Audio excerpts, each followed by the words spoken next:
I want to share just a little bit, give a couple of ground rules for this call, what I expect, what my expectations are, and then I guess we'll get into some topics and things of that nature. But I want to share with you why, what was so impactful with me, and why I wanted to actually get on and do a Clubhouse and see actually where this goes. I was invited by a few people to be on Clubhouse, and I had no idea what it was. And maybe a couple of weeks ago, I ended up accepting one of the invitations, and I jumped on the Clubhouse and had no expectations whatsoever. Didn't know what was going to be discussed, talked about, or even what it was. I'd never heard of it, and so I always like those moments when you have something new that you've never heard of, and then you kind of fast forward, you look 2 years later, and you'll always go back and say, you remember the very first time you ever heard of Clubhouse, your very first time you got on Facebook or Instagram. I think this will be one of those phenomena when people will remember the very first time that they actually got on and start using this platform. But anyway, I did. I got on and I listened for quite some time. I kind of perused through, listened to different subjects. And let me share with you what I have found. What I have found about Clubhouse is that it's very, very impactful from a resource standpoint. In my opinion, it can be one of the best educational tools for whatever it is that you want to learn. I mean, direct from the expert. You can Google anything. We can learn anything from Google or from YouTube. And most of those, obviously, all of those things are recorded. Here with Clubhouse, what I find is that you'll find any subject that you want. You'll find experts in the field who's actually done exactly what it is that they're talking about, or who's taught it, and they're right on the exact same call with you. And so it's a very informal setting, is what I've seen, and what I've experienced of being able to bridge together the generational gap, the educational gap, the geographical gap, and really all be in one room at the same time. And it's a great form for being able to come on and promote oneself. And depending on what the purpose of that is, it's a great format also to just be a listener. And sometimes you want to be in the room as a listener. If you can imagine if this was a country club membership, and how many of you have wanted to be in some of these rooms where maybe you just didn't think you were worthy or invited, and you just want to listen. If I could just be in the room with these people and listen, well, Clubhouse gives you that ability to just join a room or be invited into a room so you can have that fireside chat or that insider information, if you will. And there's a lot of skill set that's out there. I can tell you one of the most impactful things for me that it has done for me, and I'm not on it so often, but daily, I at least try to get on daily, listen in for a little bit. There's always something to learn. What I've learned specifically about myself from Clubhouse is that there's always more room to grow. And the question that I'll give each of you who's out there listening right now, have you lately or anytime recently, have you not, or have you felt uncomfortable? Or have you not felt uncomfortable? Has everything just been okay? Not necessarily that you're meeting all of your goals and things of that nature, but have you just not felt uncomfortable? And sometimes we all get in that position of not feeling uncomfortable. Whenever you do, it means that you're only surrounding yourself with people of your equal or less.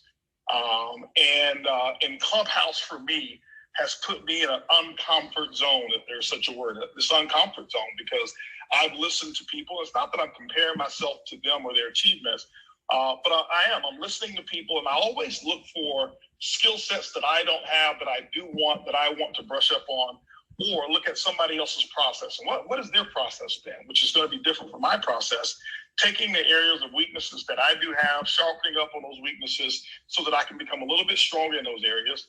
And there's a lot of people out there who are doing amazing things, people who are just rocking and rolling in industries that have nothing to do with what I'm doing, but the principle is still all the same. And that's what I realized, that, hey, listen, you know what, as much as I am into personal development, as much as I am into growth, Clubhouse has allowed me to say, hey, listen, I'm in the club. And my personality is one that I don't like being the guy in the room who doesn't make the team, put it that way. And so it's put me in a position to say, hey, I got to brush up on some other things. Yeah, I'm really good at a lot of things. There's probably one or two things that I may be great at, but Clubhouse has said, hey, listen, there's a lot of area for you to grow and to brush up on some of your skills. And so today, you know, if you see the title, it says from 100 air to 100 million and the journey in between. And then we're going to discuss that today. We're going to discuss that. I'll lay out some ground rules for what my expectations are on this call and my hope is that we have just some great dialogue and we feed the people who are here to listen. There's going to be opportunity for all of you, or for many of you who have questions, to ask specific questions. I think we will find a way to do that.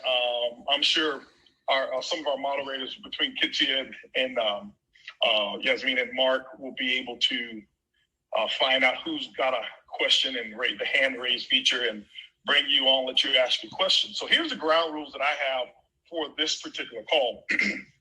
Ground rules that I have, number one, is very, very simple. I want you to be authentic, and that's for all of our moderators that we have here. We want them to be authentic, not only the moderators, but if you have the chance to have the microphone, be authentic. And what do I mean by that? Just bring your true self. Don't feel that you've got to be anyone else. Don't feel that you got to be me. Don't feel that you've got to be anyone else that you've heard or that's on this call. You are good enough yourself. Just be authentic and transparent, because that's the only way you can really get true solutions to some of your challenges, is be authentic. Number two, be specific. Okay, don't ramble. If you're coming on, if you've got a question, or even if you're a moderator, if you've got a point that you want to make, let's not go back and ramble and go through the stories of, you know, well, when I was in fifth grade, you know, I met this guy and, you know, we went on a date and this is how the date went. You know, just get right to your point. And the reason being is there's a lot of people that are on here and they're looking for answers, and they're not looking for the details of how you led up to some of the answers. They're just looking for solutions. So let's be very specific. Let's not do a lot of rambling and non-essential verbiage and conversation. Number three, let's be solution-oriented. What do I mean by that? Let's keep it positive, okay? Let's keep it positive. Positive to me doesn't mean I can't talk about something that has had a negative effect on me. So, for example, if you're here and you're talking about, you know, maybe you lost your organization, that's not negative. Maybe you're looking for a solution for it not to happen again, or maybe you're looking for what was your part in it happening. It's a negative experience that you went through, but you're here for a solution. And so what I mean by being solution-oriented is not getting into the blame game, not just coming on here and making a quote about something that's wrong without looking for a solution. Our goal here is to bring the best of what we know to be the best, and just to share, be a part of the Clubhouse, offer some solutions, and give you a front row seat. You know, give you a front row seat. It's very seldom that I put myself in a position, even in my own company, to have a huge Q&A session, okay? Huge Q&A sessions. And so why the title from 100 air to 100 million and the journey in between is because everyone on this call can relate to that. Doesn't mean that you've got to have made $1 million or 100 million to make a contribution, but I'm sure everybody on this call has at least made it to the status of 100 air. And so some of you are just looking to become 1,000 air, maybe in network marketing or in ibuumerang. Some of you may be looking to become a multi-millionaire. And we've got many on the call who are moderators who've been able to achieve that.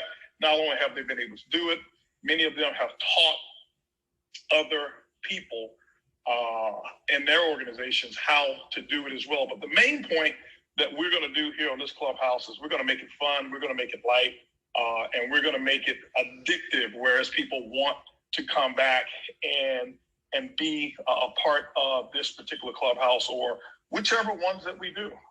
I strongly encourage you, as you become a member Clubhouse, to take a look at other different subjects that are here. peruse around and see what it is that tickles your fancy. See what it is that missing tool that you have in your tool belt, and sometimes just get on and listen. And I can tell you, every time that I've gotten on, I've heard something that I was able to put in my tool belt and say, hey, this right here, I can take that. And this 20 minutes that I actually invested to listening in was worth it, because I can take that particular tool or that solution that I got, and I know how to monetize it. I know how to monetize it. So with that, those are the only rules. Like I said, I have no idea where this is going to lead. I have no idea what topics or questions are going to come, and I don't want to dictate it. I just want to be here. My responsibility is just being that moderator and sharing. But I do want to talk to you, and I guess I'll start with my little soundbite of that journey from 100 to 200 million.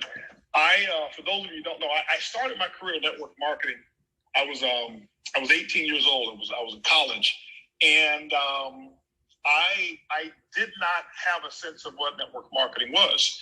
My goal was to be a professional football player, so I went to school on a college football scholarship, and I was introduced by one of my teammates to a network marketing opportunity. And I'll never forget when he told me, hey, listen, you want to make some money? And my answer was, of course, I want to make some money. And I go here and I see a presentation. I'll never forget, the gentleman's name who gave the presentation was Bobby Jones. He was a retired pharmacist, and his wife was Ida Jones, and who also was a retired pharmacist. And so my entire world was changed because I had never met someone who was in their 30s who could claim retirement. My mindset, me growing up thinking I had to reach the age of 65 because that's what my mom taught me. And I watched that presentation, and it was an entirely new world that had opened up for me. And I was a little disappointed with my parents because I'm thinking, why in the world did they not tell me about this way of making money? And I was a little disappointed because I'm thinking they should have known about this. And I got started. I started in that business. It was the Amway Corporation, and if you know Amway, they're known for not allowing people or not encouraging people to sign up the same day. I was one of those who begged them to let me sign up, and they still didn't let me. Made me do a follow-up, and I signed up then. But what happened was my expectations were to get involved. I knew I was going to make $100,000 within the first 90 days because they told me all I had to do was sponsor 6, who sponsored 4, who sponsored 2, and that's a 6-figure income. I said, I can do it in a week, but I'll max it out and say 90 days. And I think it took me maybe about 3-4 months or something like that before I was able to sponsor my first person. And here I was, my world was completely rocked. I found this new opportunity. It seemed as easy as pie. And here I am. I couldn't get one single person to join me in this business. And that was when I realized that this is different. It's still worth it. I love it. It's different. And I had to figure out, how am I going to approach this and how am I going to make it work? Well, to make the long story short, 7 years went by. And I didn't make it work financially. 3 separate months that I had a $500 gross income, which is real gross. But I didn't, and I tell people this, and I said this on the last Clubhouse that I spoke on.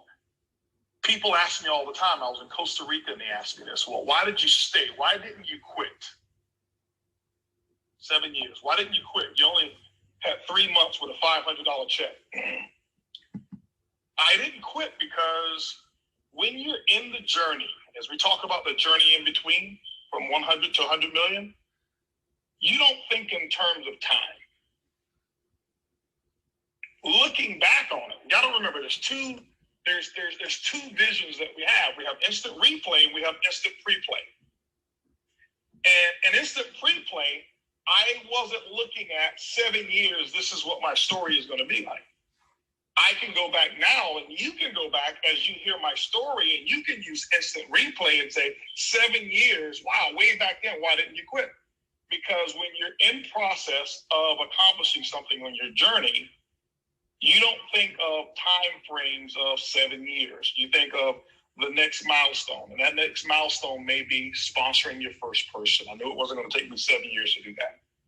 And every milestone that you achieve, the reset button of time is actually set. You hit a button, you reset, and now the clock, or if you ever look at the hourglass, it resets, and you give yourself more time. That means you can be in 4 years, accomplish something, and it's just like you hit the reset button, you turn over the hourglass, and you start over. And that's how it was for me. And I didn't know it was 7 years until 7 years was up. And but I can tell you this, throughout that period of time, I realized that the biggest challenge that I had in that journey was me accomplishing the personal journey of how to market to HB. I knew how to give a presentation. I knew how to share the plan. I knew the compensation. I knew all the stories of every other diamond that was in there. What I didn't know is I didn't understand how to sell me, how to market to me, how to fix the thought processes that had led me to be where I was mentally. I didn't understand that my childhood and that my surroundings, the people that I hang around for those 18 years that I had been alive, I didn't know that they had an impact on how others would see me, on my communication, on my vision, on my picture. Didn't understand that. And because no one had taught me that in the very beginning. And my biggest challenge was overcoming that. And once I learned HB, that there was a giant, a winner inside of HB, that was when things started to unfold for me. And then from there, I started to have some successes. And obviously along the way, once you figure out that thing that opens the door for you, whatever it is for you, your story is going to be different. We're going to hear stories from other people. Once you hear or figure that out, that one thing that's different for you that you need to unwind or open, and you know that is it, that's how the quantum leap for me took place in network marketing, to go from, $500 in income in a month to the heights that I've been able to achieve, because all I did is I just continued to press on that same button. And so I never went out and tried to learn 25 different skills. Once I knew the skill set, and that was being able to sell me, and that was working on my believability for me, not for anybody else. I could make a lot of other people believe me, but I didn't know the art form of how to make HB believe HB. So I couldn't look myself in the mirror and say, you were a winner, and look in the eyes and believe that the guy who was talking to me was telling the truth. And you know what? Most people still can't do it. Yeah, they can say it, but in terms of selling that person in the mirror, they couldn't do it. And once I did that, it opened up for me. So I want to just, talk to some other people that's on the moderator, some of our other diamonds here, and kind of get some of your story, some of your journey. And then we'll piggyback with questions and things of that nature. Like I say, this is going to be organic. Wherever it takes us today is where it's going to take us. All I know is that it's going to be impactful for people that's on this call. Our whole goal is to go be on here, serve and give. And I just know it's going to be great. So if we have any of the other moderators that are on here right now, and I don't know, I'm trying to see who we have on here. Okay, I think I can see it now. If we have any of the other ones who want to jump in real quick and just share a little bit, of what your journey has been, the biggest challenge that you had to overcome in order to have the floodgates open for you, and you want to share that quickly, come on.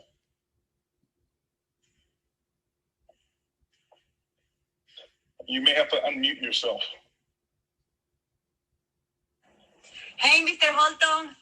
Yay, this is Fernanda. Hi, Fernanda. Yes, hi. It's very good idea, this Clubhouse. Congratulations for all. For me, you say que cuando él descubrió para qué era bueno. You said when you discovered for what you were good. Fue cuando cosas pasaron. That was when things started to happen for you. Y justamente estos días descubrí qué necesidad hay en el mundo que yo podía solventarla. And as a matter of fact, a couple of days ago, I started thinking what problems the world has that I can solve. Y ha resultado en que pude descubrir ese nicho de mercado. And I find out that I have a niche that I can work with. Que ha hecho una explosión en nuestro negocio. That has created an explosion in our business. Nos hemos convertido en personas atractivas y ya llevamos varios registrados. And we have become a very attractive people. Entonces tiene sentido lo que dice, porque es realmente cuando uno sabe cuál es su porqué, su propósito de vida, atraes las personas que te van a ayudar a tu misión. And we have recruited a lot of people lately, and when you know exactly what you need to do, you started attracting those people that will help you to accomplish what you want. Eso es lo que quería compartir. That's what I wanted to share with you. You know, that's awesome, because I can even feel it. I can feel the energy of you finding your niche, and finding your pathway. And when one finds their pathway, their speech becomes different. Their energy becomes infectious. Their enthusiasm, it becomes a real unique enthusiasm. And that's really where the road to freedom is when you find that pathway. That's when you can really claim freedom. So number one, thank you so much for that contribution, and I really appreciate it. Anybody else? Mr. Buggs. All right, we'll go ladies first. Then we'll go to Sam. Let's go to Jackie. I think that was Jackie. Hello. How are you? Thank you so much for this platform. The biggest thing that I had to realize in network marketing industry that I had to get over the nose. I realized that everybody is not going to see what we see. People don't want to go down the path that you're going. And I had to understand that. The no's were depressing. I wanted to give up. I wanted to do all of those things. But then I realized that I wasn't in it for them, that I had to keep moving forward because their journey is not my journey. So the biggest thing was to accept the no's. And once you accept the no's, then you can go on and make your 6 figures and 7 figures. Awesome. You're right. I think even on my on the cash cow, when I talked about the invite, of looking at the no's as a source of income, and you don't get paid for your yeses, you get paid for your no's, and when you start to visualize those differently, you're able to get through them. Sam Bean.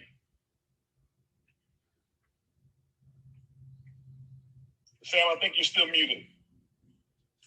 Can you hear me now? Oh, I can hear you now. Awesome. Thank you for allowing me to share, and I appreciate the platform.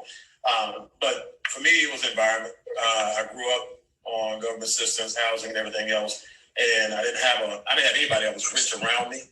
But I knew I was going to be rich one day, and aligning myself with you on a network marketing platform put me in a position where now I was in that environment, and every time I got around you, I got uncomfortable, which is a good thing because it stretched me, because every time I knew I was going to come around you, I knew I had to learn something. I knew I had to be better, and I knew I wanted to not necessarily fit in, but I wanted to at least grow every time that happened. But when I say environment, I just remember you were the first person at the hospital when my first son was born, and my aunt was there. I still remember this like it's just this is one of the things that propelled me forward to do big things in network marketing. But I was joking with her about the joke you made. You said my son was so big, he looked like Shaq laying in the bed next to 5-point guards. And I told my wife, I told my aunt, I said, like, I'm gonna need you to help me sell some of this coffee because we gotta feed that boy, And so she said, you better go get a job. You're doing this network marketing thing, you better go get a job. And that really did something to me, and it hit me So me having that motivation, and again, having the alliance and having that access to your wisdom, that helped me propel our business forward. Awesome. Well, environment, guys, is very important. Anybody else want to share? Yeah, I'm here, Mr. Buggs. Luis Ventura. Yes. First of all, I wanted to congratulate you, Mr. Buggs, for all the success that you had in the past and you're having right now, and to allow us to participate in this great conversation. To me, when I started in network marketing, I didn't know that network marketing existed. And sometimes when we join a business, we don't really know what business we are joining in or what we have to do. So the expectation that we have, there's probably non-expectation. So for me, network marketing was new. I didn't know that existed. And when I went to the first presentation, I went because one of my boss that I used to work with, he invited me. He says, "Hey, Luis, we have been invited to a business presentation, and I want you to come." And I said, "Why did you select me?" Because he says, the guy who asked me to bring, the guy who invited me asked me to bring my best employee, and I think you are the best. So I felt so great that he invited me. But when I went to the presentation, I didn't know what type of business presentation was going to be in. So when they started talking about network marketing, they didn't start talking on the things that you had to do, but they started talking about the things that you would do if, the things that you could do, like traveling and do the things that you really want if you do the business. And he said, the guy said, in the next 2 to 3 years, in the next 3 to 5 years, you're going to be able to accomplish, if you do this, in the next 2 to 3 years, you're going to accomplish all the things that you wanted to accomplish. So I felt so excited. When I felt so excited, I said, I'm ready to get in. And I didn't know what I was going to be doing. So when I joined the business, I didn't know what to do, but I was excited. And I was always excited. So I was there for 2 years. I accomplished some things, but not too much. And then next, when I met you 5 years later, I knew exactly what I wanted. And when you gave us a plan, it was easy for us to succeed. That's it. Awesome. No, that's great stuff. Great stuff, Luis. And I remember you sharing that story, and I'll never forget it. But it's really, really, really important. It's been really impactful. I know you've impacted a lot of people as well. I want to reach out to anyone else real quick. I've got somebody real special I'm going to invite onto this call here, who's been, I would say, probably the most impactful person of the last 3 opportunities that I've been a part of. Many of you heard me speak of them, but I'll bring them on in a moment. I had no idea that they were going to be on here, but I'll bring them on in a moment here. But anybody else, I need to figure out how to invite her onto this call.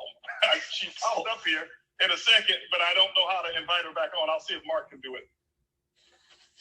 What's her name? Yep, I got it. There we go. I got her now. I sent her the invite. When she pops on, I've got a couple more diamonds. I'll make sure she's on. She can text me, and I'll just give her a little invite here. HB, this is Tommy. Okay. Tommy, How are you? What a great platform. Yeah, thank you for this. Well, for me, I really had to overcome people are down on what they're not up on. And so for me, it was changing who I'm listening to, deciding to make that choice to change who I'm listening to, and really understand the power of association. And then learning to really value mentorship. For me, 18 years ago, when I got into network marketing, I came in trying not to do it. I backed my way into it, trying to keep my mom from doing it. She introduced it to me, and I thought she was crazy. And it was a matter of just plugging into a mentor, changing who I listened to, and really thinking about that and processing it. That's what allowed me to have the success in the first place. Without it, I would have continued to have listened to the wrong people and just assumed that something didn't work. I just didn't know this business model could really change someone's life when it's done properly. So those were some of the big obstacles for me. And then learning how to not just to discipline your disappointment along the way, because I was taught that discouragement's a luxury you can't afford. And so along the way, at the beginning, when you first getting going, all the dogs barked, including the dogs can be in your own head sometimes. And then just listening to people who told me that I could, as opposed to the people that said we couldn't. And that those were some of the major obstacles in the early days. And then just getting around people that are plugged in and learn that value of association, and it really changed things for us. Well, Tommy, I want you to expand on that as well. I know Jackie talked about getting past the no's and getting to the yeses.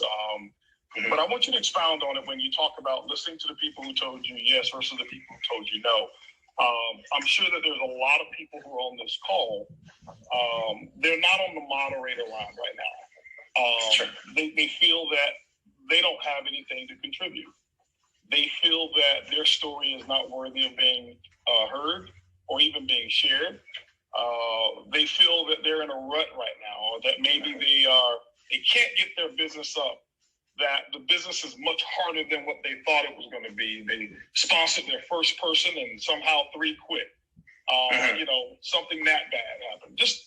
I want you to share a real quick, what was your solution of how you got through that? What made you be able to focus on those who said yes? I mean, who were telling you you could versus you couldn't? Well, first of all, I don't like no's. So I try not to put myself in the position to get a lot of no's. A lot of people will say, hey, I'm more successful than you because I got more no's than you. Frankly, I don't like no's. But so anyhow, it was track record, and it was plugging into a team. And really in that first opportunity that we were in, we dumb lucked our way into a great team. We didn't know the value. I had no clue that I'm here because of the mentorship, because of the value of you. and we've learned what that can really mean to somebody. But, nobody likes a riches to riches story anyway. And so when you say somebody doesn't really feel like their story has value, I beg to differ. It's quite the contrary. Their story, even though it hasn't gone, maybe if it hasn't even been grown the way they want it to yet, that their story told properly still can impact and touch people's lives, because expectation, I always feel, is the best thing that any of us can bring to the table individually, our own personal expectation. So what allowed me to listen to those who told me that I could as opposed to that I couldn't? Well, first of all, we had, it's being very clear on the reason we got into the business in the first place, what we wanted to accomplish that we couldn't do, something we couldn't have, that we weren't willing to give up on, that we couldn't have doing what we were doing. I was selling real estate at the time, and we wanted to be able to be present at everything that our children ended up having a passion for. Our daughter wasn't born yet. She just turned 16. Our son was 2. He just turned 20. So, we knew one day they were going to find something they had a passion for. And I was working 60, 70 hours a week selling real estate for a builder. And the last thing in the world that I needed was something else to do. But when somebody who had what I wanted shared with me that this could allow me to have that freedom, because I would have to continue to recreate it in real estate, reset every month for the rest of my life if I wanted to maintain the lifestyle that selling X amount of homes in a given month would allow us. So being very clear on something, I was willing to give up. Holton, I would have given up on the industry. I was willing to give up on me as it related to building the business, but I wasn't willing to give up on the idea of keeping my wife, Lindsay, home to raise the kids. I always joke and say if I wanted somebody, the babysitter to raise the kids, I would have married the babysitter. But there's and we wanted to be able to be present and watch them do whatever it is that they love. So that is the first part. But the second part is, and it's real easy to listen to the wrong people. And we would lie in bed sometimes and think, man, are you awake? Yeah, I'm awake. What are you thinking about? Is this real? Do you think that we could do this? Is it for us? And because you mentioned people think it's going to be easy. Nobody told me it was going to be easy. And I can tell you it was the hardest thing that I had ever done, really building it the first time. But it was so worth it. But every time, and I'm not a quitter, Holton, but I almost quit probably a dozen times in the first year. And for various reasons. And I can tell you what most of them were. But anyways, and I had 17 that I had worked my butt off to bring in.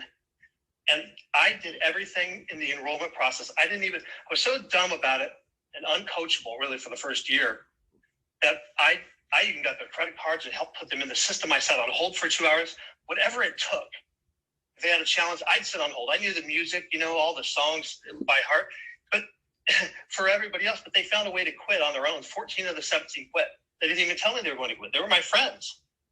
They figured out how to quit on their own. They didn't even know how to sign up. And so, I that's one of the things that really set me back. And I just would make sure that every time that I would proactively reach out to a mentor, to an upline person who had a vested interest in my success. He told me that he would be easy to get a hold of for the right people. And I thought, what does the right person look like? And it turns out it's the most coachable and the most consistent, the people who treat it like a real business. And I just made a commitment to contact them every time when I have a setback. And I would be so convinced that it wasn't for me, that it wasn't going to work, that it wasn't real, because my dogs in my head would just be barking nonstop. And then you add up all the other people that are telling me that it can't work because they have Smokey the Bear syndrome. They want to kick your fire out. And anytime you do something different or on a big scale, I believe you're subject to ridicule by people who matter. And so I would call him and just listen to his answer on how I should handle a situation. With the people that quit, he said, oh, just keep the train moving forward. Eventually the signups will far outweigh the cancellations. And I would be like, man, that's not what I wanted to hear. I was looking for a silver bullet. I was looking for something that made it really easy for me. And then I thought one day, I just thought, you know what? This guy was not born with a network marketing spoon in his mouth. At some point, he had to go through the process of getting to where he is, push through this. And then I just had this thought that he doesn't make a dime if he doesn't help me make he doesn't make a dime if he doesn't help me make $1. Mm-hmm. So the advice that he's given me, the suggestions, as though it's not what I'm looking for sometimes, it must be the accurate answer because he had a track record of success and integrity. He had what I wanted, what I had felt that I would have helped my family to have at that point in my life. And I wasn't even close. I didn't know how to be wealthy. Mm-hmm. And so I just decided, I made a decision that, my manager at my job, KB Home, I was selling homes. When he would tell me something, I questioned it because he was paid to keep me down. He was threatened by me. Mm-hmm. And you become a victim of your own success. But in the business here, it's a level playing field. And, so I thought, man, why would he give me anything but the best? He knows what he's doing because he doesn't make any money if he doesn't help me succeed. So I just chose to believe him. And it was not easy. Right. I chose to believe him over, my friends, my own voices half the time, and everybody else. And it was I was going to say, so basically, it was just a decision. It was a hurdle that you had to overcome, but you made that decision. That's right. It's a choice. Awesome. Guys, as I said, this call will go and it will go organically. I didn't send out invitations to anyone but the people who were part of our network, but I knew some would want to chime in or whatever it was, and I want to bring someone on that I have admired for so long. Many of you have always heard me refer to her as one of the smartest people in this industry, and she doesn't like to really get all the accolades and be on the stage and all of those things. But I can tell you, she's made a huge impact on Erlene and Mike, our careers. I remember when I started in my coffee business, she was my very first call. Hey, listen, here are my options. Tell me, here's what I'm thinking I should do. Tell me, am I thinking in the right direction? And we talked for probably 30, 45 minutes or so, could have been longer. And obviously that led to a huge success. Made another phone call. Lisa, I'm thinking about starting my own company. Tell me what your thoughts are. Hey, whatever I can do to support you, let me know. I've got resources here, blah, blah, blah, whatever it is. Many of you have enjoyed, our one of our newest products called Dent. The first person I sent samples to, Lisa, I got something I'm sending to you. It's our first physical technology that we're going to implement. let me know I'm not making a huge mistake. Tell me what your thoughts are about it. I feel it in my bones, but I need your input. Sent it to her. Calls me back. She says, it's going to be a home run. Next thing you know, in the middle of a pandemic, it becomes our biggest month we've had in the history of our company launching that. And it's because she studied this industry. She is actually a top earner in another company. And we have remained great friends for so long. Anything I'm doing, she always wants to support. She's always calling me up and says, hey, listen, you got any causes that I can donate money to on your behalf? That's the type of person she is. She is a right now multiple seven-figure earner, and she builds it purely for looking for customers. She's not one of the she don't look for networkers. She looks for customers, and I can tell you that's one of the things that I have learned from her. So I want to invite her onto this call here, and I want to just let her flow the way she would normally flow. And bring Lisa Grossman onto this call. Lisa, you on here? Wow. I am, and it is such an honor and a privilege to be on your stage. I thank you for bringing me here, and I want to apologize because I do, in fact, sound like a frog. A lot of Clubhouse, a lot of Zooms, a lot of stuff, but I was listening to everybody, and Holton, you're so kind. I remember the first time that you called me, and I heard it in your voice, and it was that you got it. I don't think you were in the industry. Yeah, you've been 7 years with your first company. I always loved that. People always said, how did you stay in this company for 7 years and make no money? And he said, that company made me a millionaire. I just cashed the check somewhere else. He got it. And we became friends ever since. And I have had a lot of success in the industry. But for me, it came to the realization that I just spent too much time worrying about me. And the day that I understood it wasn't about me was the day my business began to explode.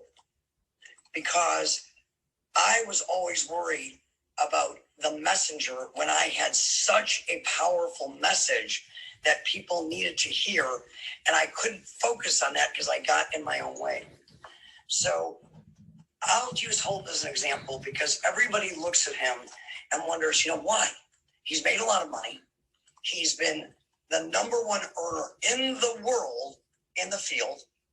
Why does he start a company? Because I will tell you, as glamorous as it may seem, running a company in network marketing when you are as good as he is in the field is not a decision you make because you need to be a company owner or you need to be in a magazine. It's a decision you make because you're always asking, how can I create even a bigger impact than what I'm creating? The bigger your paycheck, the bigger the impact that you are creating in the lives of people. And what happens to so many people is they get caught up in the recipe. And what you need to do to be successful in a network marketing company, the skills that you need to develop is about as difficult as if I gave you a chocolate chip cookie recipe. It's simple. You want to get great at it, do it over and over and over again. But people get so lost in the how-tos, refusing to believe that they're simple, that they don't focus on their vision, on growing their mind, on looking at things differently. What separates successful people from unsuccessful people is the way they look at the world, the questions they ask, and the size of their vision. The consistency, a kid who shows up at McDonald's every day, and there's nothing wrong with that, and works the milkshake machine is consistent. And if he does a really good job making milkshakes, he probably doesn't get fired. So those are all a given. And I would encourage people to spend less time in what you do, because that book's been written, follow it, and more time in your vision. And what I love about Holton, what I've always respected about Holton, is he never stops. And the reason he never stops is if there are 1,000 people that you can show up and help, do you only help the first 400? If Mr. 1001 walks in the room, do they not deserve a chance to make a change, to make their lives better, to make a difference in their families' lives, to help change the world? And that's how you have to start looking at the magnificent opportunity that this industry, this profession affords you, because there are not many businesses in the world. I can't think of one that the better you become at helping other people to hopefully one day be better than you, the more that you will be rewarded for it. And that's kind of miraculous when you think about it. That you don't have to worry about your competition keeping you down, or if somebody that you taught too much putting you out of business.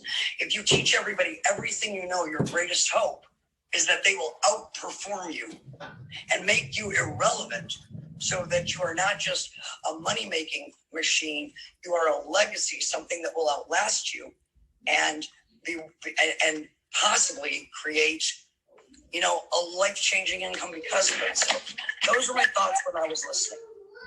Yeah, Lisa, I got another couple questions for you, and yes. Because it's you know, it's just obviously years of wisdom, and I've watched you in your career as well, just always rise to the top, and if a person didn't know Lisa, they wouldn't just by her presence of not focusing on her, they would think, okay, well, she's not probably going to be a top earner because she's not so into her and telling everybody what she's done and here's who I am or whatever it is. That's just not her personality. So my question to you is, you've been at the top of everything that you of every company since I've known you. What your recipe? Because some people think you've got to go out and you have to go out and recruit networkers. You know, right now you're making millions of dollars a year, and you've got people in your organization who are making millions. Did you build it from networkers? What has this journey been like with your current company? I want you to just speak candidly on that. I'm going to be very candid. And first off, this journey I did not.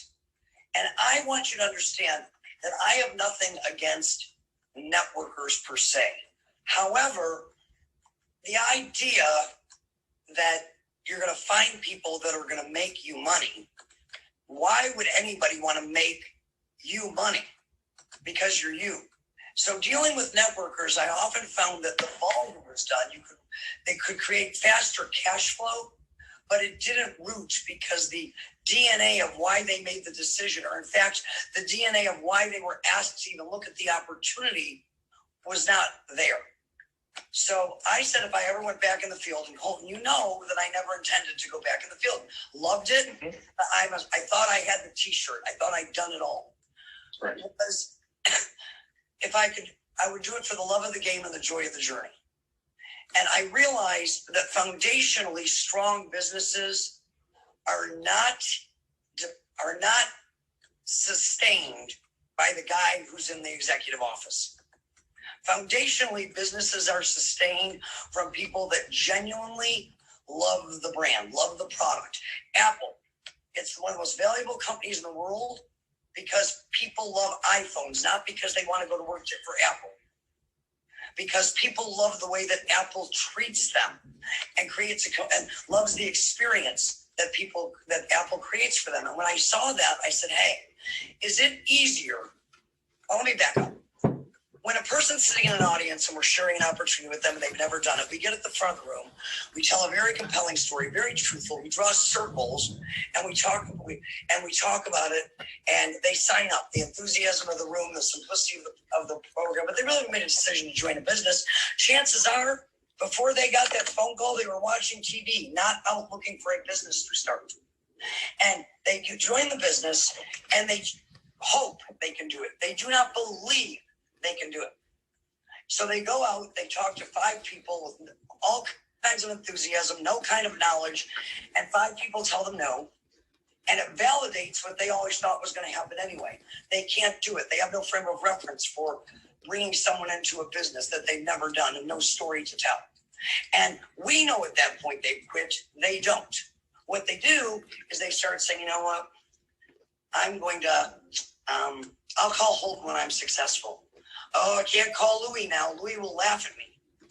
And they keep reducing the people they're willing to talk to until they stop talking altogether. Now, if you have a product that you love, I don't care if it's in network marketing or out of network marketing, it did something for you. And you go out and you start telling your friends, oh my gosh, you got to get this Acme widget. You're not going to believe what it did for me. Oh God, I can't believe you bought that. That's so expensive. You can go to Walmart and get something cheaper that does the same thing. People keep talking because they know, and they know that it worked for them. And if people keep talking, ultimately they find the people that want to listen to what they have to say. So I found that it wasn't that I only build a customer group. We've got a huge organization, but 99% of those people, actually 100%, because when a top networker calls me and I get those calls, they'll say, I want to come work with you. And I'm like, great, get the product, use the product. If you love it, we have something to talk about. If you don't, how are you going to sell it? How are you going to build a sustainable long-term company based on a lot of people that have no affection for the product, but thought they were going to make money one day? We make money because people use the product. That's what creates the juice in any company. So that's kind of what happened. And it goes back to something that you taught me a long time ago, because my first business that I made $1 million a year back 2001, when you called me, you started educating me about the difference, even though it might take a little longer, the difference in the stability with the farm team versus the, what is free agents. The buy team. Right, the free agents. Yeah, the free agents. Sorry, that's what it was. I couldn't remember. So basically, bought a little farm 3.5 years ago, and now now my farm owns half the, now my farm covers half the state.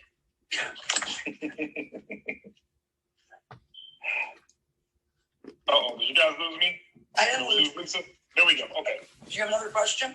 Yeah, I do have another question because this is just really great.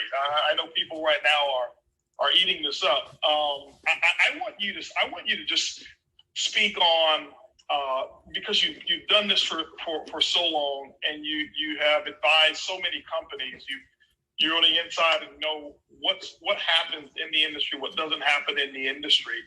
I want you to talk about your experience as to whether you've had to ever rebuild, because some people are in the phase of rebuilding. 2020 was a year for some that they just lost momentum, lost people, lost this or lost that because of situations. And now they're in a rebuilding stage, and some find themselves not able to rebuild because of mostly of their own personal, mental, or emotional challenges, but some successfully do it. Have you ever had to rebuild, and how did you do it? Well, I've been in the business for 32 years, and let me be quite frank. I'm not here to brag, but I say this for emphasis.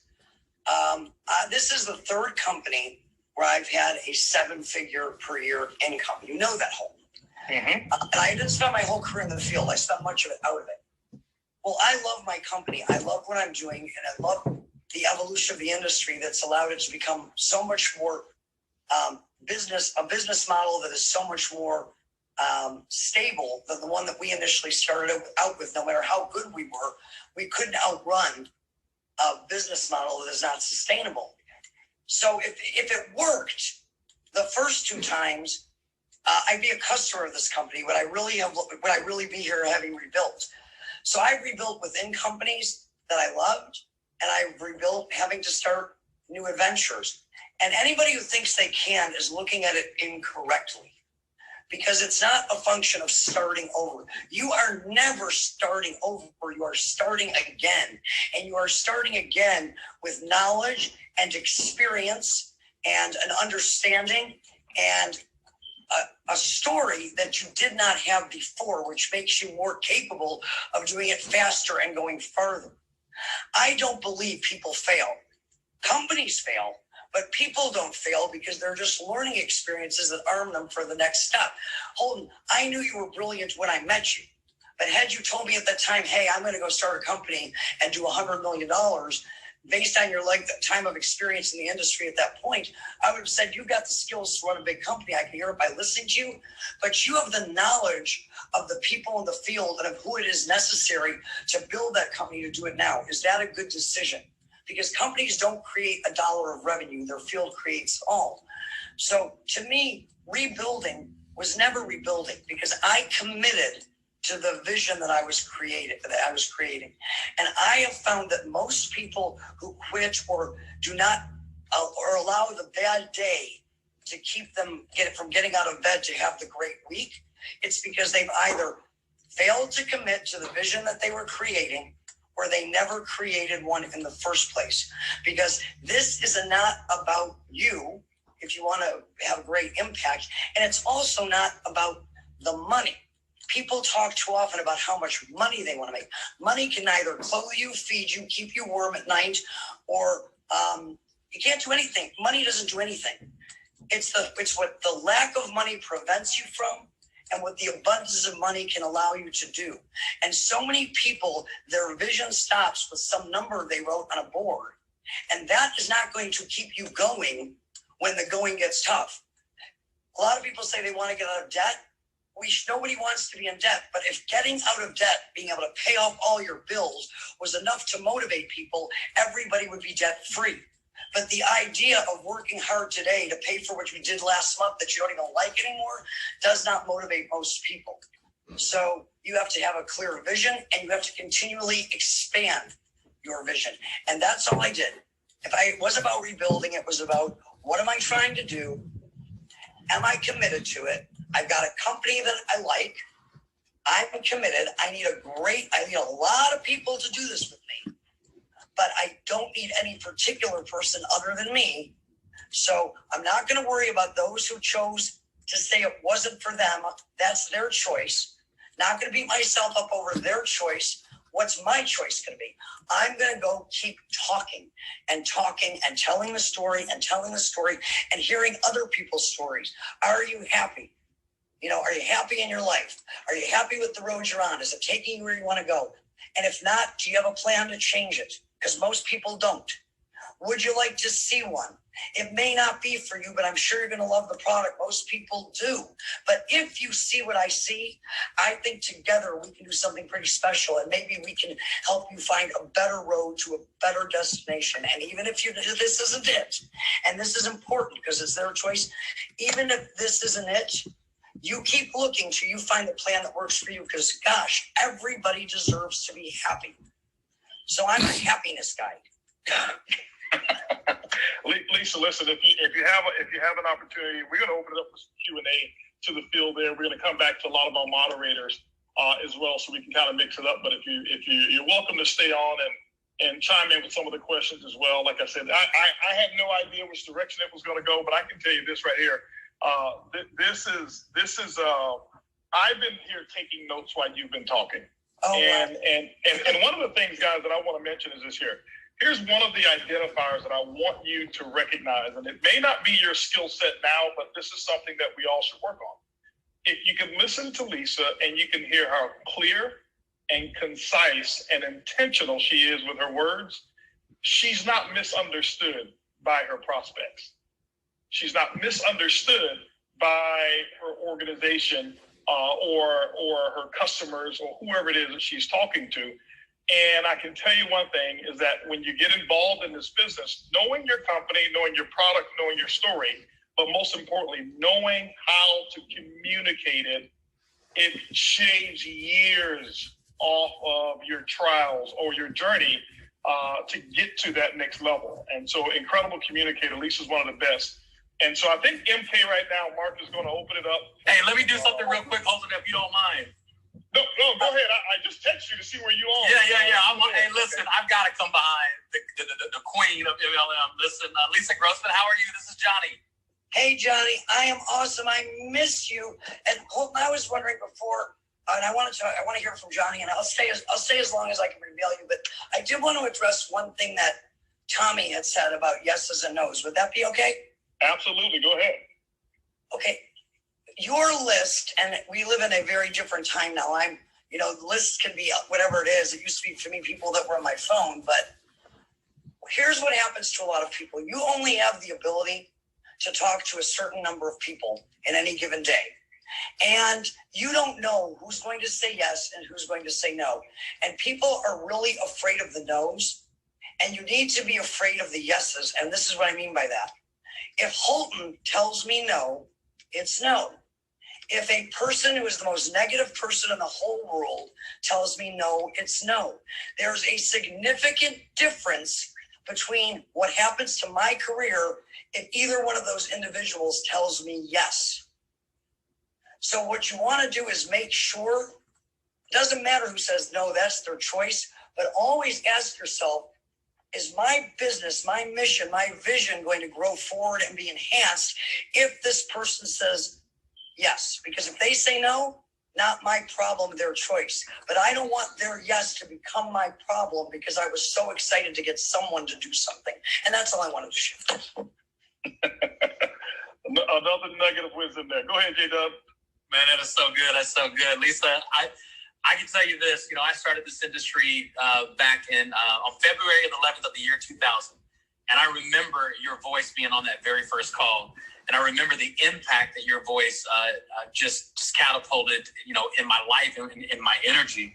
And I thank you for that. And I look here now, 20 years later, almost 21 years. In 2 weeks, it'll be 21 years since I heard your voice for the first time.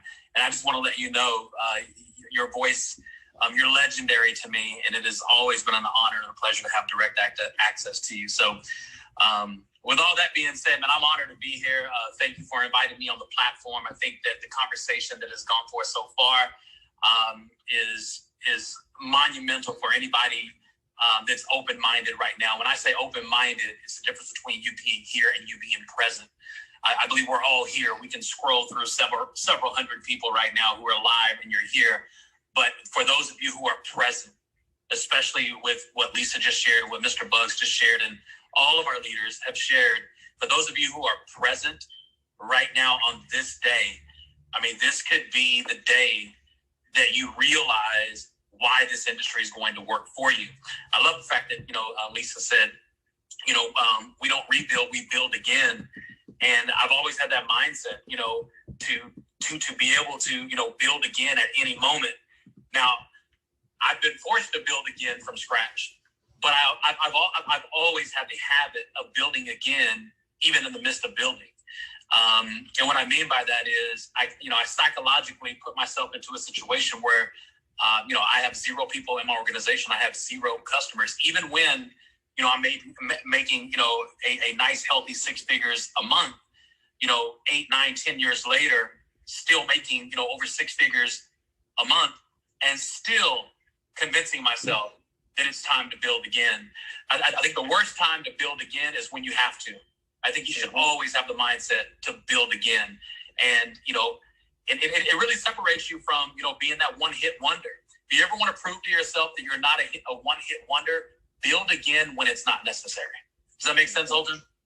Dude, it does. One of my favorite sayings when I was in the field and my leaders, I had the relationship so they didn't take offense to it, but one of the favorite sayings that I would have when people would call me says, "What are you up to right now?" I said, "Looking for your replacement."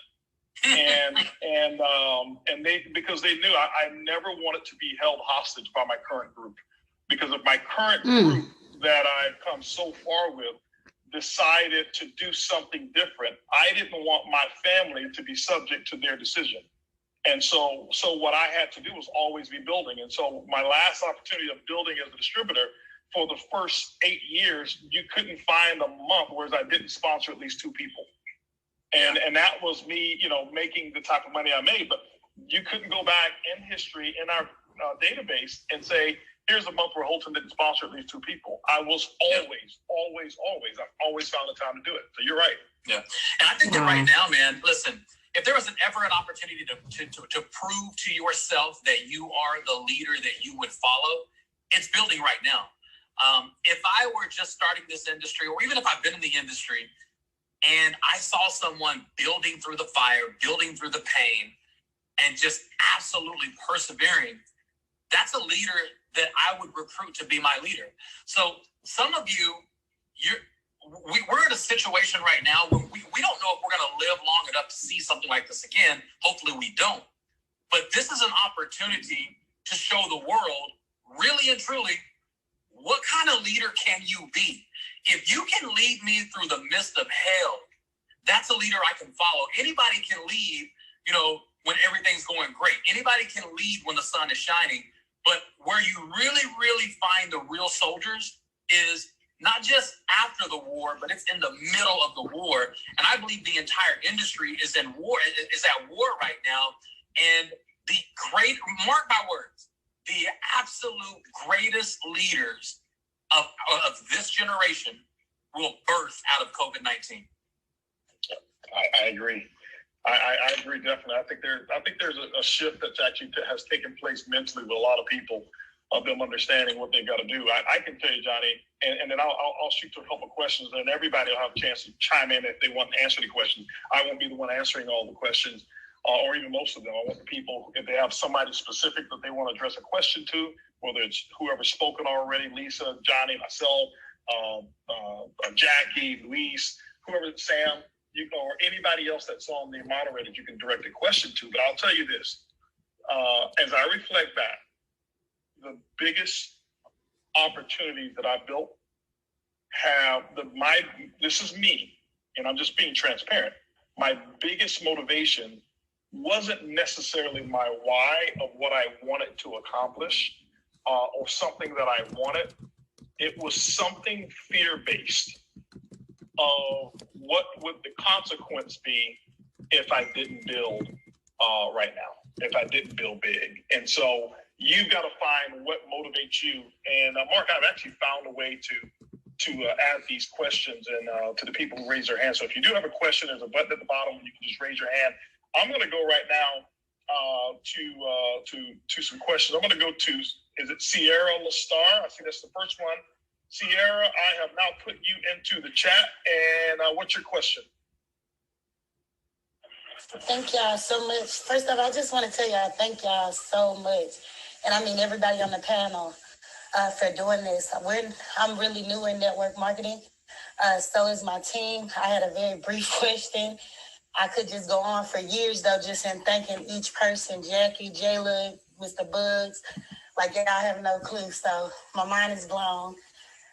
But my question is, what is the direct way for us beginners, and I hope I don't take this off subject, to contact you all in reference to advertisement and things like that before we launch it, just to make sure we're staying on path and we're not doing anything, outside of what we can do? Okay. Great question. Thanks for even having the consideration to ask permission before you go out and do something. The best way to make that contact is through our advocacy department. You can submit something to support at ibuumerang.com, and our support team, and let them know what it is that you're looking to accomplish. And that's why we call it advocacy and not compliance, is because they fight on your behalf. So if you're out doing something, they don't call you to shut you down. They call you to say, hey, what's your goal? What are you trying to accomplish? Let me show you how to do it the right way. And so some people, we've had to do that after they've already launched it. And in your case, they'll do it before you actually launch it. And but even prior to that, what I would recommend you do is get with your specific upline, with what your plan is, and make sure that your plan can be supported should you have success. Let me explain what I mean by that. Okay? There's so many different ways to build the business, and people come into your organization and Sarah, they're going to come into your group with ideas. I am always open to ideas. My philosophy is I'm the yes man. So when people call me and says, can we do this? My answer is yes. Now let's figure out how to do it. That yes may be yes for 5 minutes, for 5 hours, 5 days, or 5 months until it becomes counterproductive. And so what I mean by that is that people will come in with great ideas, and we build through a system. Your upline has a mini system, okay? Which is a component of the company system that we have, which all going to lead all the way up to our global master ambassador, Edwin Haynes. And so you want to make sure that if you're having success doing something, like Lisa said, that what if everybody did say yes based off of how you were going to build the business? Would it cause an issue because maybe your upline, if it is Jackie and Jayla, which goes up to Trey Harris and up to Edwin, would it cause an issue if they don't have the knowledge base of how to do what it is that you've done so that they can actually support you? For example, if you had a business based off of ClickFunnels or radio advertising or whatever it may have been, and then you got all of these people who join. Well, I know that Jackie and Jayla haven't built their business that way. Trey hasn't built his business that way. Edwin hasn't either. And if they don't have the experience to teach you that, then you want to make sure that you're in sync. It doesn't mean that you don't do it. Just make sure that you develop a plan so that when success happens, you're not regretful about the people who came in and the lack of preparation by you and your upline. So do it with the upline first, and the next, once you get on the same page, go to compliance. And one other thing to everyone here, never come to your upline or never try to surprise your upline. It's one of the things that people have a misnomer of. They think they're going to make us proud by saying, hey, I was just going to go diamond this way and then let you know. Mm-hmm. There are no surprise diamonds, okay? And you don't want to spend a lot of money and resources on something without being in connection with your upline there. So thanks, Sierra. Great question. I appreciate that. I'm going to go on now to, let's go to Leslie Emmer Bug. Leslie, who's your question directed to, and what is your question? Hi, everybody. The question is directed to everybody, basically, and a lot of it's been answered already. It's about finding motivation when you are in a slump. You know, when things aren't going as great as you were hoping they'd go, and but you're still working hard. And what skills have people developed on a day-to-day basis to get over and get out of that funk that you can easily sink into? Anybody want to take that question? Anybody who's not spoken yet want to take that question? If not, we can go to anybody else who would like to take it. Hey, Steve, this is Edwin Haynes. Edwin Haynes. Hey. I'm gonna take that question, but I also want to say to you, thanks for this incredible new platform and way to communicate. It also shows how our leadership is willing to move forward in the way that things are going in our world today. And you've always been a step ahead as our leader, and for 20 years seeing that. I'm so proud to hear Lisa as one of our first major guests on this call. And of course, all of our top leaders that are here to support, inclusive of Johnny and all of the diamonds. But in terms of the question there for me, I have always, because I had such a big why, and this is why we talk about having a why, it was so important that I had to accomplish the goals or the why that I set out to accomplish. It was very important for me as being, I'm going to say now, the first generational millionaire in my family, to be that example for my family, to be able to show my kids that it was possible when circumstances didn't align in the way that I thought it would. And so I had to make sure I accomplished what I set out to do, knowing that the obstacles of life would get in the way. And so no matter what I had to go through, as a matter of fact, I had to implement something that I learned long ago. It's not just do all that you can do, but do what's necessary in order for you to win. And when you do what's necessary, you're willing to go from being comfortable to doing the uncomfortable until the uncomfortable becomes comfortable for you. And so in many cases, I had to exercise that. And so I tell you that, I can't remember who set up the question, I apologize, but you just go out and make sure that even if you have to get into, plug into your plugged in line of sponsorship and somebody, your accountability partner, who's going to be able to coach you through that, you be the biggest cheerleader for yourself, but making sure you stay in line with your plugged in upline.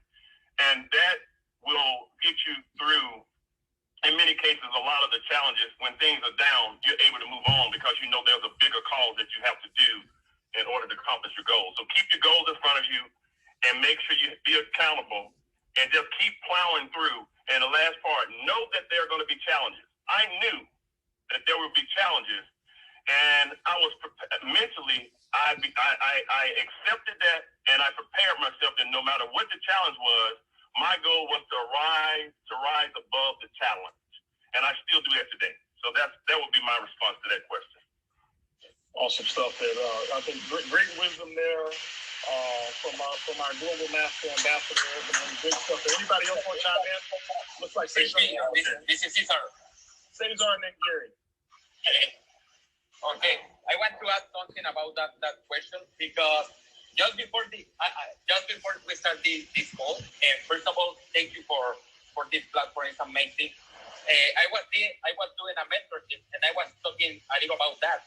And what I realized is that when things are down, many people do the activity, but they don't have the correct mindset. So what I was telling the people is that I never do things because HP told me to do things. I do it because I know for a fact that if I do it what HP is telling me, I will have the result. It's not the same that you do it because you have to do it. For example, many people do presentations because they listen to the training that you have to do presentations, but they don't do the presentation with the correct mindset. So I remember the first time I met you in 2011, it was in California. You did a training, and we have a training with more than 1,000 people. And I remember that training.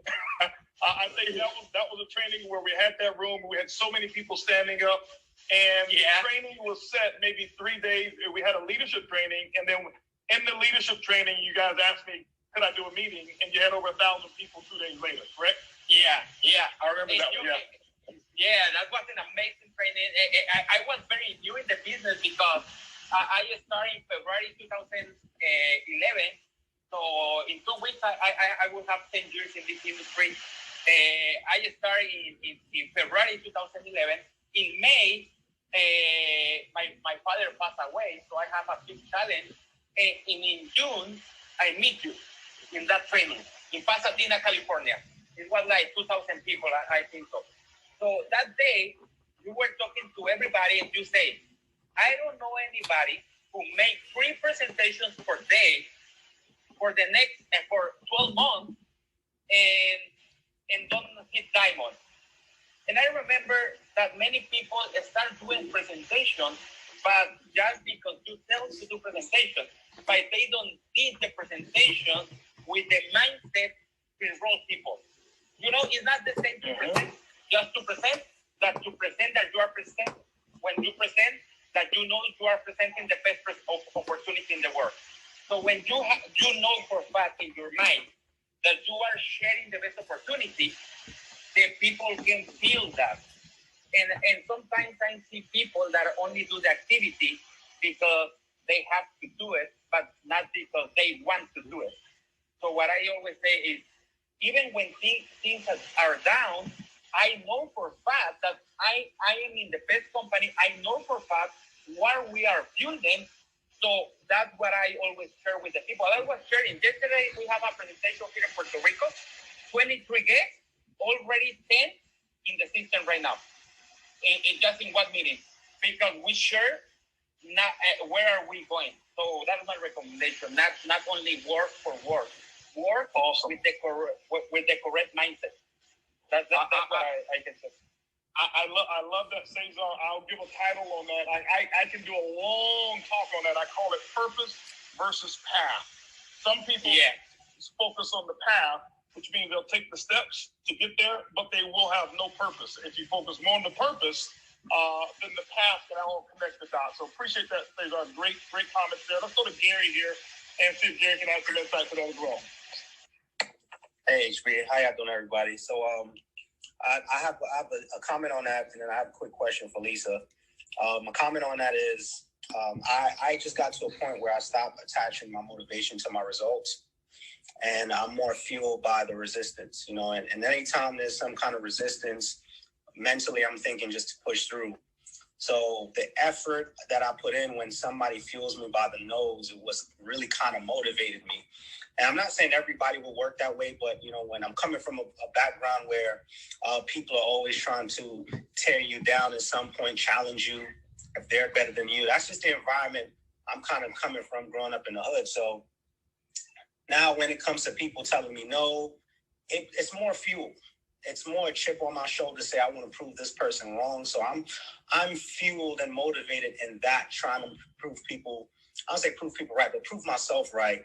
So usually sometimes comfort, like when a person gets the results, then they lose motivation because they get so comfortable with those results. Now they're not as motivated. So it's not just always the results that motivate people to go harder. Sometimes they can find fuel in those disappointments as well. And my question was to Lisa. She mentioned something about your list not just being your contacts. And I kind of wanted her to dive in a little deeper to hear her perspective on that, if she can. Absolutely. Well, first off, my list is forever growing. So we start with a list of people that presumably would know who we were if we talked to them, correct? And then I'm always looking to add people to my list, not with an agenda that they're going to do my business or they're not going to do my business, but at what point in your life do you want to stop meeting extraordinary people who may be able to help you in ways you never know, whose life you can bring value to? You know, write that question out. At what point do you think that you have enough awesome people in your life? Because I will tell you, if I had to put my success down to one thing, I would say that I have an overabundance of awesome people in my life at any given time if I need help. And I always did my best to serve them without agenda. So now today I know that if I did need help, they'll pick up the phone. If you have, because the greatest asset you have, no matter how much social media we get, no matter how much advertising you can afford, at the end of the day is your relationships. So how many good relationships is too many? Does that help, Gary? Yes, perfect. And the other thing I wanted to tell you is, I liked what you said, write this down, people, it's a secret. Marry the process, divorce the result. We're in the choice business, and the choice is theirs, not ours. So no never means anything about you. And as a matter of fact, don't worry about people saying no. Make sure they know what they're saying no to, because we want everybody to make an informed decision for themselves so they never have to regret that they said no to something because they didn't understand it that might have made a difference in their life. Amen. Awesome stuff. Awesome stuff. I think this is it's putting me in the mind of being at some big event and having what I would consider to be our Q&A sessions that we would have when we bring leaders on stage, and we only have maybe a few minutes to do it, and no questions are really able to be asked by the audience. And with this awesome platform, we're able to do it. I'll chime in on that last one here, and then I'll go to another question. The last, I'll give you my feedback really quick. When you find yourself in a slump, as I do, I find myself in a slump probably somewhere in the neighborhood of twice a year. It could be as much as 4 times a year, depending on what it is. But I'll find myself in a slump, and I focus on getting base hits. I don't swing for the fences. I don't look to do home runs. I don't try to go from zero to a hero because I'm in a slump, which means that the best of my thought processes are not firing together. And so what I do is I just, and a base hit for me is meeting a new person, not sponsoring a new person at the highest level, not going diamond, not taking a new person diamond or sapphire, meeting a new person. And then I'll say, okay, well, let me get 5 base hits. That means I'm meeting 5 new people. And then I elevate my base hits. It goes from 5 new people to making phone calls and getting who's going to say yes to a presentation or to an invite. That becomes a base hit. You see, I'm not focused on the result, as Lisa said, about how much money am I going to make, or is that person in my business? It's in the process. And so now I start to add up all of those base hits. And the next base hit could be, I present it to them. Who can I sell a product to? Who can I make a customer? Not who can I close at $1,000 package or $500 package. Who can I get to say yes to the product or the service that I'm offering? And once I do that, what you want to do is you go from being in a slump to you want to create what's called a rhythm. A rhythm. And a rhythm is having a lot of base hits. Okay, in different areas, but you'll start to elevate those base hits, and then you'll move from having a rhythm. And once you start having a rhythm, you will have what's called movement. You'll have movement. So rhythm is a bunch of base hits. Movement is because you're having so many base hits, people have to come and score, which means that results are going to start coming anyway. Once you go from rhythm, you have movement, and then you go from movement. And when you have rhythm in your movement, which means that you've got quite a few people getting base hits, the next phase for you personally is called personal momentum. And personal momentum will always precede group momentum, which means that you've got to start at the base hit level, then get rhythm, then get movement, then personal momentum. And if you systematize that entire process with enough structure, enough legs of business, and working it in depth, is when you will end up having group momentum. But most people try to go from them by themselves in a slump to group momentum, and that's taking a quantum leap from a result standpoint, and it just doesn't work. It just doesn't work. You got to marry the process. So awesome comments there. Let me go to another question here. And I've got Shauna Lee Clayton. Shauna Lee Clayton, come on. You've got an opportunity to ask a question to whoever you want and whatever question you want. And by the way, guys, I want to let you know, I don't want anyone to feel shy about not asking a question. This, whether you're involved in our company or not, it doesn't matter. We're here as ambassadors for the entire industry. There's quite a few people here who are from other opportunities. No one is here to promote their opportunities. We're here just to give some solutions to those of us who are like-minded in this industry called network marketing. So, Shauna Lee, you are now up and running. There you go. Shauna, do we have you? All right. Shauna going once. Oh, Shauna, there she is. She's on. Thank you. Thank you. There you go. Awesome. Okay, thank you very much for that. Okay, so my thing is this. I started 7 months ago. I've seen, and I'm very much in line with the vision. Now, I get people in. I have a list. But what I find is my circle, it's very demotivating. So I try my best to stay connected. So I just want to know if it is that, and I think you just answered the question really, because I'm really just plugging in and see who will I get to say yes. So far I have 100 and something customers because they're saying yes here and there. So I normally feel like because no one is joining the business, then I feel like, less of a person somewhat.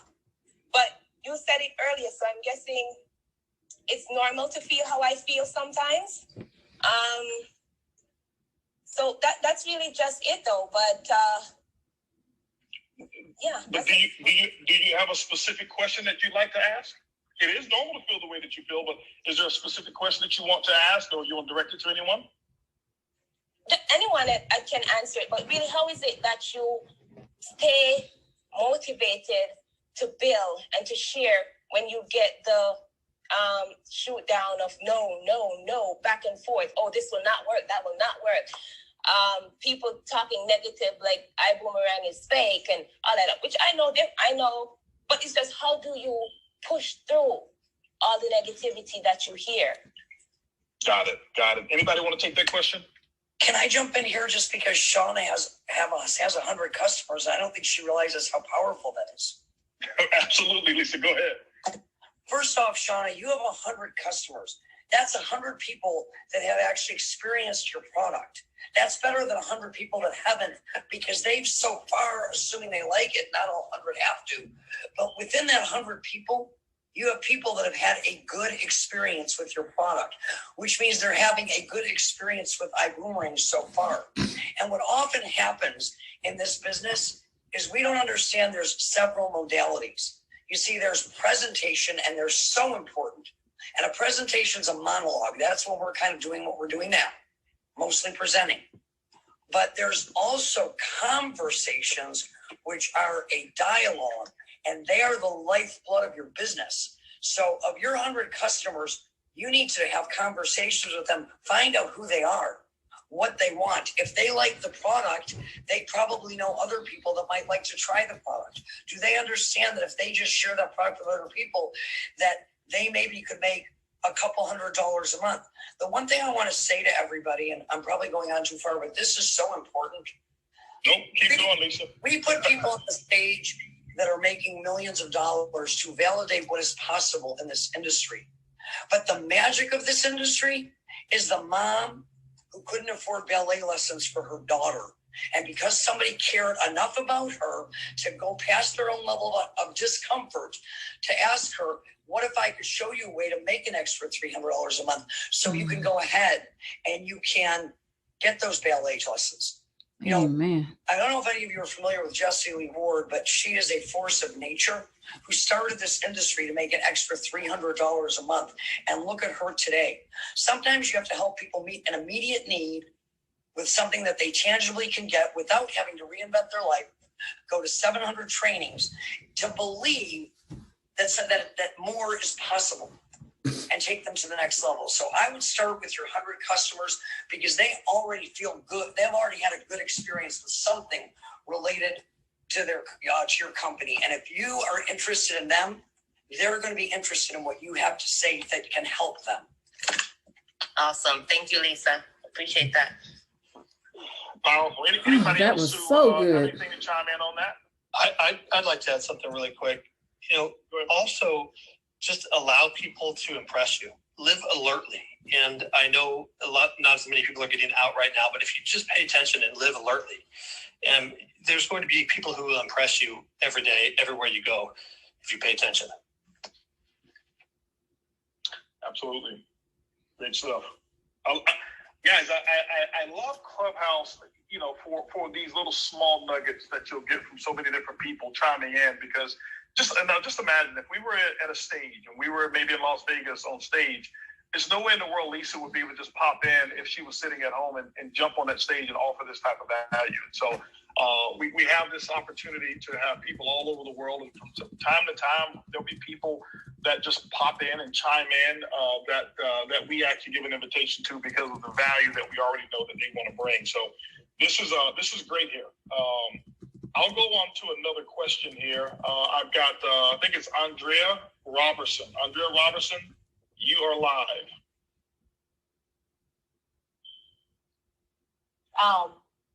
Let me actually thank you for holding this platform.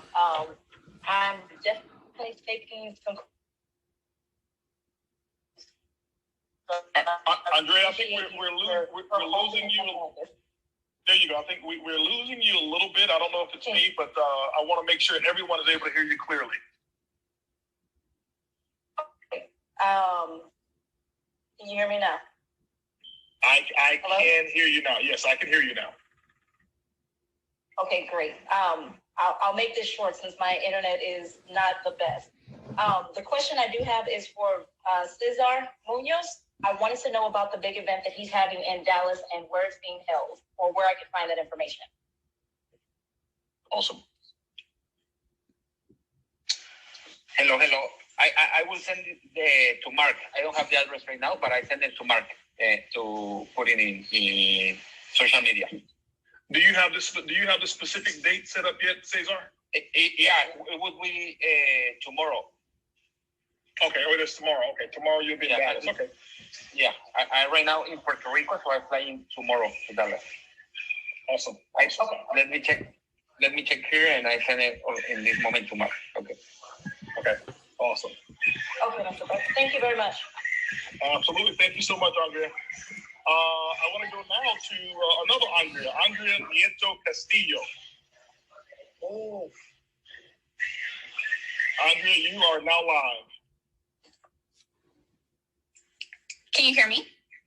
Loud and clear. Awesome. Wow, what a pleasure to be here, Mr. Buggs. Goodness.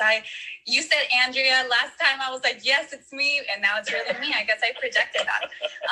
So this question is for just all of you. I feel like all of you have gotten amazing results, and everything is just really it's really so impressive, everything that's been done.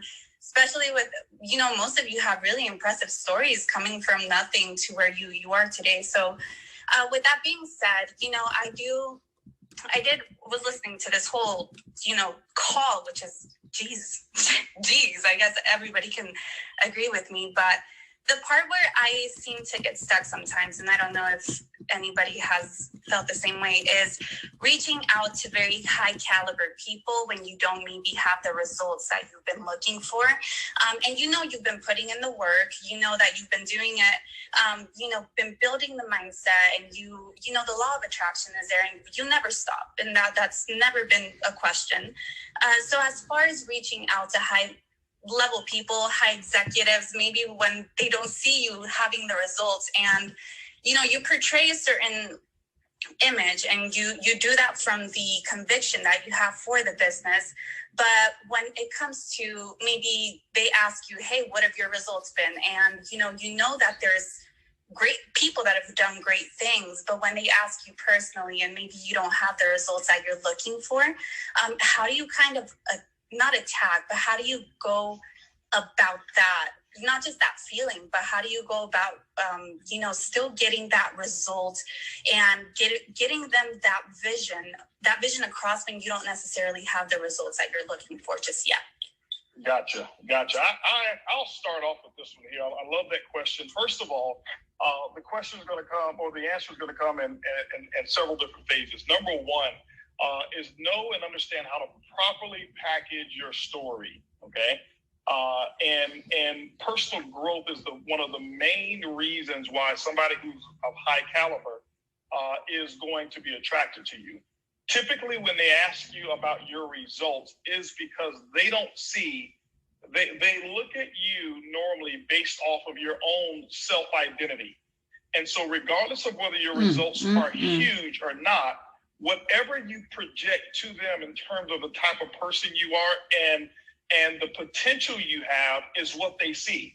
And so when they ask about your results, it's normally because they don't see the type of results that they will want through a person like you at that moment. Doesn't mean that their perception of you should be your reality, but that's typical. Specifically, let's say a person is working as an office clerk, and this person here is a high-level executive.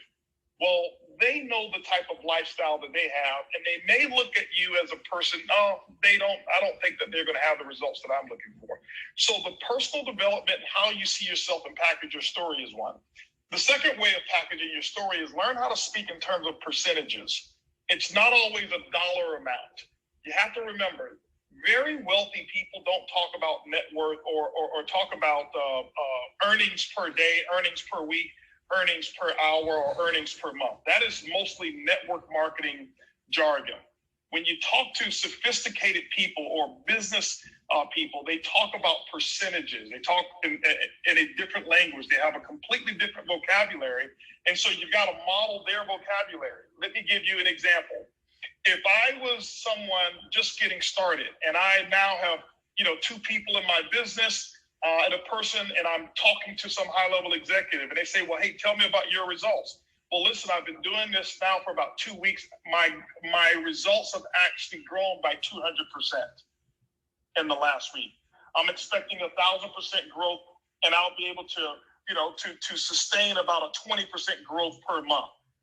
They don't know what those numbers mean. Starting from 1 to 200 is from 0 to 2 people, is 200% growth.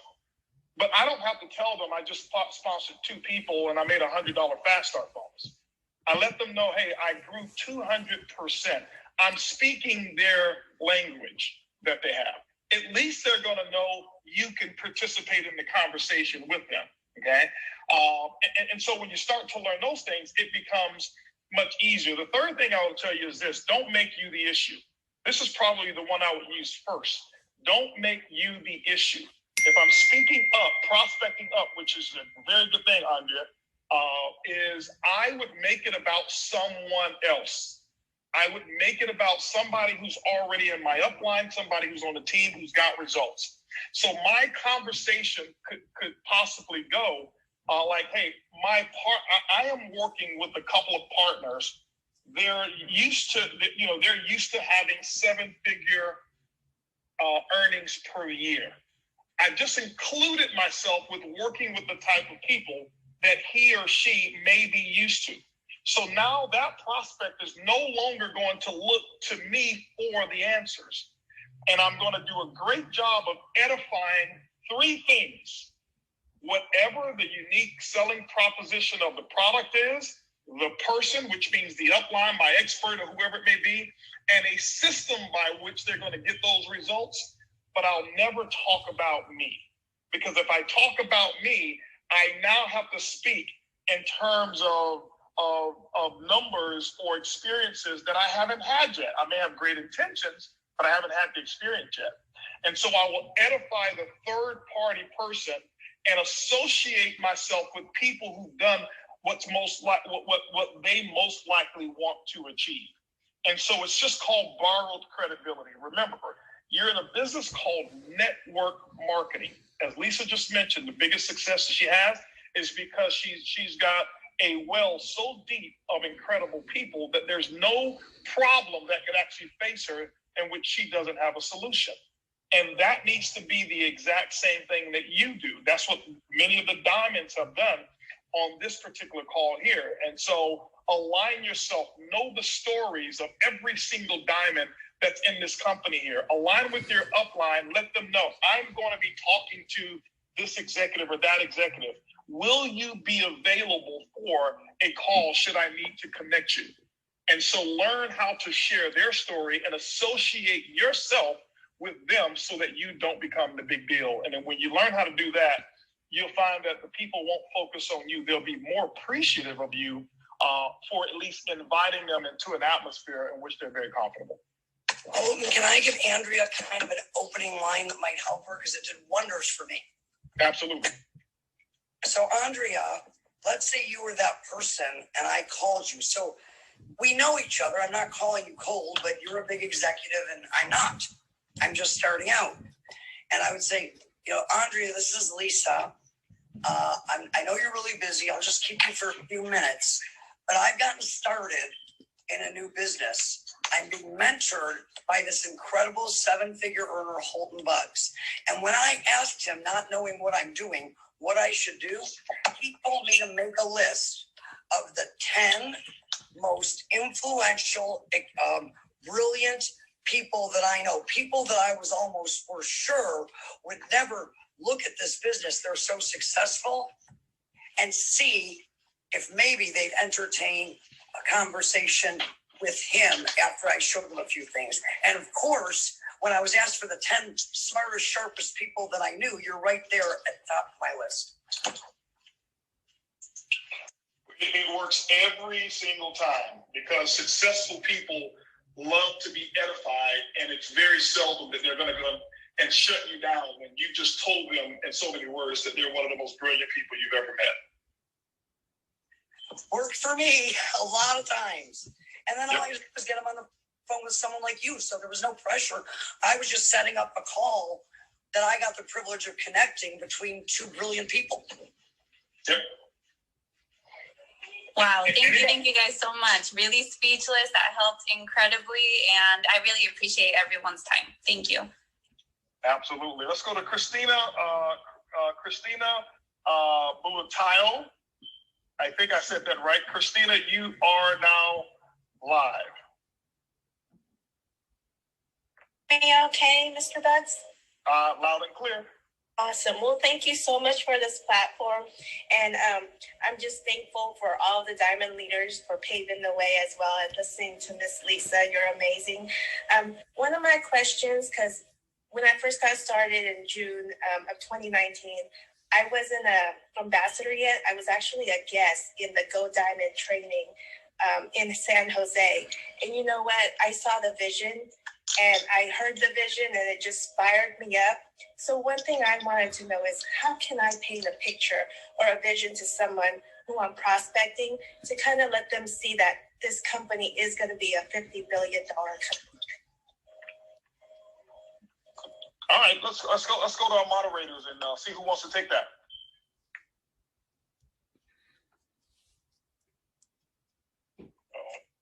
Well, while they're waiting, I want to tell you that you have an incredible story that I hope you're capitalizing on. Because you just told me that without being in a business, you went to a training for people in a business when so many people that are already in the business won't go to that training. So you are a person who is willing to investigate to find out what something is. And that's the story that I would tell somebody. I would say, this may not be for you, but you strike me as a very sharp person, and sharp people know what they're saying no to. I'm here because I didn't think I'd do it, but I went and looked at it, looked at what the people were doing, and I jumped right in. You probably won't, but are you sure if you don't check it out? I agree with that. You're right. You're right on that. And I'll give you one other one as well. My audio went out a little bit, but I think I heard most of your question. And I will tell you this here: don't put so much pressure on yourself to paint a picture of how big it is. It doesn't have to be $1 billion company or even $1 billion future for people to take care of themselves. If you heard Lisa talk about it, the majority of the people who really make the biggest impact in this business are people who are looking for a small victory. The person who wants to pay for their daughter's piano lessons or whatever it may be. My previous company, I've only been in $1 billion company in terms of a company who's done $1 billion a year. That's the company that I made $500 in 3 separate months. But my other company, my previous company, where I was a distributor, obviously we made incredible amounts of income, and we never even got to $500 million a year in revenue. And so make sure that you associate the size of the opportunity. Make sure it's in proportion to what their expectations are, because it doesn't have to be $1 billion business for them to make $1,000 a month. It's just got to be something that you find compelling, the value that you see, and be able to relate that value to what their goals are. You got to speak their language. Now, $1 billion opportunity may impact you. It may be what you needed. But remember this, I always teach the different rules. We grew up with what I call the golden rule. Your parents taught you that. Treat people the way you want to be treated. And so that gives you the tendency that if I'm looking for $1 billion company, everybody else is. Well, I have the platinum rule. The platinum rule is treat people the way they want to be treated. And they may be intimidated by $1 billion opportunity. And so make sure that you take your time to understand these small little nuances here. And as you approach people and present your opportunity in business, learning these little small things, these nuggets that you've gotten on this call today, I guarantee everybody on this call, if you put this in action starting today, don't write all of these notes and say, wow, one day I'll be able to use this stuff. Put yourself in the atmosphere, like Sam Bean said. Put yourself in an environment where you're forced to use what you've learned today. That's how I grew.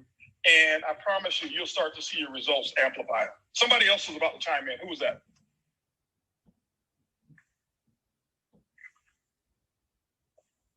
Was that you, Tommy? Or who was that? Who else was that? It was. I just was commenting on Lisa, what she said. I really think it's brilliant that she recommended that she used her story, because you went and did the diligence on your dime. You took your time and kicked the tires and asked the questions. So, essentially they don't have to. And not many people do that. So I totally agree that that's a strong invite, a big part of your, is sharing that part of the story. Awesome. So, HB, can I say one thing on that as well? Yes, sir. Go ahead. And one of the biggest things that I learned from you in the past, and it was basically getting a person to an event. Our Millionaire Mind, when you had the Millionaire Mentorship call, it was always a high level of information. So people who have been exposed to the business, they can jump on and see what's being taught, as like when he just popped the hood, they can see $1 million nuggets being dropped on a regular basis by people who made millions of dollars. And it totally takes the focus off of the people who are doing the inviting.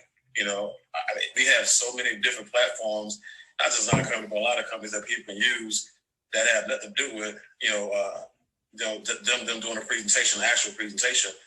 That's just one of the biggest things, whether it be an event in person, whether it be a regional event, or an event where they can bump into, rub elbows with, ask questions with, or even just listen to people who've actually done some amazing things. that normally, does a better job than the actual presentation. So that's what I wanted to share. But also, Lisa, love you, and it's good hearing from you. I love you. Hey, Chuck, Holton, when I originally raised my hand, it was actually to ask a question. May I ask it? Of course.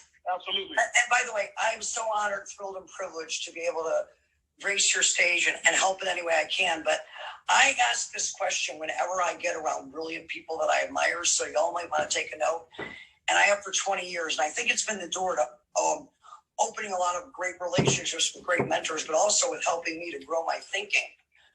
I would like to know from, whoever's willing to answer it, Johnny, Holton, Terrence, Sam. I don't know all of the top leaders in your company, but I know that everybody who's here is. What is the best book that you ever read when you think about your business success that you would recommend if you could only recommend one book? And what are you currently reading? Because I want to grow my reading list. Anybody want to take it? I mean, we all can answer it. It's a quick one. Go ahead. For me, real quick, it was the 360-Degree Leader by John C. Maxwell, because one thing I do know is being in business with HB and Edwin Haynes is that you're not going to be able to get in touch with them all the time, if at all. So you're going to have to be able to lead across, below, and above. So, right now, I'm just going back and rereading my journal because so many people write in the journal, and the last time they actually open it up was to write it. They never read it. So that's what I'm reading right now, Lisa. I just wrote that down because that's the second time I've been recommended that book by Maxwell. I'm a Maxwell fan and had never heard of it. So thank you. Anybody else? I'm taking notes. I'll give you mine real quick, Lisa. The most impactful book that I've ever read, there's two, okay? One called Permission to Succeed, and the other one that's called From the Hood to Doing Good. One is by Edwin Haynes and one is by Johnny Wimbrey. But no, those are some great books. But if I had to give my book that has been my Bible for my floor plan of success, it's been The Master Key to Riches by Napoleon Hill. And more importantly, it's the chapter on a definiteness of purpose. I've read the chapter. I'm one, and I tell people this all the time. All of us learn differently. And I am not a real big book reader. I don't finish a lot of books. What I do finish and I study the chapters that are going to make so much of an impact on me. Why? My philosophy is reading a book for me is like going to the grocery store. I get lost a lot. And I don't come out with everything that's in the grocery store. I come out with what I need. And so when I get to a book, when I find something that's impactful to me, I don't try to implement everything that I learn because I can't anyway. It's too much information. Most great authors have forgotten more stuff than we can ever learn from them. So I take one thing that I try to get from a book and I try to perfect it or try to master it. And Definiteness of Purpose was mine. What I'm reading right now, because of where I am in my life, my book reading has been different. I just finished a good book that my son bought for me. I finished it on the plane the other day. It's called The Way of the Superior Man. And that's more about relationships. I got a new book that I'm reading also called The New Jim Crow. I've got a book that I'm reading right now for personal development that's called The Power of Now by Eckhart Tolle.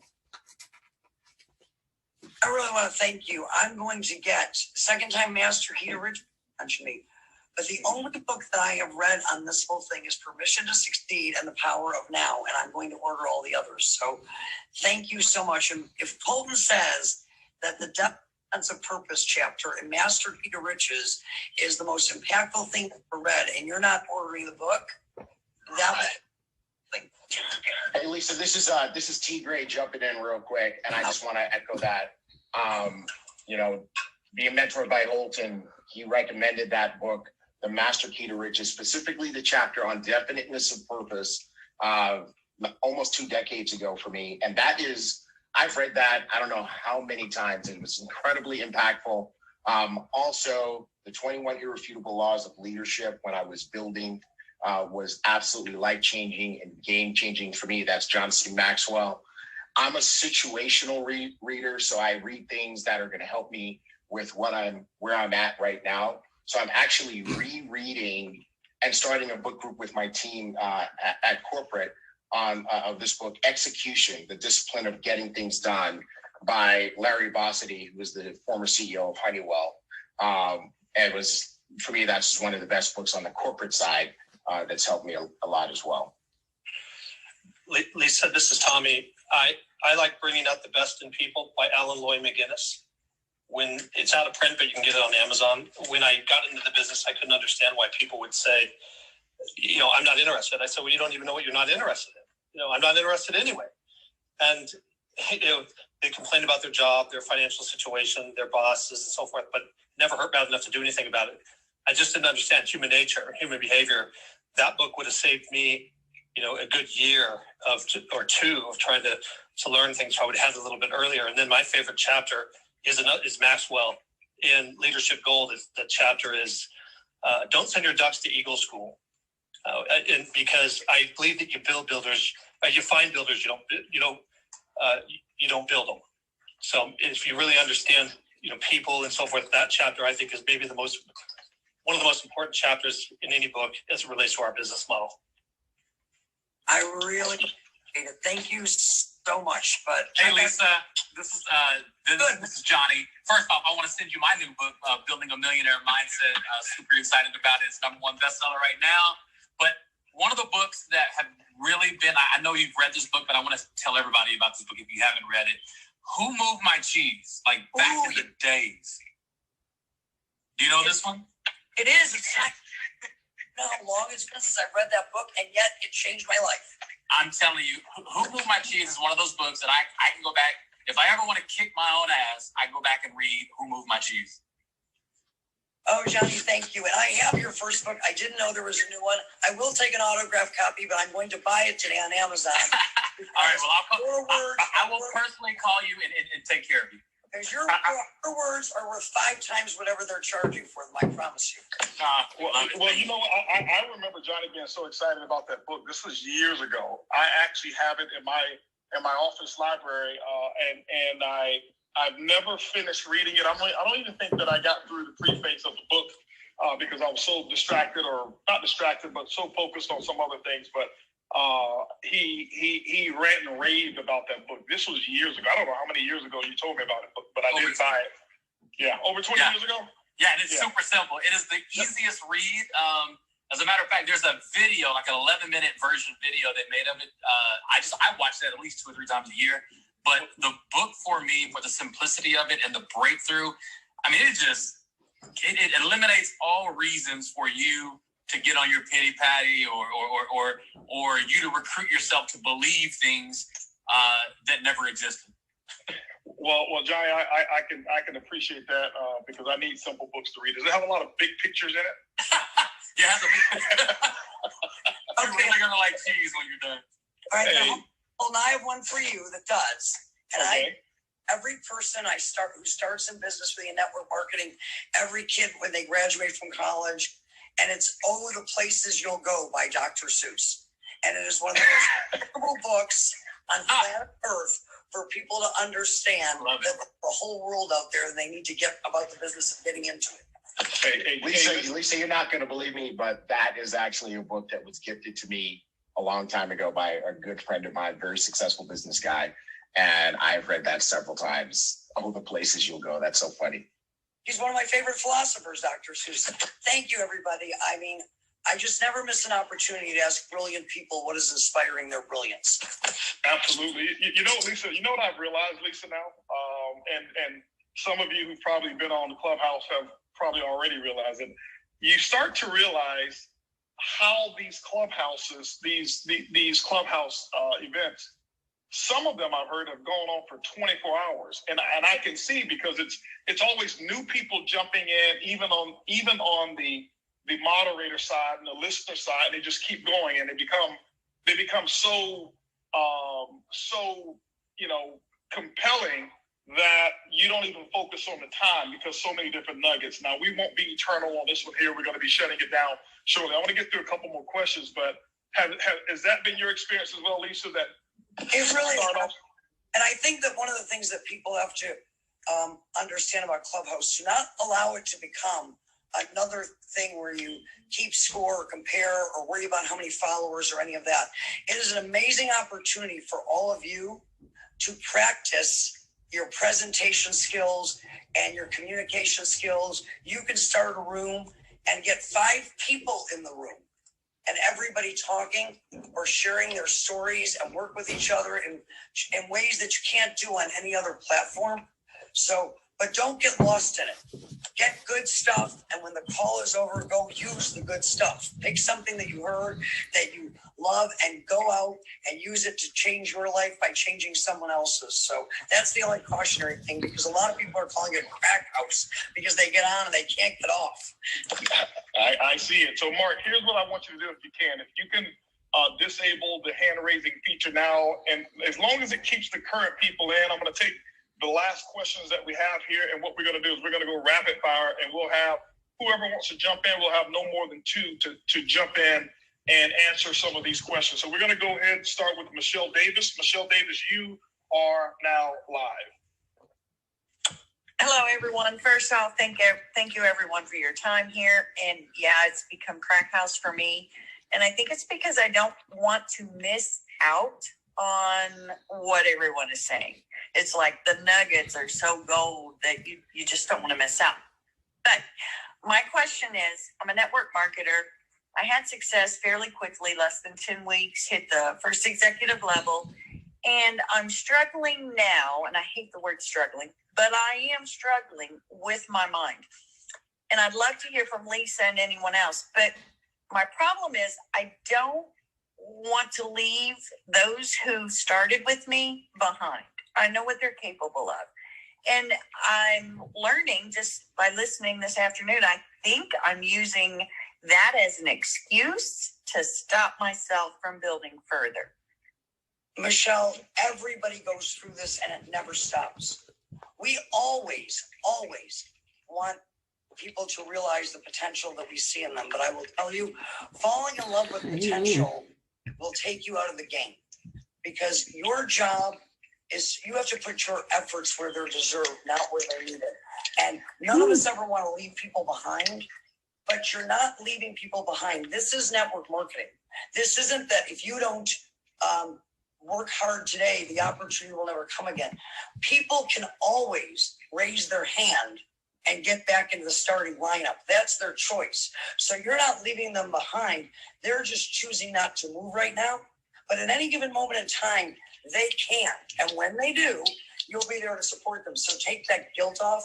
And remember, there's a fine line between enabling people and empowering people. And it's a really easy line to cross. But think of it as a mother with children.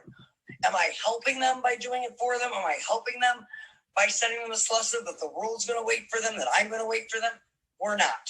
So the best way that you can lead people to their greatness is by inspiring them by going to pursue yours with those that are ready to run with you. Oh, God, that was good. Ready to run with you now. Let everybody else know that when they're ready to run, they can run too. That's my advice. Absolutely. Absolutely. One of the things I'll tell you is this here is the biggest motivating factor for the people that you don't want to leave behind right now is not your story. They don't care how high you go. They're not going to be motivated if you go out right now and get a $5 million monthly check.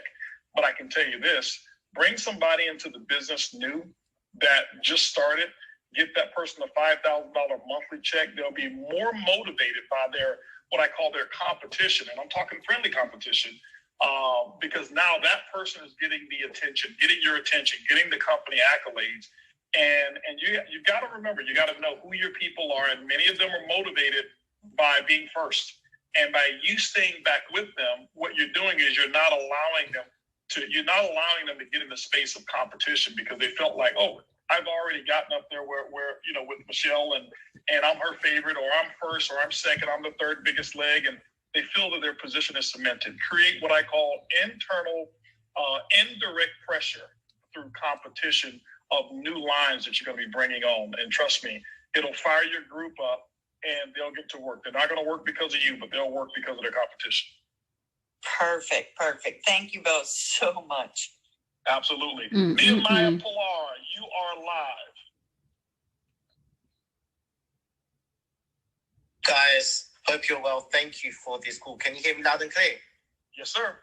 Perfect. I'm just going to get my question up. So my question is to you, HB, is what do you think is different from the new networkers compared to when you started in the industry?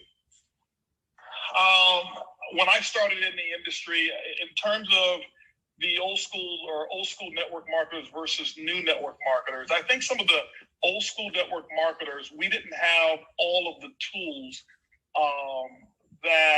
that we have today.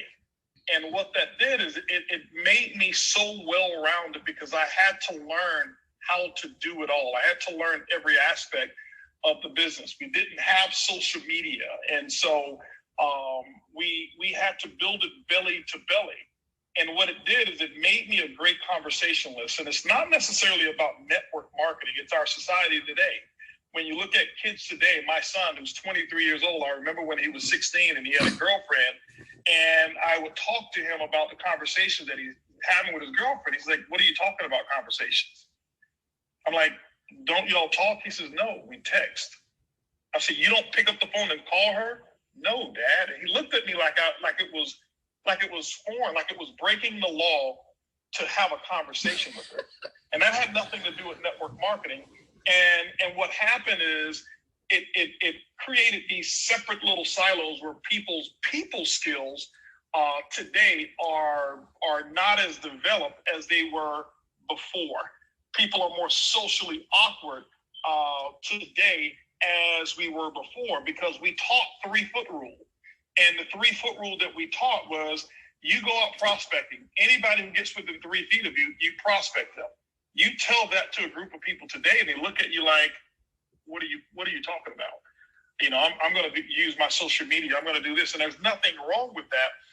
But I think what Clubhouse has actually done, and this is not really trying to sell the Clubhouse has taken social media and allowing us to talk to each other again, have conversations, even on your Zooms. And when you think about it, when we're presenting on Zooms during trainings, it's mostly one to the field. Here we're having a conversation. And this while I like it, feels like old time before. The other thing was the expectation of getting rich your first month. You just didn't have that concept. You knew that there was a process, and we focus a lot more on process. And today there's so many deals or concepts that are out there that has spoiled the true essence of network marketing, and it gives a false sense of hope to people coming into the business thinking that everybody deserves a story of I joined today and I retire next week or next month or next year. And that just wasn't the case. And so I think all of them are still capable. I think there's some incredible people in this industry who come from what I call the new age of network marketers. But I do feel, and this is just me, I do feel that I'm so glad that I took the long route and that I didn't have the shortcut because it developed me as a business person. I don't want to dominate, but being 33 years, I want to second everything that you said, because here's the difference. Don't confuse a tool with the process, because the tools can help accelerate the process. They can help you communicate more efficiently and more effectively. Gosh, we're on Clubhouse for free, and Holton and I used to spend $1,000 a month for an hour-a-week conference call that sounded like Outer Mongolia. But here's the thing. I know with certainty for many of the people on this call that if you took Holton or me and dropped me in Boise, Idaho with an ugly brochure and a product that I loved, I would have a group in a week. Mm-hmm. And I'm not sure today that people understand that. So use social media and things like that to double down on your strengths and increase your reach, but don't think that they can cover up for the weakness. The other thing that I would add is network marketing. Great companies of all kind, great organizations of all kind, live and die with the culture that they develop. And today, sometimes they're long on momentum rise financial stories, and they're short on culture. And those companies and those organizations, 2-3 years down the road, won't be here. And this pandemic is an excellent example of that. Look at the companies and the organizations that are thriving. Their connection and their culture went deeper than social media posts. Yep. Hey, HB, Edwin Haynes here. Go ahead, bro. All right, man. Listen, I've been trying to figure out how to get this mute button off. I miss Lisa asking about books and everything. Listen, don't sweat it. I had the same issue jumping onto the call for the first 2 minutes. So, oh my goodness. But anyway, I say this too, in regards to what you all are saying here. I always say that the person I am today is because of the process I went through in network marketing. And that translated not only for network marketing, but in business period. As I now have been able to develop and experience other companies outside that I've been able to start and have success in. It was all because many of the successes that I am having and looking to have in the future, it translated into outside success here as well. Mm-hmm. So a lot of times people get these quick, I don't want to knock what's out there, but these quick things where they confuse earning a certain amount of money with full success. The amount of money that you earn don't necessarily mean that you're fully successful. It may mean that you hit a lick at the right time. And so I had to be careful with not trying to always how we used to say it, but this bottom line, skip the process. I'll leave it there. I think most of us, we all want to get rich or have success quicker, and there's nothing wrong with that. But make sure that you become and get something of substance in your life, something that can grow you. I can tell you this one thing that I can say, and I can speak from my experience here as well, is that the person that I was 20 years ago, I'm not that person. I'm better than that. The person that I was a year ago, I'm not that person. I'm better than that person. The person that I was a day ago, I'm not that person. I'm better than that person because I continue to grow. And those are the disciplines that I learned as becoming, going through that process. One of the things I say ended with this, and I took this one from you. I'm not competing with anybody else or anything else. I'm competing with the person that I see myself as in the next 5 or 10 years. And so I'm looking to continue to grow, and network marketing has been a big part of that. So you hear this term, and it's now becoming like a cliche, if you will, but I have fallen in love with the process. And I would strongly recommend that a person who really wants to grow and grow 360 degree person in terms of growth, then fall in love with that process and don't shortcut the shortcut. Because what we do is the shortcut in life from my experience. So I want to just kind of share that as well. But before I go to the next one, I'll throw one last one in there. Is this here?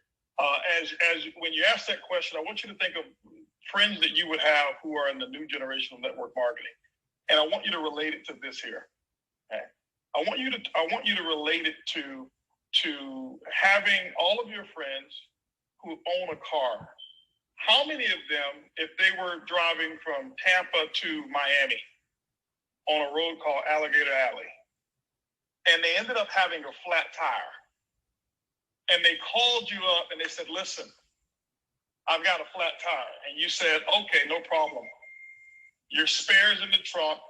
You need to go ahead and get your jack and your lug wrench. How many of them would even know what a jack, a lug wrench is, and that there is even a spare tire? Most of them have gotten so adapted or so used to the quick technology that somebody's going to fix my problem that they are not even aware how to make or fix their own problems.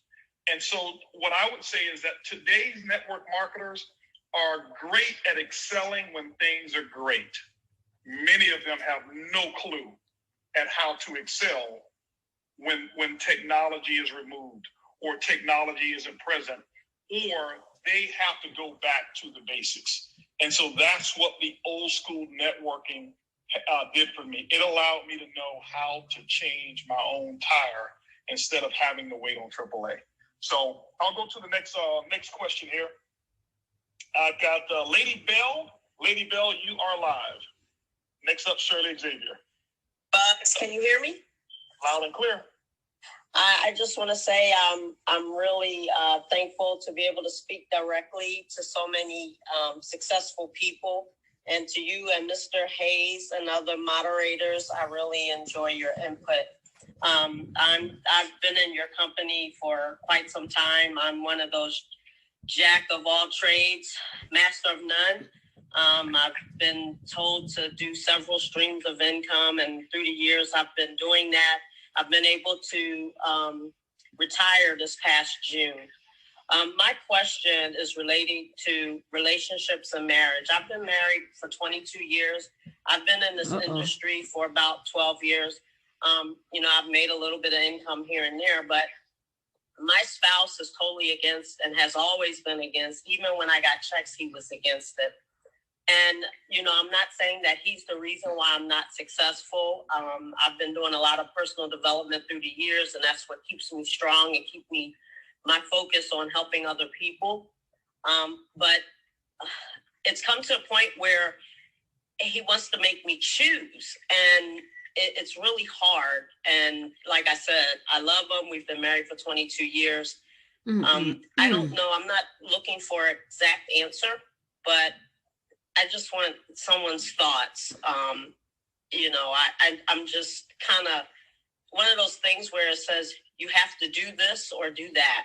And I really don't think it's fair for me to have to choose. Good question, girl. Bring it. Right. I understand. I definitely understand that one. And first of all, congratulations on your the success that you've had. Congratulations on your retirement. And this question, I want to applaud you on your being brave enough to even bring that to the Clubhouse, because many people are suffering with the exact same thing. I was looking to see whether my wife was still on here. I was going to have her take a stab at it. But one of the things I will tell you, and I see people make a mistake, and the mistake that they make most often is trying to convince their spouse as to why the company or the business is so awesome. The more we try to convince, the more that they're going to hold on to their reasons for not wanting you to be involved in the business. There's not one legitimate reason that has true validity outside of that person's personal perspective as to why the spouse should not be in network marketing. And so what you've got to do is identify what is the real fear that your husband is holding. Does he fear he's losing the ability to be the hero because you may be talking about Edwin Haynes or Holton Buggs or Cesar Munoz or Johnny Wembrey so often? Because this is a very, oftentimes, this is a male-dominated industry from a recognition standpoint. The women do the majority of the work and contribution of volume. Men get a lot of the recognition.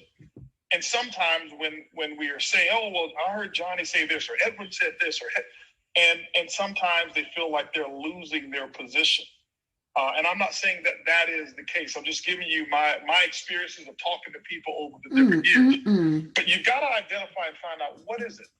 And that is, don't sell them on what you're going to accomplish and why they should be supportive. But now it's time to turn the tables to them and to step on their side without stopping your business, but step on their side and really get to the root of it.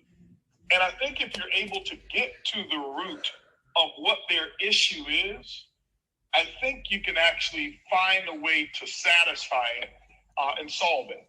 Because the principle of network marketing is a group of people working together for a common goal to provide freedom, financial independence, and a system of education for people all over the world.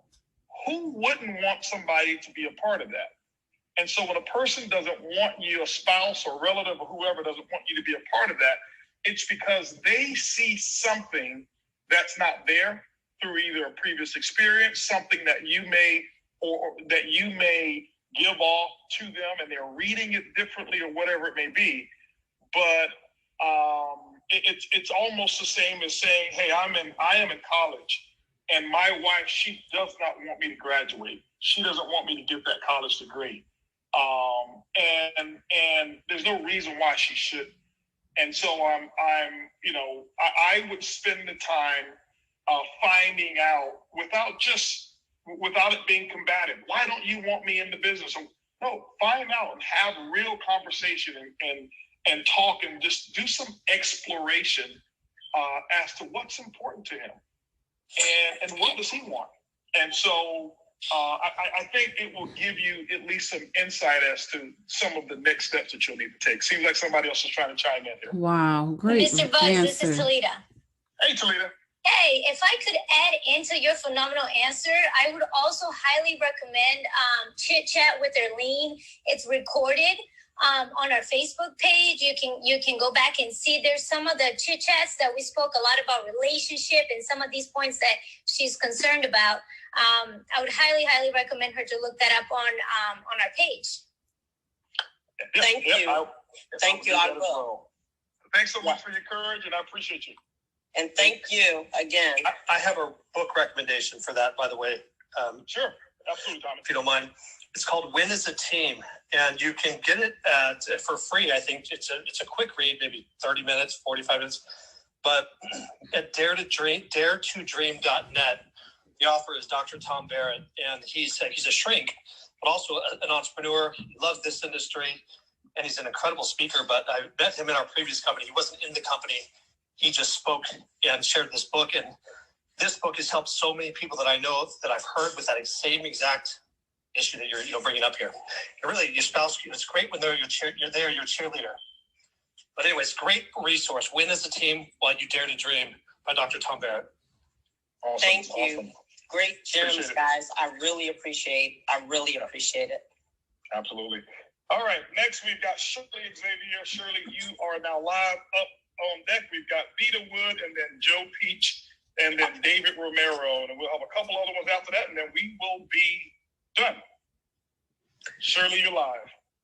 Awesome. Thank you so much, Mr. Buggs. Can you hear me loud and clear? Sure can. Okay, beautiful. Well, it's so amazing being part of ibuumerang. You guys always take it up to a whole nother level. I'm just in awe of how much, we just really find ways, or you guys really find ways to help us to stretch. I feel like we're on a platform called the Great GOAT, the great giants of all time, and to be on this platform, speaking to you directly and speaking to, our guest, Miss Lisa Grossman, and all our fabulous diamonds and corporate staff. This is really amazing. My team, not everybody is an Apple user. So I actually, including myself, I actually went and got an Apple phone, and we are all live on Zoom right now, listening to this Clubhouse because I wasn't missing any moments. So this particular question is coming from one of my ambassadors, Mrs. Laura Johnson, and she wanted to know, as you begin to grow your group, how do you balance your personal activity and being available for them? So I wanted to direct that to you and Miss Lisa, if that's okay, and anybody else who wants to chime in. Sure, Lisa's here. I'll let her go first. All right, maybe Lisa is not here right now. Okay. Well, so in terms of balancing activity between your personal growth and the growth in your organization, you shouldn't have to choose it. You shouldn't have to, make a decision whether I'm going to be personally sponsoring now or whether I'm going to be working in depth. When I am working, if you're going to have a successful business, what I do is I take my personals or my brand new prospects, I bring them in depth with me. When you're isolating there's such thing as isolation. I do isolate and I build so that I could create that internal competition. But if I bring on a brand new person or 2 to 3 brand new legs of business, I have a current organization. And if I'm still working depth in that organization, the best thing for me to do is to take that new group that I've got, 2 or 3 of those people, and bring them with me in depth and other legs so they can see the magic that's going on in that other leg. It allows me to build much faster. Why? I don't have to always start a fire. See, I can start one fire, and then I can take everybody's wick on this call, and all I've got to do is bring you to the fire. But if I had to be the person to go to each person on this call and light your fire, it's going to be exhausting. It's a lot of work. It's more than I'm willing. I'll probably run out of energy. And so what I'm going to use is I'm going to use the growth that's in my current organization, wherever that is. And then I'm going to bring my new groups with me so that they can experience what it's like to have an exciting group that's going on right now. For example, you heard Luisa and Fernanda talk about the number of people that they've sponsored. I think as of yesterday, they'd sponsored like 13 people this month, or as of a couple days ago or whatever. It may be higher now. So obviously they've got excitement that's going on in their group. So let's say it's you now, Shirley, and your new group, you and a couple of other people. And I'm doing meetings for Luisa and Fernanda. And now I'm 4 levels deep doing meetings, and it's exciting over there. Shirley, you may not know how to create that excitement. And instead of me having to restart it, Shirley, hey, listen, you got 2 or 3 people outside of the meeting that I'm going to do for you on Thursday. I'm doing a meeting in one of my other legs on Tuesday. Why don't you bring a couple of people with you? And so now you come, your 2 to 3 people come. Luis and Fernanda has the Zoom packed out, has the house packed out, the hotel packed out. I bring you over there. I don't have to teach you how to have a successful, energizing meeting. The environment that Sam Dean talked about earlier, the environment did the work for me. This is why I never choose between personal, my personal width, in terms of production versus what I've got to do in the group. It's all one. I utilize the whole group to build my other legs of business. And if you do that, you'll spend less time, you'll get more productivity, and the business becomes more fun and it won't feel like a job.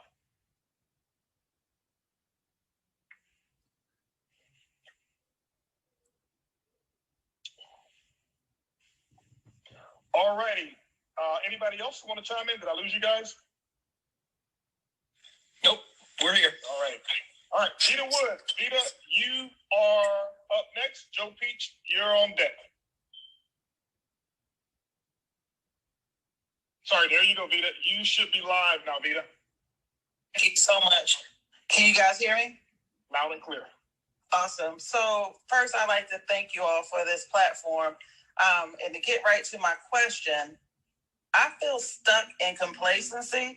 It's like I have these out-of-body experiences where I know it's inside of me, but I cannot figure out the key to pull it out. My success, I'm going to use the word success with air quotes, to other people, and I'm talking about this business and my regular job. Other people are always commending me and this, that, and, oh my gosh, like the success I've achieved to them is great, but to me it is sickening because I know that there is more there. And I'm trying to find out, how do I set myself up to be receptive, or to that one thing that you mentioned earlier, Mr. Buggs, about what it took to open that door for me to walk into my quantum leap. Johnny mentioned in his book, his dad said those 4 words, anybody can be average. Like, I don't want to be average, but I feel stuck in complacency. So my question for Lisa, Edwin, HB, Johnny, when you feel like this, what type of activities or daily processes would you recommend outside of associating myself and reading and learning to find this within myself, to pull it out and to jump out of this complacency funk? Real quick on mine, don't discount or minimize association, because that was my number one answer. As I spoke about when I first got on Clubhouse today, I told you that I listen to Clubhouse, and what Clubhouse let me know is, HB, you got to step your game up.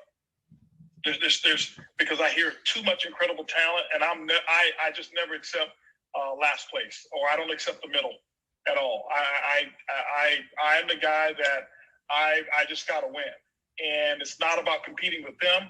But when I see others bettering their best, I know that my best can get better. And so the biggest thing for me is making sure that I put myself in an accountability, earn the right to be in an accountability group with someone you admire, and someone who is not stuck, someone who is thriving. Earn the right to be in their accountability. You know, and sometimes it's easy for us to just pick up the phone and text someone and say, hey, can I be your accountability partner?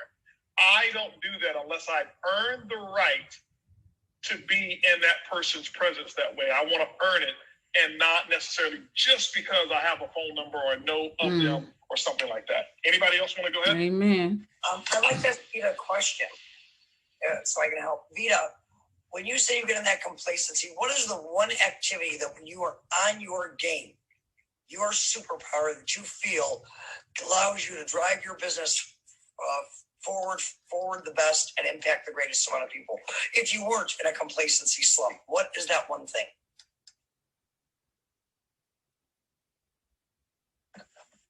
Vita? Did we lose you, Vita? You might be Vita?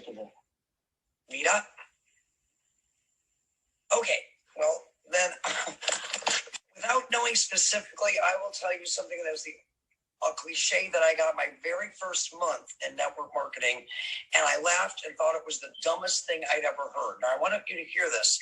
It was from Jeff Roberti, who today has earned more money in the field, I think. Holton, I think you and he are running neck and neck, but if he's not in first place, he's in second.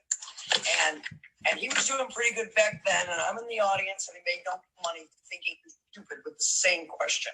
And he said to me, Lisa, there is no problem that 5 new distributors or 5 new customers or 5 new prospects in your business cannot fix. Because when you get in a slump, you need to go back and see it through a new person's eyes to reconnect with what you saw in the first place, and it will get you up and get you going. And the further along I got in the business, the smarter he became with that advice. And today I live by it. Awesome. Thank you for that, Lisa. I was muted, but they unmuted me. So I will do the activities. Mr. Edwin Haynes had mentioned one time, don't go back to the basics, because we should never have left the basics. So I tend to want to stay doing the everyday things that I know to do. But I feel like sometimes an actor on stage, like I need to do these jumping jacks and get all this energy and this power before I run out on stage and pull something from within to have the energy to go through and do these everyday things. Okay, the secret is, please. I don't believe in beating other people. I believe in doing your best, which most people don't, which is why you beat them. I can add something to that too, Mr. Buggs, if you can. Sure, of course, Luis. So what I was going to say is this. Here's my advice to you. When you feel that way and you feel like you can't make one more call, make one more. Always do one more. Mm-hmm. If you're always doing one more, you're never doing the same thing every day. You are stretching every day. And soon your worst day becomes better than what was 6 months ago, your best day. The answer is that, do the thing and you'll have the power. Somebody think that. And I don't remember who, but the saying stuck with me. Yeah, I was just going to add it that I was, and you also mentioned it to us one time, Mr. Buggs, was Muhammad Ali, when he was training, he would not start counting his exercises until he was already tired. Until he was already tired, he started counting how many push-ups he has done. And one of the things that I have done to create success in my career is that I know the company will pay millions of dollars to that person who is willing to do the work. And I know for the fact that the company will make those payments to that person who is willing to do the work. So, and I know because because I already know that, I go and do the work, and once I do the work, the money will come. Eventually, will come, because there's nothing that can you accomplish if you do the work. If you continually do the work, eventually you're gonna get better, and you're gonna get better. You're gonna get better every time you get better. Your results gonna be better. Absolutely, great stuff. Great stuff. I love it. I love it. Next person, Joe Peach Graves. Joe Peach, you are now live, Joe.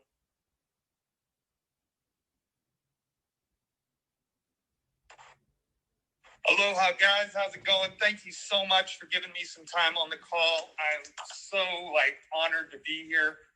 I love all the stuff about the books because, I mean, Johnny, I've read your book, From the Hood to Doing Good, so many times, and now being one of your published authors is absolutely amazing. But my question, and it was fantastic to have Lisa congratulate that young lady earlier on the call about having over 100 customers, because I think that's something that I've noticed has been getting lost with the group that I've been building, is the value of having customers because of the delayed gratification sort of aspect that's inherent in this company. The question that I wanted to ask is, what are some things that you say to the person who doesn't realize that when they have 100, 200 customers, that they've got a residual income of $60,000 a year down the road, that will keep them understanding that being that fish, being that elephant, and just gathering those customers is not, I wouldn't say enough, but it's all steps moving forward that isn't wasted, if that makes sense. So how do you maintain the value in a person's mind when the results are a little bit delayed? It's Joe, it's all about catching them early enough as they become or as they are a baby in the business. When new people join the team, we talk about culture, and culture is basically the habits, the philosophies that an organization really abide by without having it be set rules. It becomes a movement. It becomes what's expected of one. And so when a person joins the business, it's up to you to find out what's your goal. What is it that you want to accomplish? And when I ask a person, if I was asking Joe, hey, listen, right before you joined, you saw a presentation. Joe, if I was to personally work with you, what type of results would you like to see in the next 90 days to 6 months? And if you jumped out and says, okay, well, I'd love to see $100,000 a month. Well, what happens is some people allow the prospect to join with that expectation without exploring a little deeper. My next question is going to be, Joe, that's great. It's definitely possible. When was the last time you made $100,000 a month within a 6-month period of starting a project? And when your answer becomes, I've never done it, now I'm going to bring you back to something that you'll fight for. Because I told my son this. My son came up with a goal one day, and he says, Dad, this year I'm going to be bigger than Drake. He's in the music industry. Now, I'm not one to crush your dreams, but you got to remember there's something called possibility, and then there's something called probability. The possibility of my son becoming bigger than Drake and selling more records than Drake that year was possible. The probability was almost zero. Not probable at all. And so we have to run a balance between probability and possibility. And it's your goal to kind of wean a person in to some of their possibilities, but a lot of their probabilities. And so when you say no, I'm going to say, hey, listen, $100,000 a month is great. Let me ask you a question. Would you consider it a win if you had 20 customers buying something every month?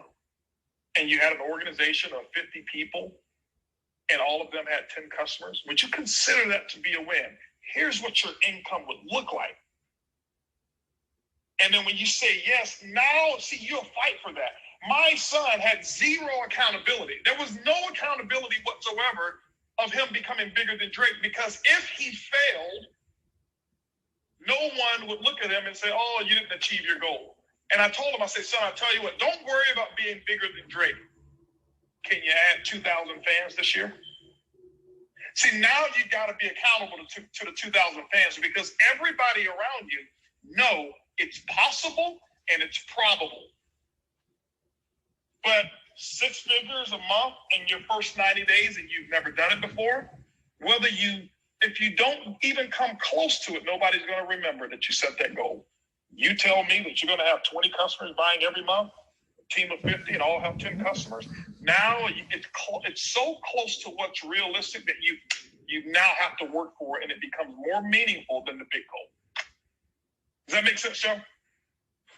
That makes absolutely a lot of sense, and I truly appreciate the answer. Anybody else want to chime in? And let's have one other person chime in on that, and we'll go to the next person. I just always want you to point out the impact. If you have 20 people whose lives are better because you introduced them to a product that made their life more convenient or help with their health, you've impacted 20 people. How many people do you know can go out and say, this month, because of what I did last month, 20 people's lives are better because I showed up? That's a win. And wins like that yield to income, because the universe rewards those that make the greatest impact with the greatest riches. Definitely agree. A lot of gems on this call, man. This has been awesome. Next, we're going to go to David Mr. Buggs. Romero. We're going to go to David Romero next, and then after that, we've got Darlene Garcia, and then after that, we've got Kelly. Mr. Buggs. Yes, Luis. Mr. Buggs, is that? Can you hear me a second? Yes. Oh, is that Avi? Yes, I think that's Avi. That's correct. No. Oh, no. David Hunt, UK. David, you know what? You guys are always together. You sound alike. Mr. Buggs, I just want to say, we're meant to have a training call with our team right now. There's 147 of us on a Zoom. And Mr. Wimbrey was really coming on. Mr. Wimbrey's been sending messages saying, how does this play out? And we're like, dude, there's no way we're doing a training. So we're streaming you. There's 147 people now on a Zoom listening to you. And we got Mrs. Grossman as well. So I'll be kicking myself if I come off this call and I don't ask a question. So the team will put in the chat right now. We're filming this. So firstly, thank you for doing this. This is gold dust. Honestly, we are staying with Mr. Buggs. Johnny Wimbrey's on our Zoom. We're taking over. Firstly, I have to give credit to Mr. Buggs for somehow getting Mr. Bean on an iPhone. Congratulations. And then also that Alligator Alley, there's no way I'm going down there. I've seen that before. And if my tire goes, I'm going to figure out how to drive the car regardless. But my question to Mrs. Grossman, because the team on here, the messages coming in are insane. One of the things that the team I've seen, it would be great to hear from you if that's possible. When they launch their business, and many people do it wrong at the beginning, and what do you teach people? And also with regards to invite, because you're talking about texting now. What's your thoughts on text message invites compared to phone call too? So I appreciate your time, guys. Thank you for listening. First of all, I have to say I'm much like Holton. When long distance went one price on phones, I got the family plan, and I was so excited and handed them to my daughters and said, oh my gosh, you get unlimited time and 400 texts. And they looked at me and said, can we get unlimited texts and 400 minutes? And I said, what? And they said, Mom, when you see that, you see a talking device. We see a texting machine. So I am not as in love with texts for a meaningful conversation as the younger generation, but I do think that they can save you time in network marketing. I'm a big believer in hot market. Holton is as well. We sort of pioneered it independently at the same time in separate companies years ago. And that's going to your list and asking for their help to get people up to quick success. So I think when people get started, you want to get them plugged in to everything they need to be plugged into first. And then you want to get them to action to get them whatever wins they can. So if it's going to be inviting, they don't really know the business, but they can invite somebody to take a look at something, to hear from someone who does. So I like to start people with their hot market, getting a few customers, because family and friends will take people out of the game if they try to throw upon them with a new opportunity they don't understand. But they're always willing to help you, and nobody needs a script to talk to mom and dad. So I start them there with activity that they can handle while we educate them on the systematic approach to building their business. Because action, action, action. And by the way, nobody starts wrong. Some people start better than others. And the last thing I want to say is, early on, I was listening to Edwin Hayes. I'm such a fan, and I got so many notes. And he's right. There are no shortcuts to success, only leverage. And people that are new in network marketing often fail because they feel alone, and they don't realize the awesome leverage they have with their support team, with the company system, with the scripts, with the advice, and with the proven path of success that's in front of them. So I think plugging people into the leverage that is available to them to take the pressure off of what they know, because the very best people to this day, I point, guide, and direct, because it's not about what I know or can do. It's about what I can duplicate. Does that help at all? Point, guide, and direct. 100%. Thank you so much. And all of the guys here in the chat on the Zoom are saying thanks too. So thank you so much. If I was to give you my 2 cents on it, David, here's what I would say here. Lisa and I, like I said, we come from the same school, but it's not that one is right and the other is wrong, because the way that people think today is how they think. And so if they act that way, they're comfortable receiving in that same way. But here's my philosophy on it. Imagine that you've got some people that you wanted to say I love you to. See, if I was sending out a group message to I got a group of buddies that I have on a message, and it may be 6 or 7 of them. I can tell hey guys, love you guys. I'll do that through a text. But if it was just, my mom or dad or whatever it is, and like my mother-in-law who texts every Sunday, and she sends a love message. But if I really wanted Erlene to feel how I felt, I'm not texting her, I love you.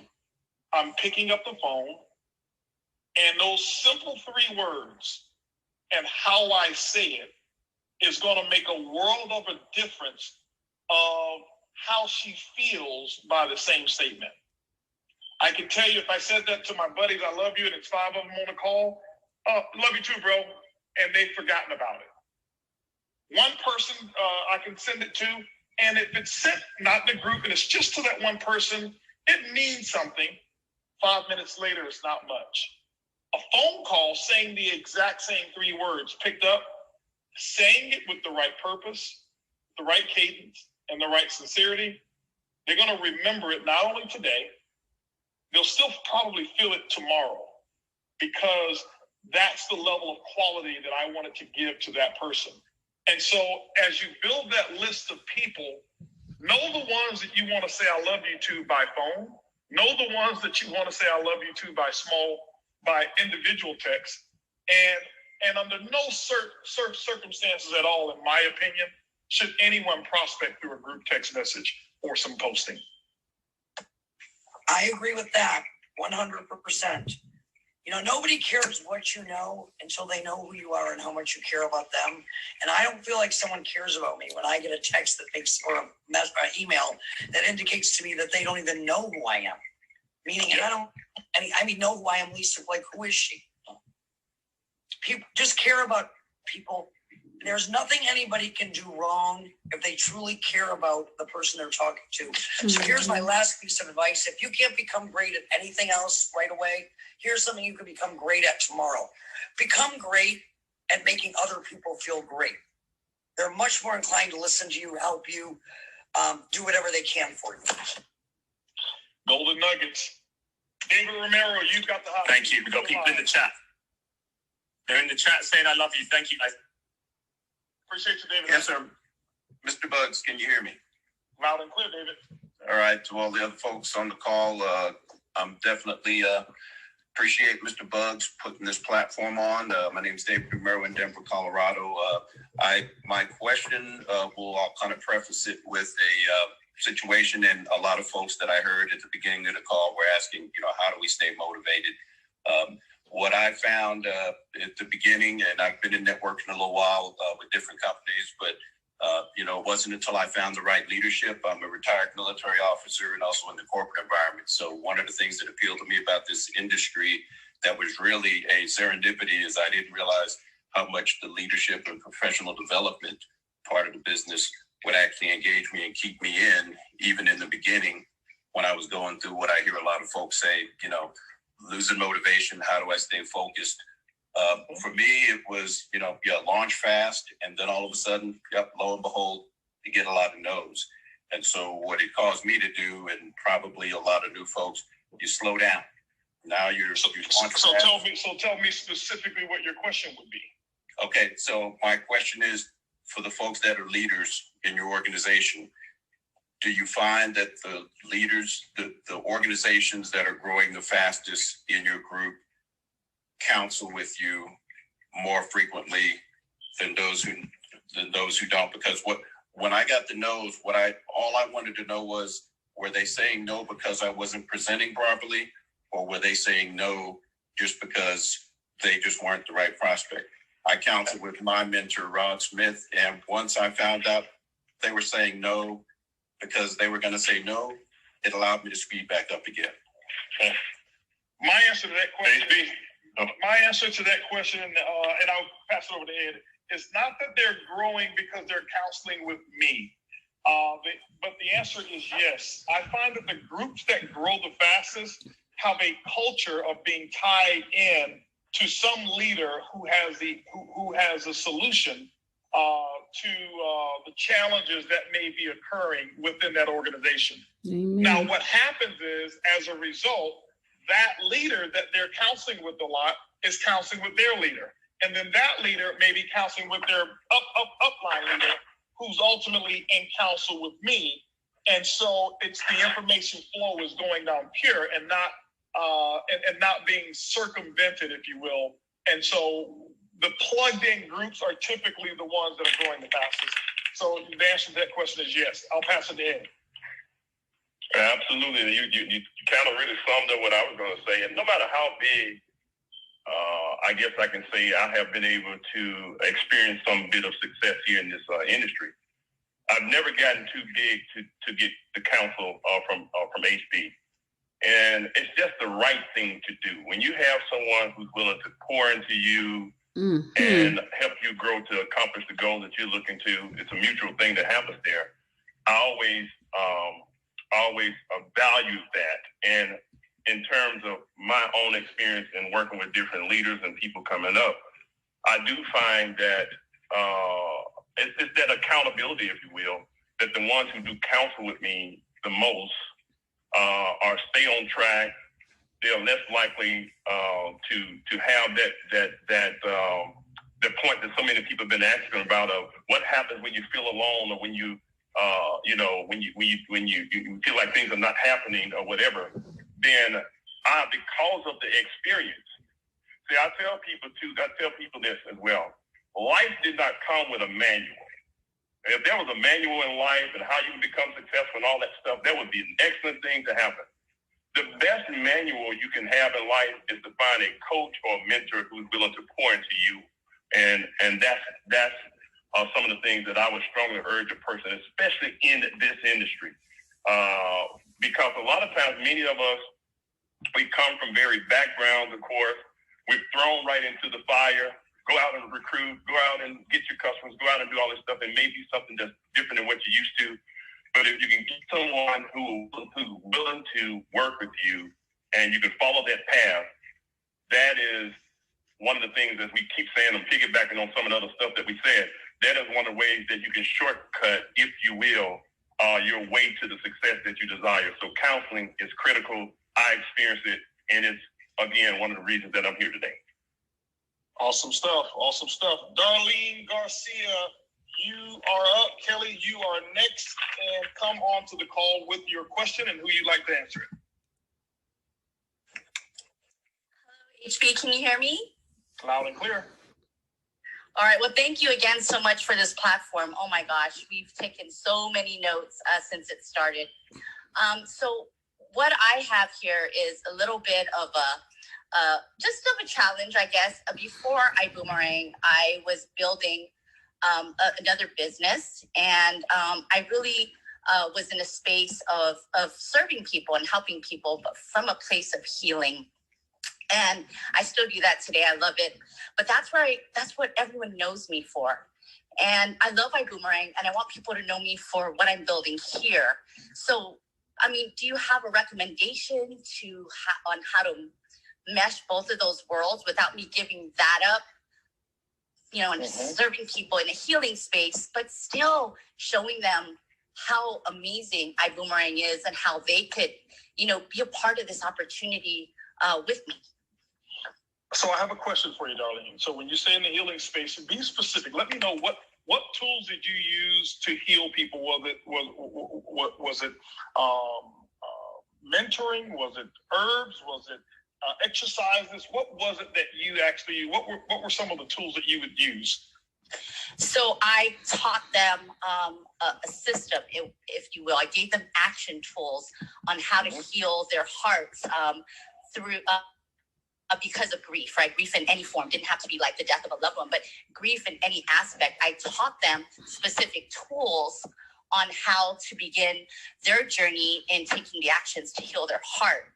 And, you know, that's still something that I'm very passionate about, but I'm on this journey with iBoomerang and I love it. And I want to be able to grow this in a way that you guys are growing it, you know, to be able to dream bigger and do all those things. And so I still want to be able to bring that world into this world that I'm in with iBoomerang. And do you recommend that I do that or not do that? I mean, what do you recommend? Oh, can I answer that?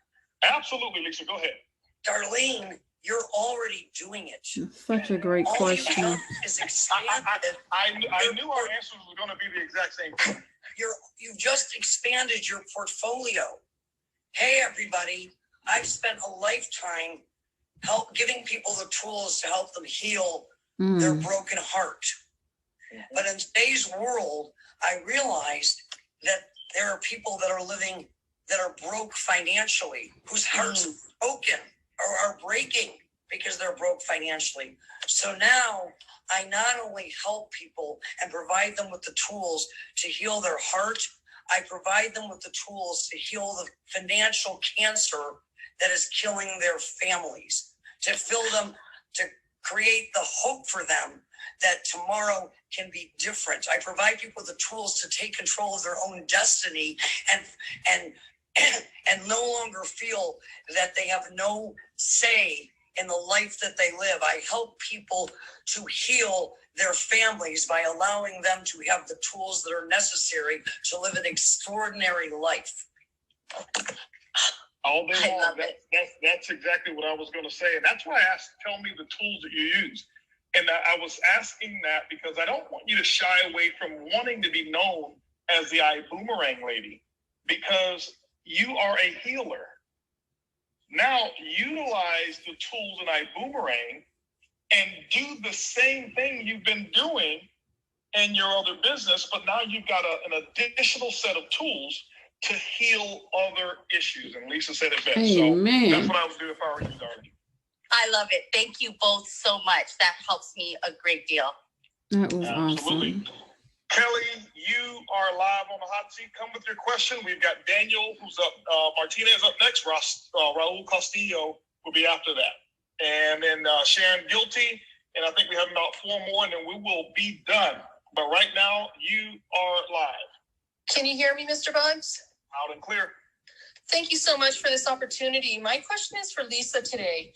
Lisa, early on, you mentioned that you only have the ability to talk to a certain number of people in any given day. And I'm being afraid of the yeses because there's a significant difference and people that say yes. And you always ask yourself, is my business going to be positively affected if this person says yes?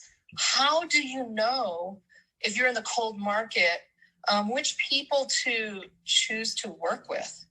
Okay, here you go. And this is interesting. And I'm not going to give a long answer, but I want to paint a picture you'll understand. I did a lot of consulting, and I would walk into people that wanted to start network marketing companies that knew nothing about network marketing. And I would say, put the 10 things on the board that you think are the most important to have a successful company. And they'd write things like money and all of these things, you know, a president who went to Harvard and Stanford and you know, all this and all that stuff's cool. But the things that I look for in people are decision-based attributes. If you ask yourself, what is in a great leader? I can pick any leader on this call. They have integrity. They're people. They're solution-oriented. They're possibility thinkers.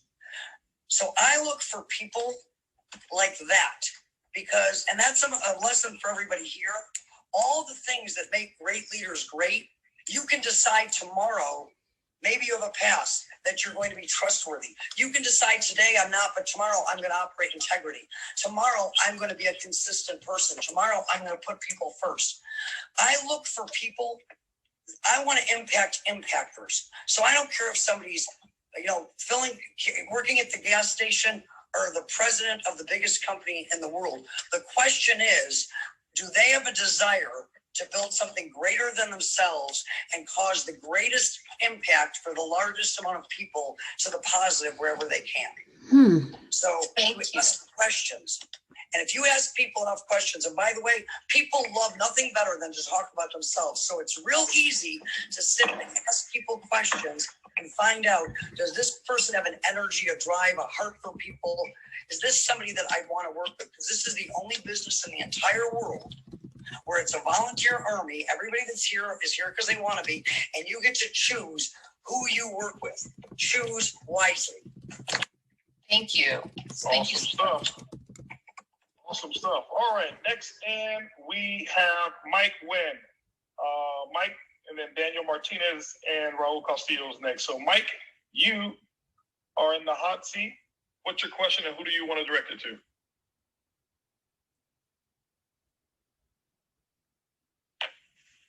Mike Wynn, going once. Mike, going twice. Up here. I don't think anybody's brought Mike up. I don't see him. I put him in there. I unmuted him. Tell you what, we'll come back to Mike. I'll see if Mark Kipcart will find him.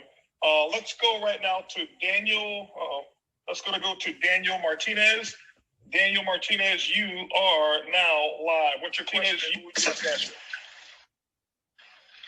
Well, thank you for the opportunity, Mr. Buggs. I will actually want to address this directly to you. I've actually heard you mention a couple of times that, and I think the last time was in a Sunday call with Erlene when the pandemic was starting. I heard you say that by the time you were 28, you were already a multimillionaire. You were financially free. You basically had everything that almost anybody would want. But it wasn't until you were 42 that you were actually free from other people's opinion and criticism. And that actually really impacted me. So my question is, what was the defining moment that led you to say, you know what, I'm officially 100% free? Or was it a series of events? Or what had to happen in order for you to say, you know what, now I'm actually 100% free? For me, it was a simple realization. I can tell you kind of exactly what had happened. It may sound a little weird. We all have certain things or experiences that may occur in our life that will set us free. Mine happened in the Bahamas. This was obviously 6 years ago. We happened to be in the Bahamas on a trip. I remember when I first got into network marketing, I was in a very culture-building, structured environment in the Amway Corporation, and it was a lot of mentoring that was involved. I'm the type of person that when you tell me something, if I trust you and I accept you as an authority figure in my life, I'm going to do not only what you say, I'm going to do more than what you ask me to do because of my fear of losing the connection or mentorship with you. So my upline, I'll never forget him telling me, this is just one thing here. I never forget him telling me that business people don't wear facial hair. And so that organization was a very conservative organization. Nobody had facial hair. No leaders had facial hair. And that was just one thing, okay? That was the example of people having an impact on my life. I never understood why. I just listened to what he said. And it carried on long after I was out of that company. And I never forget going to Bahamas on a trip. I forgot to bring my hair clipper so that I could shave. Well, guess what happened? My facial hair grew on that trip. First time I'd ever forgotten to bring my stuff. And I kind of liked it. And I made a decision, okay, I'm going to keep my beard. And it was that mental stronghold of not only what he had said, it wasn't him, I don't blame him for anything. It was my personality. I allowed the opinions of others that I wanted to please to direct me in different paths that were not even justified for today. And so when he said that, that was probably the case. Back in the day, there was this such thing as being IBM trained and positioned. IBM salespeople wore blue suits, red ties, white shirts. IBM was the most successful company that was out there, billion-dollar company at that time, and they were the staple. They were kind of the reference point for what a great salesman would look like, the prototypical postured, polished person. Well, today, you look at Mark Zuckerberg, when's the last time you ever seen him in a suit? You look at some of these other CEOs, and the CEO of Twitter, I forgot his name, but who looks like Santa Claus, his beard is so long sometimes. And somebody had to break those strongholds. It wasn't about the hair. It was about the mentality of me just being so susceptible to influences that are no longer relevant. And it's just like us telling some of the new age people certain things that they must do now that we did back in the day. It may not even be as relevant today. And so that was the thing that allowed me to say, I am choosing no longer to be in bondage of anyone else's opinions about HB. And I felt so free. It wasn't the beard, it wasn't the haircut.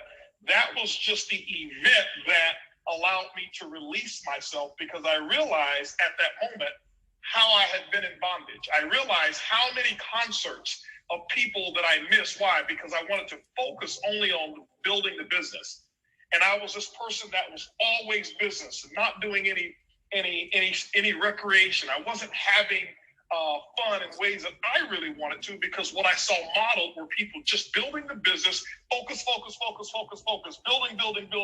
building. And the only fun that I saw them have were on reward trips. I don't think that that's a great quality of life. I think that you could build, you could be who you choose to be as long as it doesn't infringe on other people. And you can have a great quality of life outside of your network marketing business. I think it will make you a well-rounded, better person as well. And so that's when I became free. The money didn't make me free. The success didn't make me free. I chose that Holton Buggs is going to be freedom. And that's why my hashtag, whenever I do posts on Instagram, my hashtag is welcome to a Bug's life, and the next hashtag is freedom, because it means so much to me now that I don't give a rip what anybody outside of my wife has to say about HB. So that was freedom to me. Let's go now to Raul Castillo. Raul Castillo, you are live. What's your question, and who do you want to answer it? Awesome. Can you guys hear me? Loud and clear. Awesome. Well, this question could be to anybody. I believe this call has been the highlight of the day. But I want to go back to, I believe we touched the subject about an hour ago. And it has to do with getting or untouching your emotions from the results or to the income. I believe Gary and Lisa spoke about that, but it was just brief. But I want to know, what are the steps, or what are the, the ways of achieving that? Because I believe that's, I've been a part of this industry for about 7 years, and I still hold the enthusiasm and the energy since I first started. I even have, more energy now. But what steps does an individual have to take in order to, overcome not getting involved emotionally to the result or to the income? Gary, can we bring you back on for that one? I mean, you can hear me? Yep. Okay. So here's some things that I always try to focus on when I'm building is I do my best to not frustrate myself on things I can't control. Lisa said it when she said we're in the business of choice, and it's their choice. I always thought about myself seeing the information for the first time, and I didn't get started right away when I first saw network marketing. I have my own objections, and I know that whatever the person brought me, I wasn't making the decision on what they showed me. It's just my limitation. So whenever it comes to me showing someone, I know when they're giving me these no's, it has really probably nothing to do with me. It could be what they've gone through for that day. It could be based on an experience they had before. I knew it didn't necessarily mean that I wasn't doing my best job. So I try to use that as my mindset to say, don't frustrate yourself on the results, because who knows what that person is saying no to. It might not be me. They might be knowing to themselves. So that's just one of the things I was doing to emotionally detach myself from the no's, letting myself know that, listen, I got to keep doing my efforts. Who knows why they're saying no? I can just do the best I can do, because Johnny Wimby said, all you can do is all you can do. That's one way. Awesome stuff there. Awesome stuff. Appreciate you, Gary. Thanks, Raul, for that question. We're going to go now over to Sharon Guilty. Sharon, you have the mic. What's your question, and who would you like to answer? Okay, can you hear me? Loud and clear, Sharon. Okay, great. This is Sharon Guilty. I am the wife of David Guilty, our Emerald Ambassador in iBoomerang. And the question I have, and this has been an amazing call. I've been listening for hours now. And I just want to say congratulations to everybody on the call who's spoken, who hasn't spoken, who just has dreams and desires in life, period. Because I feel like I relate this a lot to iBoomerang, but I also relate this a lot to just life, period, and mindset. So my question is, my husband is, our team says he's on the Diamond Dash, on the road to Diamond. And this question is mainly posed to people like our top leaders, Edwin, Mr. Holton Buggs, Mr. Edwin Haynes, and maybe some of their wives that are maybe on the call or not. But what are some of the memorable moments that you can recall as to how your wife supported you the most in reaching your goals and your desires in business, even in the past and or now and or in the future? What are some of the things that she was able to support you in doing in the household, or just period, as I support David on his road to Diamond? Thank you for having me. Awesome question. I'm going to reach out to Kim Bean first to take a stab at it first. Okay. Because even though she works out front, she's also been a tremendous support role for Sam and their business. And then I'll give that to Lita as well. And if she's still here, and let both of them answer that if they are still on here. Okay. Mr. Buzz, I am on the line. Hey, Kim. Hey there. And hey there, Mrs. Guilty. Great question. I am in an area where it's a little bit loud, so I'll step into a different room. But different ways to support, especially different stages and different levels. At the beginning stages, my support was really take care of the household. We made a commitment where my husband went out there, he worked 8 to faint, and he didn't have to worry not one thing when it came to our household. Even when we had our first newborn son, he didn't have to wake up in the middle of the night to make a bottle. He didn't have to change the baby's diaper.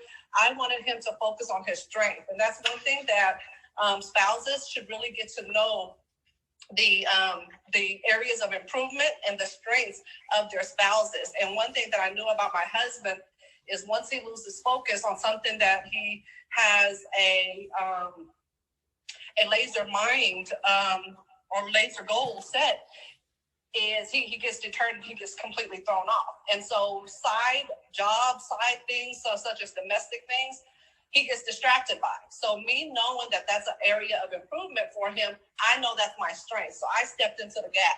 I handled everything when it came to that. Then as the business started to progress and get bigger, I knew that he needed my assistant in the forefront. Also, I knew my role. I knew that my area of improvement when it came to negativity, I was a negative spouse. And I didn't want to be that negative spouse because I saw the vision. I bought into the vision that Mr. and Mrs. Buggs created, that Mr. and Mrs. Haynes created.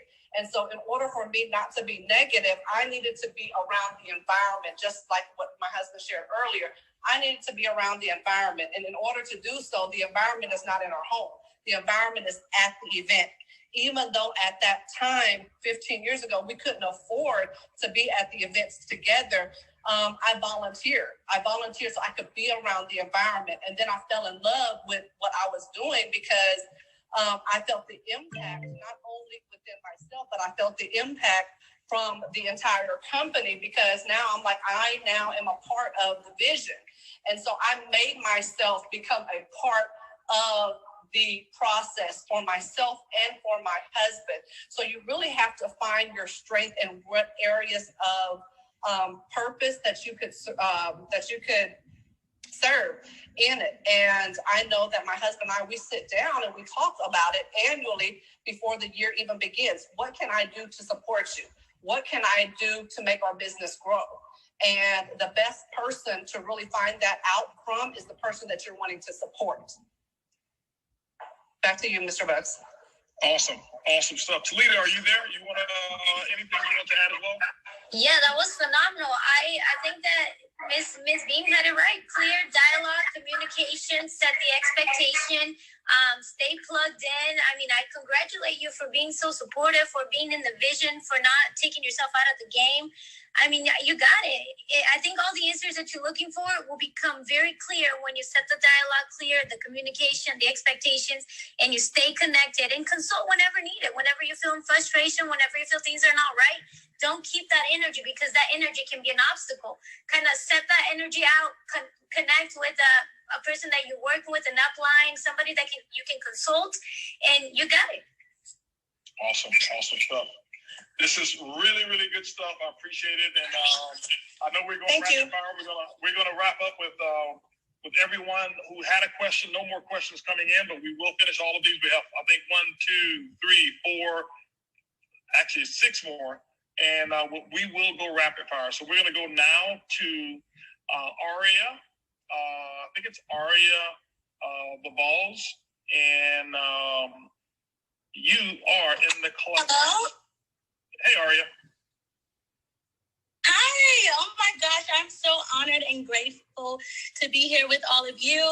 I want to say shout out to Diamond District and my sponsor, Ms. Diva Leslie. I love you so much for bringing me into this opportunity. And I always say I didn't have to try anywhere else in network marketing. I just fell upon the right place at the right time, and I took up on the opportunity. So my question is, sorry, my heart is beating so fast. I'm so honored.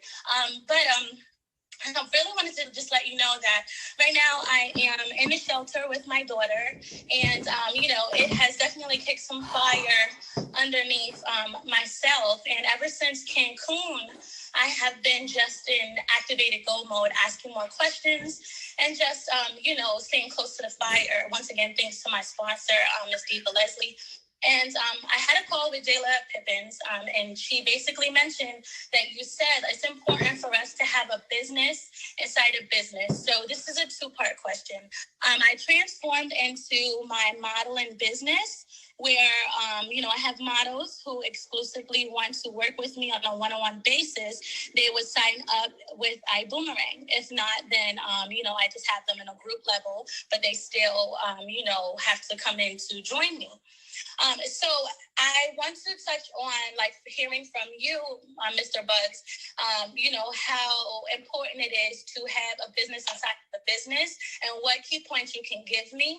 Now, my second part question is, I have been so consistent since I've been in the shelter.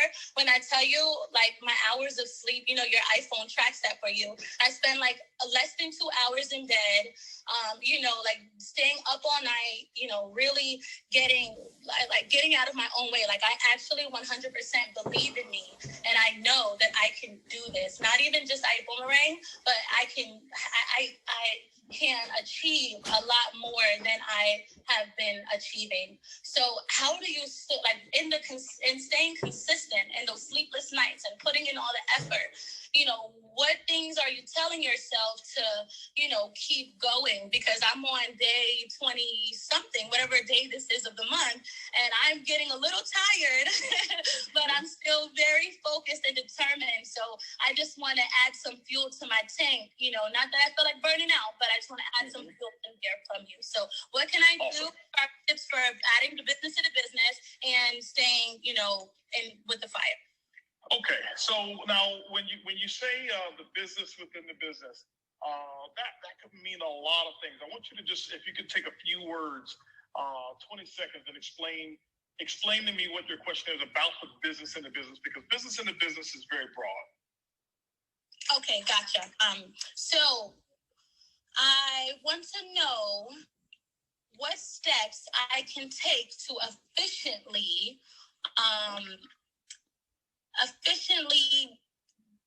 bring out my plan of having a business inside a business, meaning how can I effectively be all in to iBoomerang and all into the business that I've created inside the business. Okay. Does that make sense, Mr. Buggs? All right. And so the business, so explain to me the business that you've created inside the business. So I am a model. I'll be featured on Amazon shortly, and I've had a few billboards. And you know, I have a lot of network and connections in that area of my expertise. So a lot of models reach out to me and they want to work with me. And on that call with Miss Pippins, Miss Jayla Pippins, we constructed a plan where if the models join iBoomerang, you know, they get that one-on-one mentorship with me. Also, because we can take a photo and get paid, but we don't get residual income off it. So what I'm saying is, you know, we can still book shoots, we can still do that, but let's also be models in business and set up the future for our future generations to come, because it's bigger than us. Gotcha. I think I understand exactly what you're talking about now. So let's answer your first question. The first question is, how do you be more efficient at running the business within the business? Understand the purpose of your modeling business. Understand the purpose of your iBoomerang business. What you've got to do to make them efficient is you've got to make sure that both of them are serving a very similar purpose. Okay. If you know that it's about empowering, uplifting, and motivating people to become their better selves, then obviously iBoomerang does that. And if that's what you're doing through modeling, which I would assume that you are, they work together synergistically.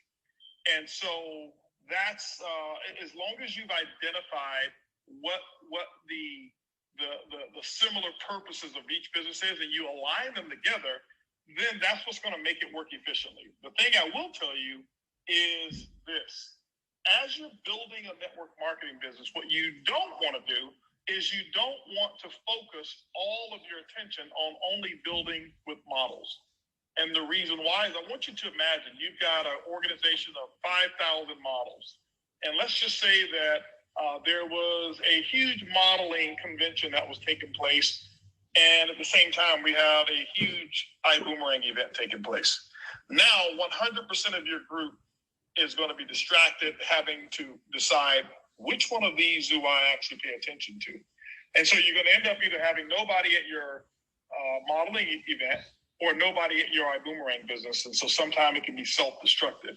So as you do build that, make sure that you diversify no different than you would diversify people in your neighborhood. I always tell people, don't build your entire business with the same race, with the people who only speak the same language. Don't build it with people who are only of one particular religion or whatever. Don't build it of people in the same city or same state or same country.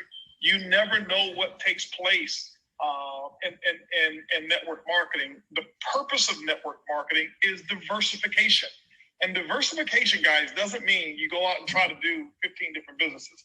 It means that you're able to diversify income streams geographically around the world with people who have common goals, but they may be positioned or have different purposes for why they're using network marketing. And so you can have 10,000 streams of income in the same business because you've got 10,000 or 20,000 different people who have different reasons why they're building it. But because they win, it becomes a stream of income for you. I think some people get it misconstrued when we talk about the multiple streams of income. So that's what I would do if I were you. That's my solution to it. And hopefully that helped you out. Yes, Mr. Buggs, real quick. I also want to say that actually gave me a lot more clarity because I actually am a creative. I do a lot of things and I have a lot of accolades. To go with them in that area. This is my first network marketing. So there was this guy and he's an author and I introduced him. He's going to be coming on to my 6 o'clock. I also, have some girls that just have a travel group and, they want to join me and listen. And I actually also started a Leo travel group myself. I'm a Leo. I know you're not, but I started the Leo travel group and it's almost over 80 people. And we're going to be going somewhere in Las Vegas, staying at the Westgate Hotel. And all of them are using the iGo portal. So, I thought that doing the models in business would help me narrow down, but actually it's actually going to help hinder me. So thank you for that and giving me that clarity. Now, how do I stay alert and awake and stuff? Because I'm tired. But that's the next question. That's the next answer I need to give you, which is even more important. Here's the thing I want to share with you. It's your first time in network marketing. You've got big dreams and goals, and that is awesome. Here's the thing I want to let you know, okay, is you don't have to put 24 or 22 hours a day in the business. You don't. When I was your, at your age in the business in terms of experience level, I thought that the more time I put into the business, the more I was going to get out of the business. I'm wiser now. I'm much wiser. I go to bed now at between 10 and 10:30 every night, but I'm up between either 4:30 or 5:30 every morning. And so I get me a good 6 hours of sleep every night. And what I've realized is that I'm more productive because I can give the best of me in a shorter period of time. You giving only 20% of your energy over a stretch of 20 hours, you're not going to be as effective. I'd rather for you to get 6 hours of sleep, work the business 5 or 6 hours a day, and make sure you dominate during that particular time. Don't think that you got to drag it on and on and on and on and on and on and on and on. Remember, the more the work that I did that was 24/7 was working on my belief, thinking about the business, thinking about success, dreaming and visualizing and things of that nature. But I never confused thinking about the business with working my business. If I really looked at it, the total work that I do in my business was normally about 3 to 4 hours per day if I wasn't showing the plan. If I was showing the plan and doing presentations, that may have gone to 4 to 5 hours a day. Very seldom did I have 8 hours of real actual work in the business, because many of us confuse activity with accomplishment, and it makes us feel like we're doing a whole lot more. And when you start to divide all those hours up with your paycheck, you'll start to realize, wow, if I go to McDonald's, I'll make more money per hour at McDonald's than I'm making in my network marketing business, because you're confusing all of the time that you're doing non-income producing things. And then you look at your paycheck and it just doesn't match up. Get your sleep. You got to take care of you. If you don't take care of you, you can't take care of your people. We're now going over to Abs. Abs so much. Tamara, you're welcome. You're welcome, Aria. Abs De Silva. Abs said he can't join right now. No problem. We're going to go to Tamara Emily. Tamara, AJ, you're next. Tamara Emily, you are in the Clubhouse. What's your question, and who would you like to answer it? Hey, thank you, Holton. Thank you so much. I'm honored and privileged to be on this call. Can you guys hear me clear enough? Loud and clear. Thank you. Thank you. I just want to just ask a quick question. We've heard a lot today about kind of how the business works, but for me, listening to the call today, a lot of my question's been answered already, but this is a question to you, Holton. I'm interested in mindset, and I know that learning from everybody on the call, leaders, mentors, mindset and mentality is so important, and self-development and growth. So I just want to ask you, because obviously you've got such a weight on your shoulders and, everybody looks up to you, how do you manage to maintain, I know you've obviously, sorry, I'm so nervous, apologies. I know you've already kind of, answered with the books that you've read, your experience, but how do you maintain that level and that strength of commitment and keeping the vision for everybody else underneath you? Because obviously everybody else looks up to you. And especially with what's been going on in the current climate, sometimes an idea that you may have had, is now got to be diverted. So you just want to keep that belief and keep the field going and the positivity. So what do you pour into to keep you going so that everyone else can so you can pour into everybody else, if that makes sense? Yeah, it does. My thing is what I have done is I have had to stretch myself. I'm in a different capacity. This is my first time owning or being a CEO of a network marketing company, and it's different for me. It's a challenge for me. What I've had to do is, number one, make sure that I don't ever micromanage, and I don't. I rely heavily on people who are qualified to do their jobs, and I give them the liberty to go out there and do it. Specifically on the corporate level, because I'm not necessarily in the field. I have to do the exact same thing in the field. I'm a CEO who feels like a distributor, probably 90% of the time. I will never get that distributor feel out of my bones. And I have to protect my field as well from me not overshadowing.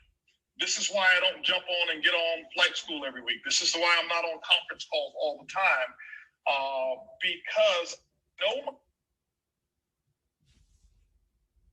of effectiveness sometimes can overshadow the other leaders that I have, and they've got to have their opportunity to be the next Talita. They've got to be their opportunities to be the next Kim Bean, to be the next Jayla, to be the next Jackie, to be the next Luis Ventura and Gary and Martha and all of these guys that we have on this call, without being in the shadows of HB. I've got to give Edwin his space to be a global master ambassador. I've got to give Johnny Wimbrey his space to be a Black Diamond without me coming on and doing all of these things. So I've got to build a good team, trust the people that I have, and what I pour into, who charges my batteries, are primarily people that are not even in network marketing. So what I've had to do is build an alliance of people who are like-minded, people who are big thinkers, who are accomplishing a lot of things.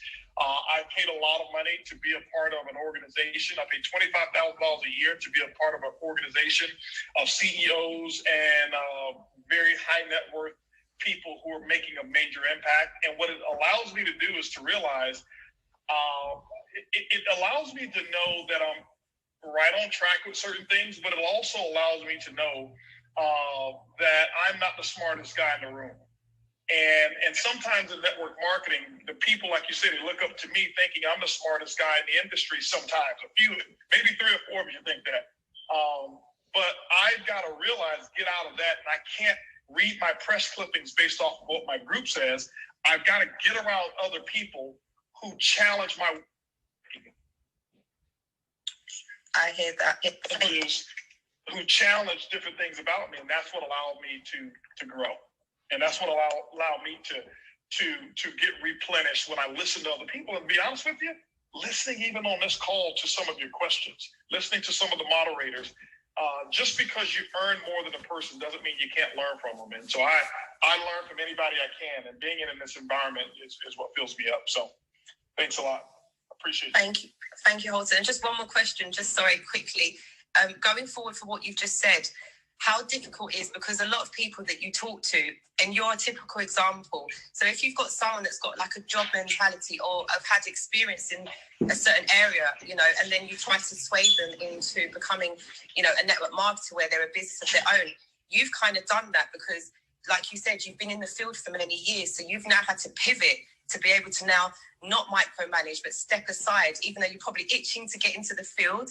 And now you're actually a CEO, so you're on a different level. So how would you advise anybody to try and get someone to understand the mentality of the job mentality and the difference between now being a business when you haven't had that experience before? Are you talking about someone who's a prospect or somebody who's already in the business? Probably a prospect, okay. Maybe as well in the business. Here's the thing about prospects. Here's the thing I'll tell you about prospects. Never try to get them to do anything. What your role is when dealing with a prospect is to solve a problem. Your role is to identify what the problem is. You're a doctor. Have you ever had a doctor to try to convince you to do something before they diagnose you? No, it would be the wrong practice. So remember, you're the doctor. You're the financial doctor. You're the opportunity doctor. You're the freedom doctor. You're the person, or you're the Harriet Tubman, the person who can lead that person who has a job mentality to freedom. But what you've got to do is you've got to do the proper analysis first and learn how to ask questions before you offer so many statements. I ask a lot of questions. Tell me a little bit about yourself. What if you had time freedom and money freedom and all the money and time in the world, what would you do? And they'll tell me, where would you go? Who would you take with you? You know, and I found out what's important to them. And then when I found out what's important to them, I utilize what's in this business to solve their problem.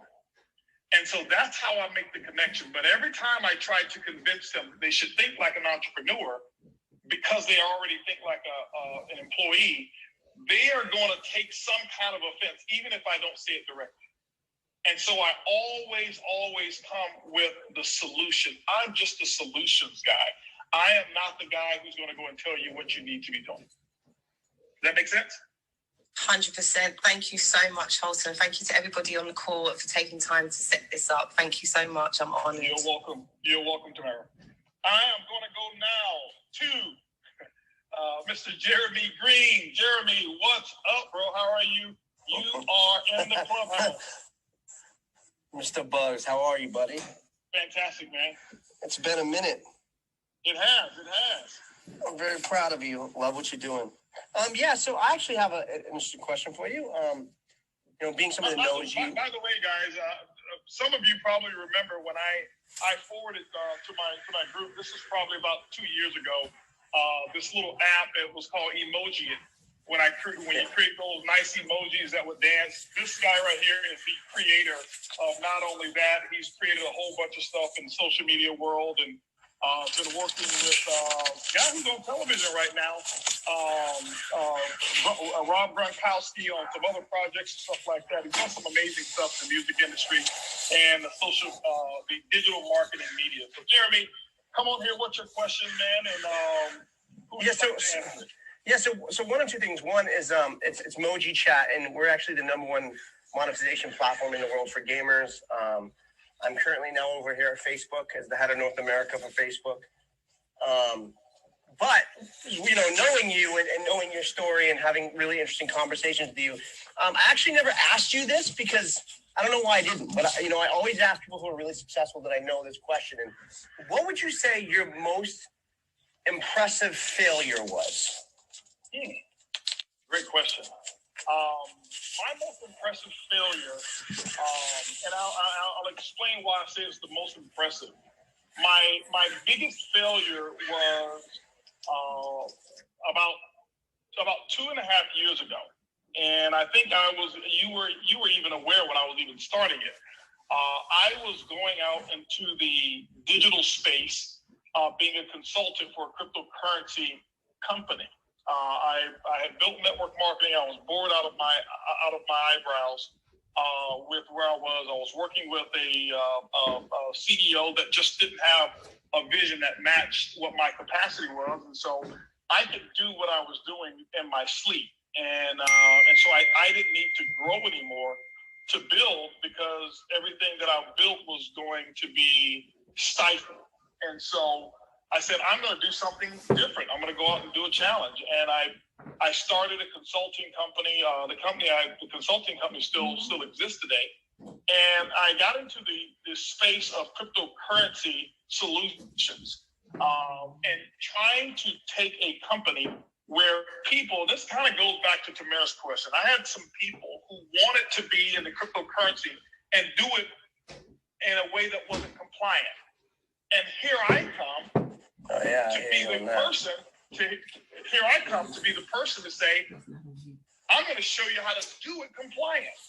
We launch, I assist them in launching, rebrand. They bring a lot of people into the company. And what I realized is I was forcing upon these people something that they didn't want. And here's when I knew I had to run. I made a phone call to them and said, hey guys, listen, I gave them our travel platform. This is before I started a company with it. Our travel platform, Jeremy, was so successful with them. Everybody wanted it. I didn't make any money off of it. I just gave it to them as an add-on. Right. They called me up one day and said, you got to turn this off. And I'm like, why do you want to turn it off? They said, because too many people want to focus on this versus the crypto. I said, but yes, I'm trying to make you legal. Right. And I told them, I'm trying to make you legal. And here's their response. We don't want to be legal. We want to be profitable. Yeah, that's fucked up.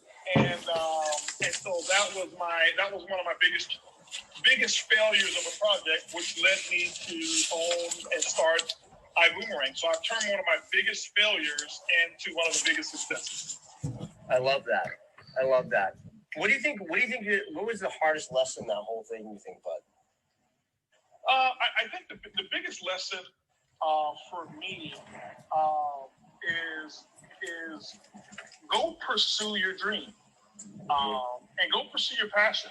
And, most people think everything has to work out right. I mean, how many apps have you developed that nobody knows about that led you to be plenty emoji chat? Right. I mean, listen, when I first created, first of all, the first thing I ever did was facial filters, right? And I remember going and having meetings with people, and they were like, what is a facial filter? And I was like, yeah, I think we can advertise on people's face. And people thought I was crazy, right? The one person who didn't was John Lagerling and Sheryl Sandberg, and allowed me to build it into Facebook, which eventually now about 1.3 billion people a day use that technology, right? So nobody had a clue what I was thinking about. And I just, it was my vision. No one really got it. And when you tried to pitch it to somebody, they thought you were a lunatic, but one person took a shot on it. It became very successful, and then I've been kicked in the face 10 million times before I heard that one yes. You know what I mean? Mm-hmm.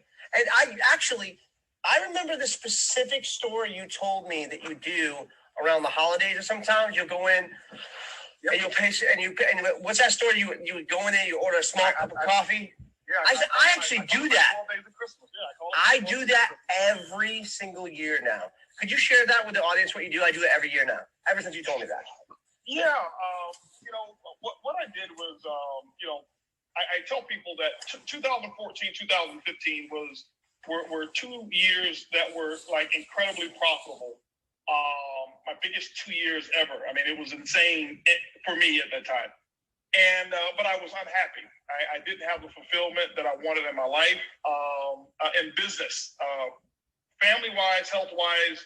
Personally, I was great, but I just told you about working under a cap. And Arlene told me, she said, you need to go out and make sure that whatever it is that you want most, go give it away. And I said, I want happiness. She says, go give it happiness away. And so what I did is I started making sure that every day I would do something for someone that they couldn't repay me. They wouldn't even see me do it, and I wouldn't stay around for them to say thank you, because it wasn't for me to get any accolades or recognition for it. It was just for me to go out and sow into the universe what I wanted more of. And it started real small. I go to a restaurant, and next thing you know, I leave a $100 tip by just ordering something that costs $10. To the point that it got really, it became kind of big, where I go into restaurants and expensive restaurants and go and talk to the manager and say, hey, listen, could you put everybody in here, everybody's bill, put it on my tab. Don't let anybody know it's me. And Arlene and I would just sit, or I'd sit down and enjoy breakfast, or we were together. We do it. And so it became kind of infectious. I would tell people the story. And that was the most impactful part, Jeremy, is not only me doing it, but the number of people that I've shared what I do And for them to come back like you are now saying, I still do that at this moment. I got to share a story with you. Do it every year. And to see people do it, it's even more impactful. That lets us know that our stories have a lot of impact. I got to tell you this story, and this specific reason, that's why I brought this up, is about, I would say about 3 years ago, I went to 7-Eleven. I was going in there just to grab like a coffee. I don't even remember what I was grabbing. And there was a young girl who was sitting out on the ground. She was crying. Everybody had walked by her, and she was just asking for something to eat. So something compelled me to stop and talk to this girl. So I stopped and talked to her, and you know, she told me her story. She said her family hasn't heard from her in forever. She is addicted to meth, and you know, nobody wanted anything to do with her. She was living by the highway, and she, at one point in her time, she was like a radio DJ and was really successful in how drugs kind of got a hold of her and messed up her life. So I said, listen, I want you to call your parents from my phone, and if you want to go home, I'll fly you home right now, right? So she called her family, got on the phone. Her family had thought she was dead. They thought they hadn't heard from her in 3 years. They thought that someone had, you know, taken her life, whatnot. So I bought her that ticket. She actually never, I put her in an Uber to get on the flight. She never made it to the flight and never made it there. Broke my heart. I drove around all night trying to find her. Sooner or later, she called me. She had made her trip down there, and she was just ready to get sober, right? And she's like, look, like, I'm trying to get myself into rehab. So me and my wife, we paid for her entire rehab. It cost us like 30 grand, right? And we didn't even know this person. And here's why we did this, right? It's because this person just seemed really special to me, and I didn't know why. So we paid for her rehab, and she's now like 3 years sober. You wouldn't even recognize her. And this girl has gone on to help so many people off this one little instance, you know what I mean? And we didn't do it to like get kudos or credit. I just thought to myself, like, what if that was my sister sitting out in front of that building and people were walking by her and she's down on herself? And you know what I mean? You never know what like a little bit of love will do for somebody. And like, I remembered that exact moment where you told me about that when I was like helping her out, that entire conversation. You sparked that. Well, Jared, man, I appreciate you sharing that story, and I know it's going to have a lot of impact on people. And guys, here's the thing. Here's what I realized. I realized that how so little matters to me makes so much of a difference to others. And sometimes it doesn't have to be monetary. Sometimes it's going to be a compliment. It's going to be attention. It's going to be time. It's just your gift that you give. And what I can tell you is that you are going to be happier because of it. And that's why we started our company with the name ibuumerang, because I knew what happened to me, and I wanted to make sure that every time a person sends a boomerang, we feed a child. Which means I know if they understand that, they have the same feeling that I have when I operate in my 12 days of Christmas. And it goes way beyond 12 days now. We do it, you know, pretty much almost every day in some capacity that we do it. So, man, Jeremy, it's great to have you on this call. I appreciate you coming on, sharing your story. No problem, man. Proud of you. Very proud of you. Thanks so much, man. Keep rocking, man. Send me some more of this new technology. You know, I'll spread it out. No question. All right. Hey guys, listen, I've got somebody who's going to anchor, who just texted me, a good friend of mine. I hope Johnny's on. Another good friend of mine. I'm going to bring them up last. I'll get through a couple more questions here, and I'll bring them up. Actually, I'm going to do it the opposite because he may be able to answer the last three questions. I've got one person who's got the last question, and that's Elsie, over there in I think Elsie is over in the UK. But, did you guys lose me? Oh, I'm here. There you go. Else is the last person. Okay, yeah. But I'm going to bring him on. Let me see if I can find out. Pete, if you can send me the invite, send me the request to be in the chat, if you could, Pete. I want to share with you guys who Pete is. And you've probably seen him over over all kinds of different platforms, and he's become the who's who of what he does. And let's see here. He says, not sure how to do that. I have to pull him up. Mark, if you can look for Pete Vargas and add him to, see if you can find Pete Vargas. Will do. Johnny wants you to know that he is on Zoom listening with David Hunt, and his daughter took his phone. Okay, no problem. Her phone. No problem. Okay. All right. So he's listening on Zoom. Okay. So Johnny won't be able to mention anything. So Mark, look for Pete Vargas. Pete's on. Okay. Well, listen, guys. I want to share with you who Pete Vargas is. Pete Vargas is a very long time friend of mine, and it was Pete Vargas, Johnny Wembury, Edwin Haynes, and another guy named Joe Tam, who's not on this call. But we kind of grew up having our first bit of success together in network marketing. Pete was a youth pastor over there at Texas A&M, and I'll never forget going down doing a meeting for him. And it was the first time I ever saw a guy doing a meeting. I drove up in a suit in my Lexus, and Pete's sitting there in shorts and a button-down shirt with a packed room of people. But Pete has gone on from the network marketing business to being one of the largest influencers in the world. And I don't say that lightly, in the world, with what he does. Very humble, very successful. Pete has made some strong affiliations all over, including, I would say, one of the, if not the most impactful.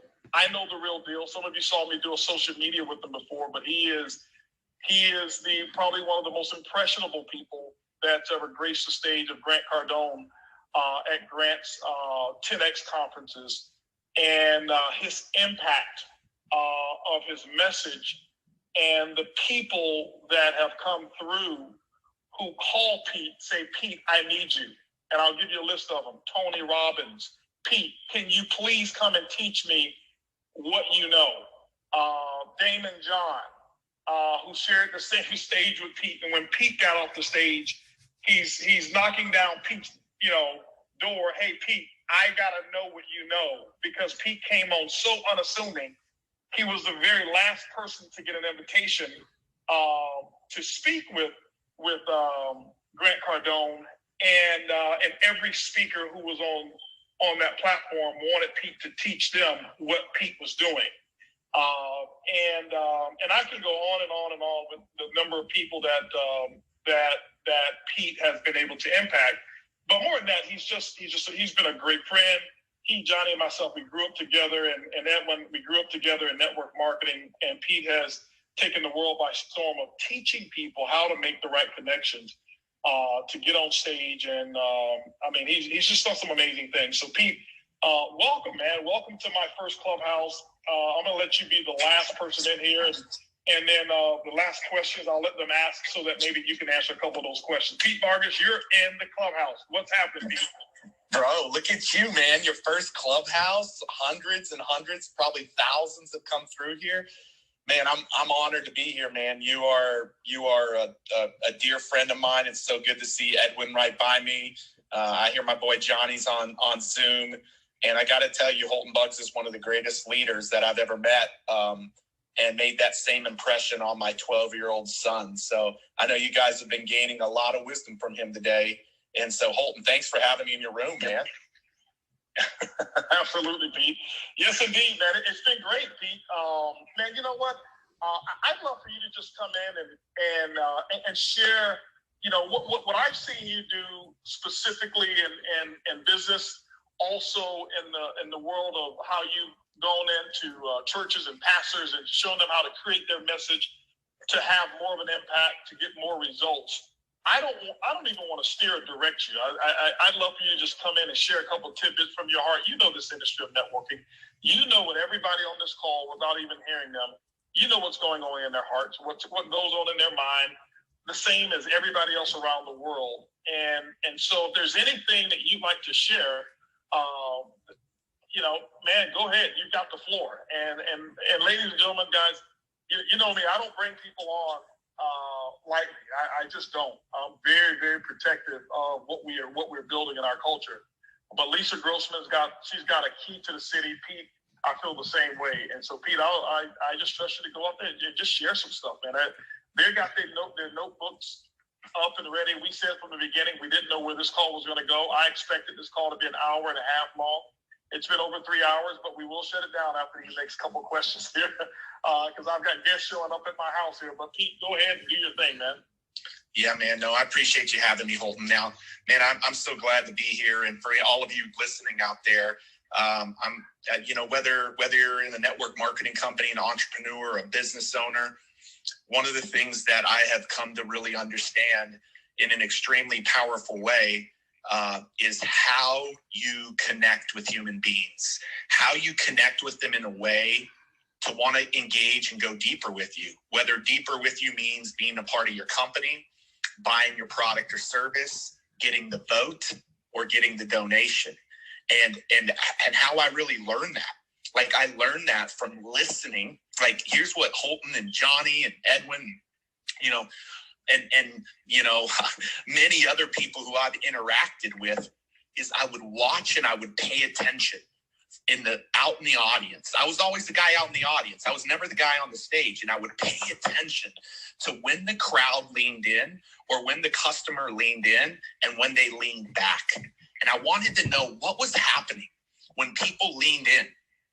What was Holton doing? What was Johnny doing? What was Daryl Scott doing? What was, Lisa doing? What was whoever doing when people were leaning in and really connected? And what was taking place the opposite when people weren't leaning in? And if I could just begin to understand what it was that made people lean in and connect, I felt like I could help people understand how to do that. And so it was just Buggs. It was just me. I was a youth pastor. The thing that I was trying to figure out was, just how to impact the kids. That's where it started. Like, how do I impact these kids?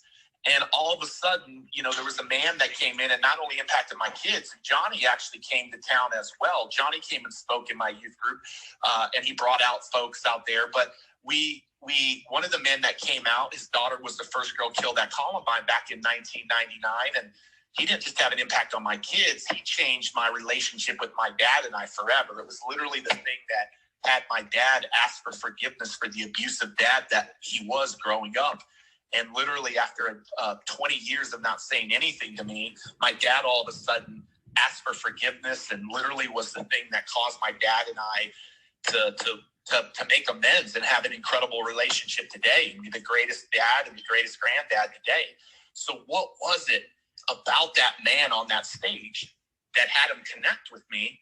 It was this thing that he didn't realize he understood, because sometimes he did it and sometimes he didn't.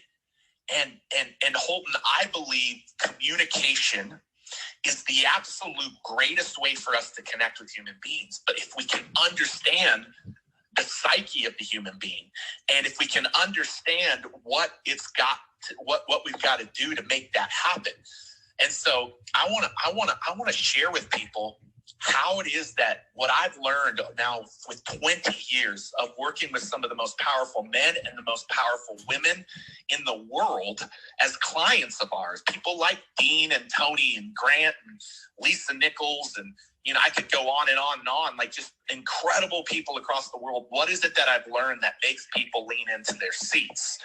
And so what I want to do is I want to illustrate it with a quick story, and then I'm going to teach Holt maybe 3 minutes, 4 minutes, and I think we can take some questions. So Grant has me come do a workshop up at 10X headquarters, and I have an affinity for network marketing, because without network marketing, I don't get through college. Like, literally don't get through college. Like, what Holton and Johnny don't know about my story, maybe Johnny does, I don't know if Holton does, but literally I got onto my college campus and my car got repossessed in my freshman year of college because my dad couldn't make the payment. And it was like a 10-year-old Toyota Corolla. Like, I couldn't even, Johnny used to make fun of it. I'd pull up to the meetings in his beat up car, barely getting there, but it ended up getting repossessed. And I'm trying to figure out how to make it.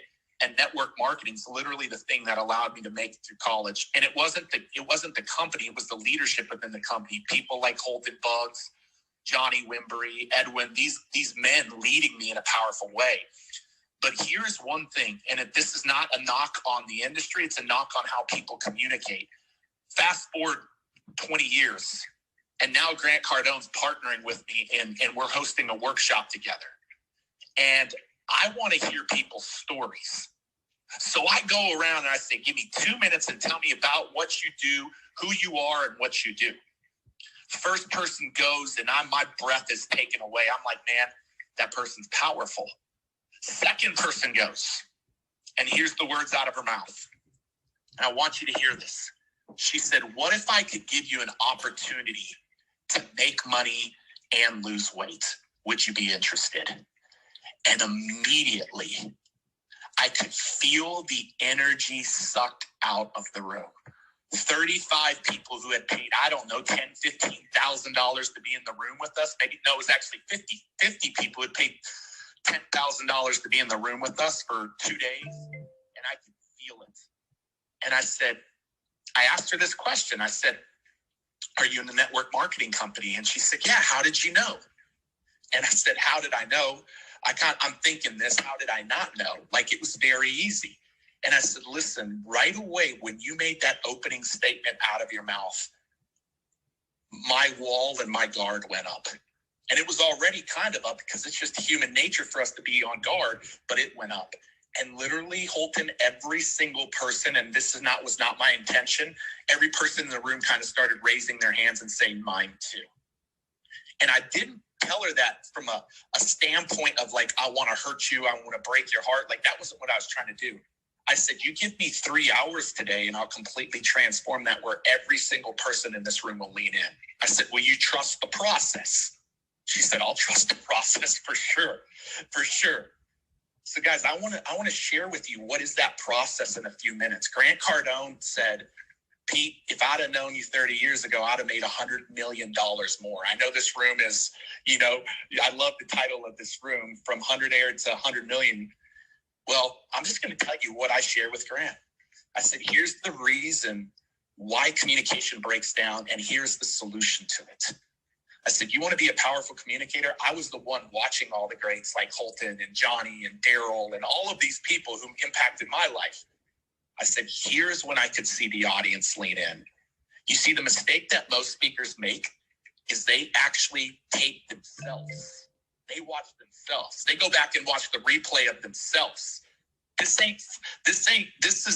pros don't watch themselves. My camera's on the audience. I want to see how the audience has responded. I want to see what happens when they lean forward and when they disengage. Greats watch what's happening out in the audience. Like, I'm telling you that. A lot of amateurs watch what's going on with themselves. And so here's what I want to tell you what's going on with the audience.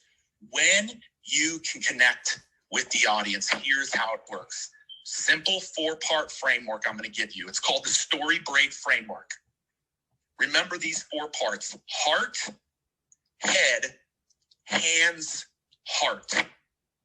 Literally trademarked to my company, and I'm proud of it because, Holton, you're a piece of me learning this. Heart, head, hands, heart.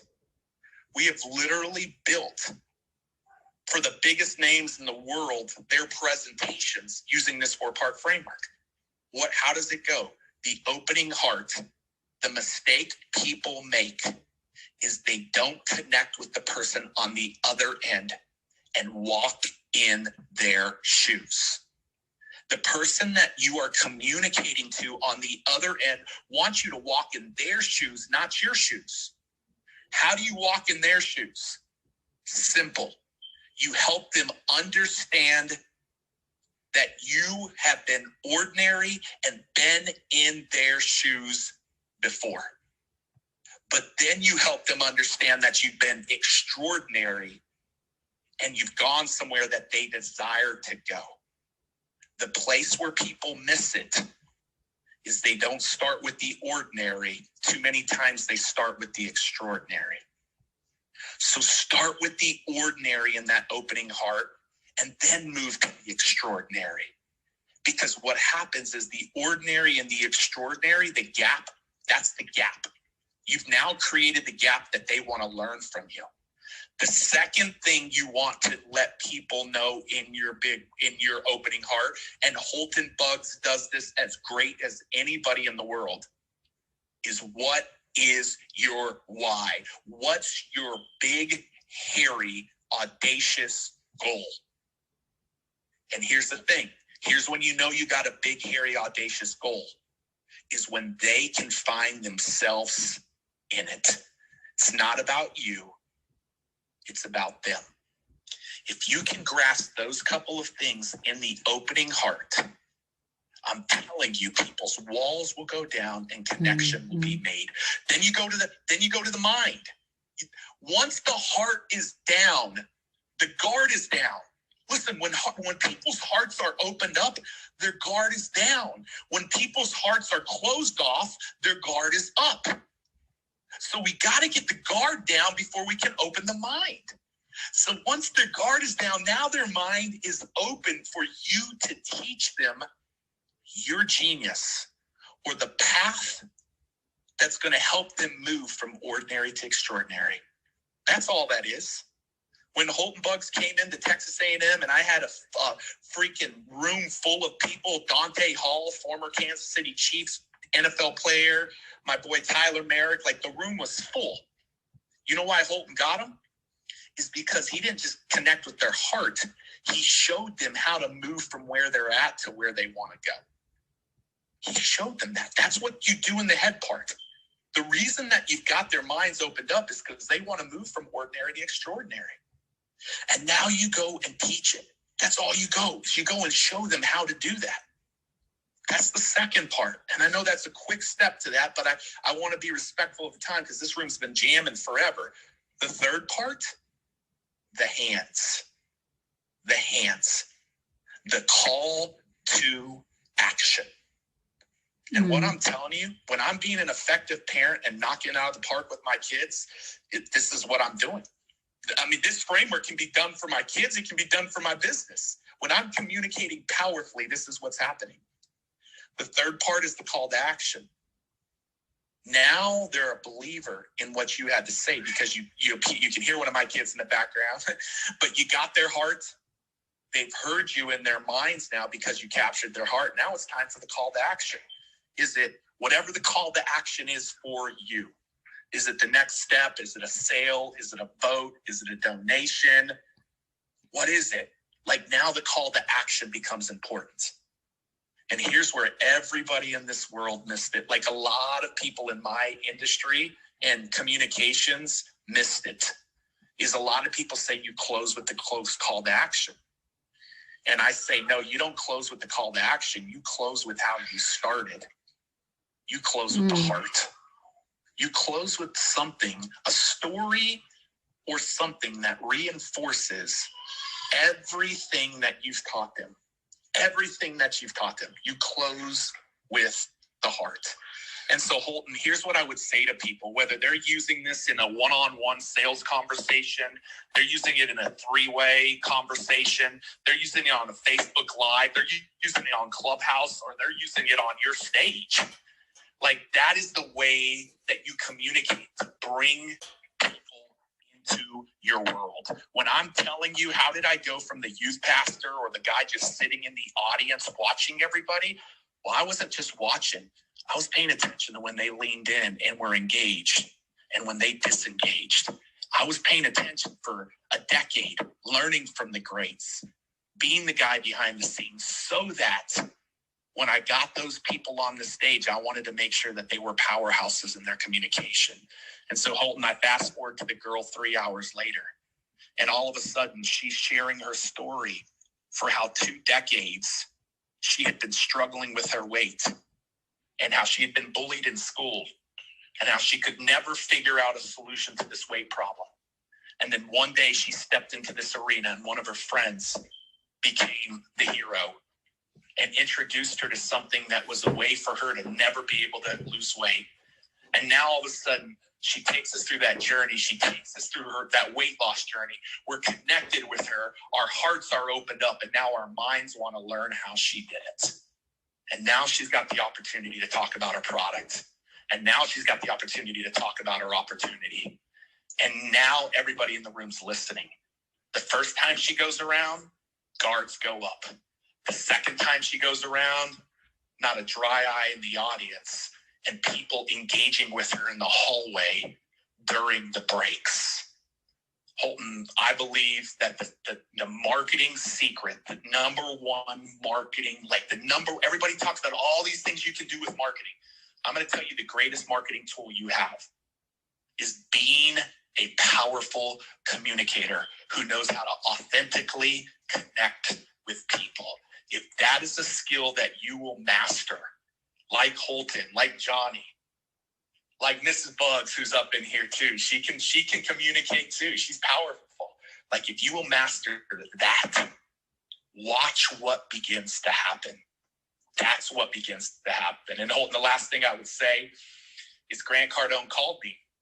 His right-hand person called me a few years ago and said, man, Grant's giving you a meeting. You got 15 minutes. It's on you. Well, Holton, all I had was 15 minutes. And the reality is Grant I only had 5 to 7 minutes with Grant in his office. 5 to 7 minutes later, this guy's meeting me for the first time. He had no idea who I was. He had called Damon John. He had called Bethany Frankel. He had called John Maxwell. He called all these people and personally invited him to speak.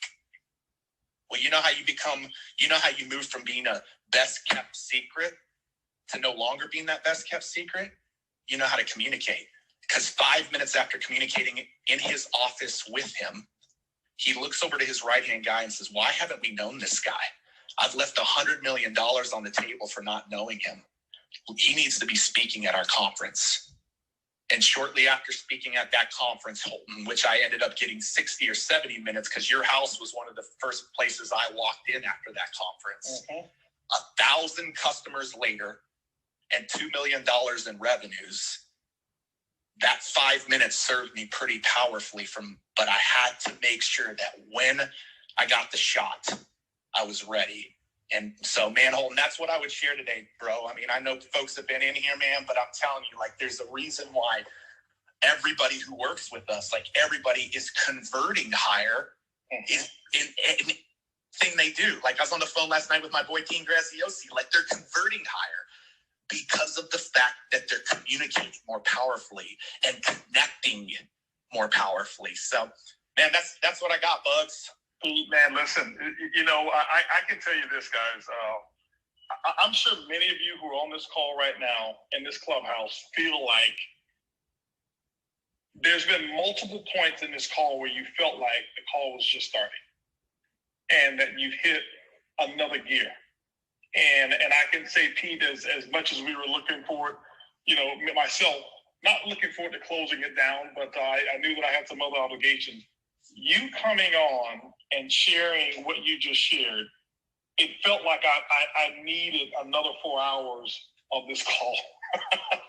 Or wanted another 4 hours because there was just a different element. And I'm sitting here thinking of what I'm getting from it.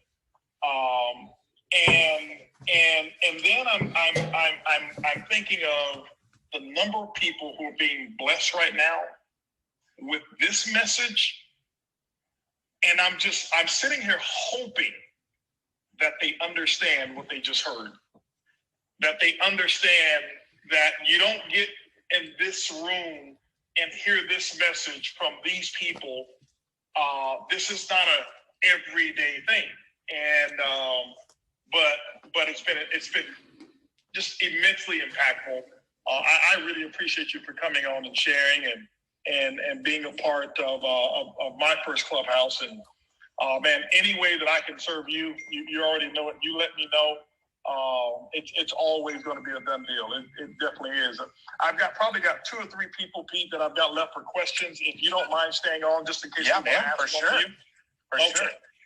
All right, let me go back to the questions. So the next person that I have, I've actually got 5 of that. Let me tell you exactly who they are, and there won't be any after this. Trevor Howard, Eric Smith, Vivian Everett, and then Elsit Ada, who's going to be the last question. So Trevor Howard, you are on Clubhouse. You're live. What's your question, and who would you like to answer it? Wow. Just wow. Thank you. Can everyone hear me?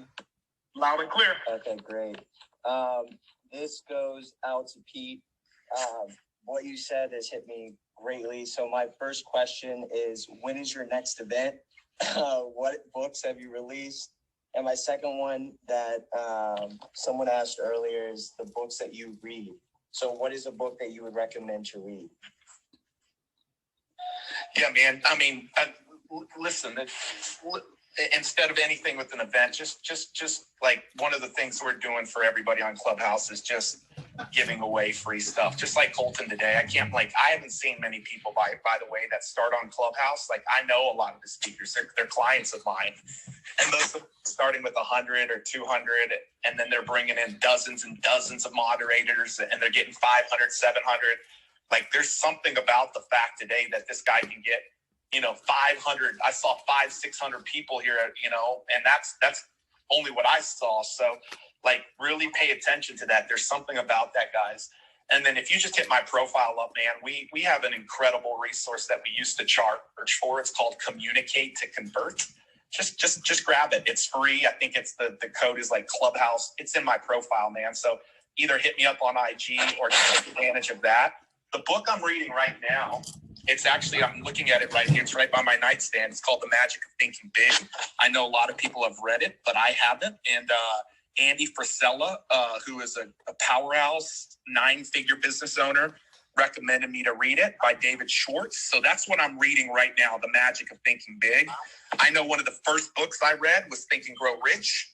And that's when Holton Buggs and Johnny Wimbrey, like and Edwin, we were all tearing it up, and we're younger. And so that was one of the first books. I know a lot of people have read it. I'll tell you the book that I've destroyed the most, like with writings in it, is the Proverbs. So even if you don't have a, background or a belief in God, just trust me, just read the Proverbs. You don't have to, Amen. You don't have to have that background or belief in God to go read the Proverbs. The Proverbs is just wisdom. It's just wisdom. And so those are the books that I would say, what am I reading currently? What have I read in the past? And what's the thing that I've really read the most? So thank you. Awesome stuff. Pete, The Magic of Thinking Big was my very first book that I ever read on personal development. I read that book, got it in September of 1990, and it was my very first book that I ever read. So it's kind of ironic that that's the book that you're reading right now. Awesome stuff. Dude, I've never read it, Bugs. Like, I couldn't believe it. It said 6 million copies sold. I'm like, why have I not read this? It's incredible. Awesome. Let's go to Eric Smith. Eric Smith, you are now in Clubhouse. What's your question, and who would you like to answer it?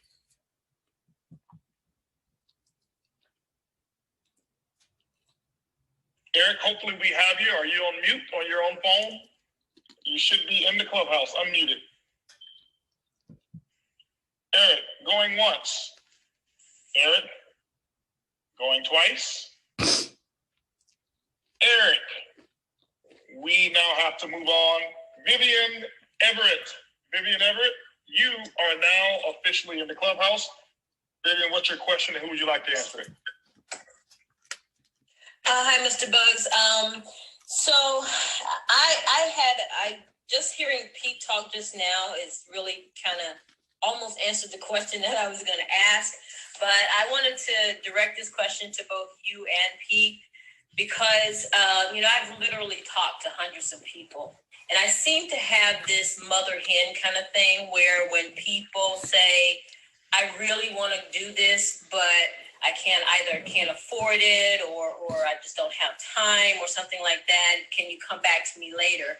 And then when I go back to them, I feel like maybe I've said too much or I've said too little, and I just don't know how to just really connect with them to get them to the point where they actually believe that they can or that they really can afford it. They just don't know that they can. Well, you know what? I'd love for Pete to take the first stab at this one here, and something of value that I can add, I'll do that as well. Yeah. So listen, thank you for that, Vivian. And first off, hopefully you know how to connect now. A sense of like really thinking about them on their journey. But as you're teaching, here's a concept that I couldn't get into in great depth. So you're like, Dad, how did that help Grant bring that much money back? Well, he got to teach for 3 or 4 minutes, 5 minutes. So here's one of the things you want to do when you're teaching or when you're sharing with them in the kind of that you're teaching to their minds because you've moved past the heart and you're in the second year. What you want to do to support your teachings are embed stories of people who have had success around what you're telling them. So you want to embed different stories of people who have been successful. But when you're embedding those stories, embed stories of other people or yourself around the most common objections you face. So that when you get to the call to action, you've already tackled it and they found themselves in it. So if I were teaching around around money, you said, I don't have the money or I don't have the time, I would probably tell I would tell a story that combats both of those of somebody, and it could be myself. I would embed a story in my presentation that overcame the money and the time objection. Like really powerful presenters and communicators understand the biggest objections that they're going to face, and they embed them with stories. When people say facts tell and stories sell, that is truthful. The thing that I hate that nobody will tell you is really how the types of stories authentically that will help you sell. And here is the nugget for you guys. Know the biggest objections and share stories that combat those objections before you ever get to the call to action. And watch what happens when you get to the call to action. So that's what I would say, Buggs, is just embedding stories that overcome those objections. That was so good. Oh my goodness. I would say is that success has such a small circle. It's very tight because you start to notice that all successful people have a very similar thought process. Sometimes we have a different way we go about it. But the answers that Pete gave are the exact same things that I was thinking in my head as well. And if I were you, just to add just maybe something of a little flavor outside of what Pete said is, while you're doing that, understand that there's 3 types of stories that you're going to tell. The first story that you're going to learn how to tell is going to be your upline story. The second story is going to be your story. And then your third story is going to be somebody who's a part of your success team. So as Pete said, use those stories in your presentation. Remember, there's 3 main objections that you get in networking, and it's going to be based off of resources. There's 3 resources that we want or that people have to use: time, money, and people. So what you hear is, I don't have time, I don't have money, I don't know anybody. And it's not because they don't, it's because we haven't created enough value at that moment. So when I hear the objection, if I didn't successfully handle it in the beginning, like Pete said throughout the presentation, then I'll go back to my upline story. So what do I mean by that? A person comes up with another objection. Man, I don't know if there's really a lot of money to be made. I've heard a lot of people been in network marketing, and I don't know if anybody who's successful. Now you're brand new. Use your upline story. Don't make it about you. Well, let me share with you about the person that I'm working with right now.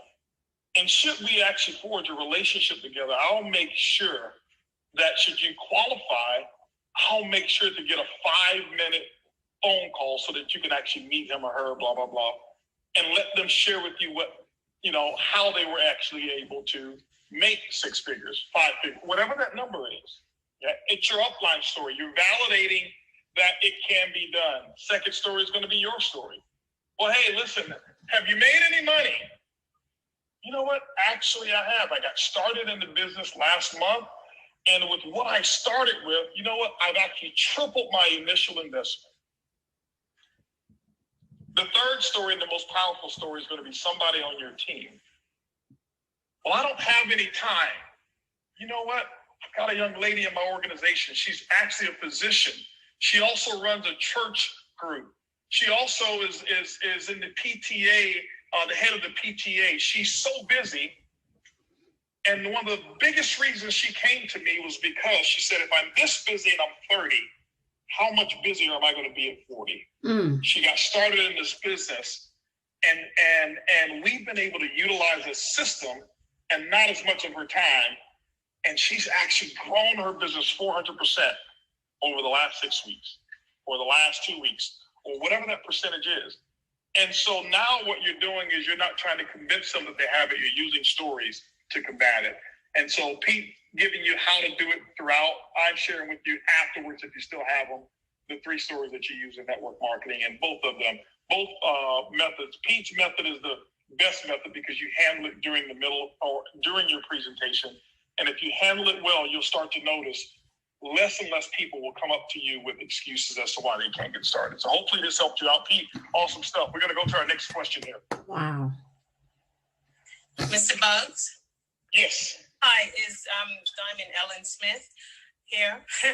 I just wanted to say thank you so much for bringing Pete on. That portion that he just did was definitely impactful to me, because for myself, when I tell my story, I don't think it's that interesting. But what I found since going Diamond, that because I hadn't spoken before, a lot of people was impacted by what I said. So I would say to individuals, don't be afraid to share your story, because you don't know who it's going to impact. But thank you for bringing Pete on, so that I can actually, glean some information from that and get better. Thank you. Oh, absolutely, Ellen. I was looking, I was like, who's in the questionnaire group here that's talking right now? I didn't even notice that was you. But no, I remember your story made such an impact. I remember exactly where I was on stage in Cancun when you had a chance to speak and being the last speaker. But more importantly, what I do remember is I remember so many people afterwards. The talk of the entire event was, did you hear Ellen? Did you? Wow, I had no idea she was that powerful. And so the thing that I can tell you guys is don't underestimate the power of a properly communicated story. And if you have to invest time on orchestrating your story, I would rather you spend 5 hours crafting your story and talk to less people than winging it, not knowing your story and talking to 100 people. And it will serve you much better. And so never underestimate the power of a properly communicated story. So we've got 3 more speakers, 3 more questions here. Eric Smith, you're up next. You are in the Clubhouse. What's your question and who would you like to answer it? I think we went to Eric before and we lost Eric. That's right. Next one is AJ Mangle. AJ, you are in the Clubhouse. What's your question? And who would you like to answer your question? AJ, you're now officially in the Clubhouse. There you go. Yes, Mr. Buggs, so wonderful to meet you here.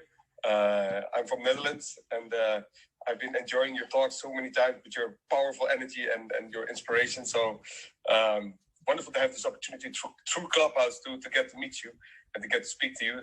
Honored and privileged. Also to have heard about Pete just now.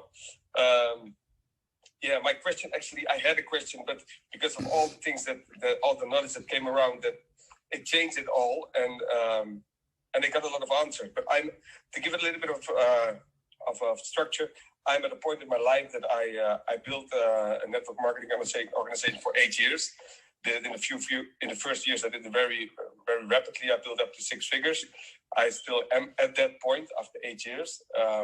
But I got the last 2-3 years, I went through a crisis. I lost the sense of smell. I lost my ability to think. I lost the ability to feel. So, and all of that because of me not following my intuition. So I got it all back. But because of that, I made some mistakes. I'm a father of 3 kids. I'm happily married. But I'm at a threshold now because of some mistakes with tax. I might be hitting a problem in the end of April. which could mean that I have to pay a lot of money. And so what would your question that you'd like to have Pete or myself or any of the others to answer for you? My question would be for both of you, actually, yes, if possible. What would be the best and fastest strategy to get to like 50,000 euros a month from your experience? I know that you did that. Could it be possible in 3 months? I know everything is possible. Could you guide me in a direction? Because I want to be sure that I get there before I hit the end of April. So that's one thing. And then the second thing is the thing that I just shared. Would that be something to craft into the story? Because that's basically the story that I have on the inside now. And somewhere along the line, I think it is, but I don't know how to craft it completely. Okay. So those are the two things. I'll start it off, and then I can have Buggs. Absolutely, Pete. Take the reign, Pete. So a couple of things, AJ. You're saying really quickly, 50,000 views. Is that what you said? Sorry, come again? Did you say 50,000? You want to get 50,000 views? 50,000 euros, I said. Yeah. Oh, euros. Okay, euros. So listen, here's what I would tell you. I'm going to tell you how I started my business when I had 0 followers on any social media channels and nobody knew me. I leveraged the power of being on what I call OPS. Holton understands what OPM is, and anybody that's listening, OPM is other people's money.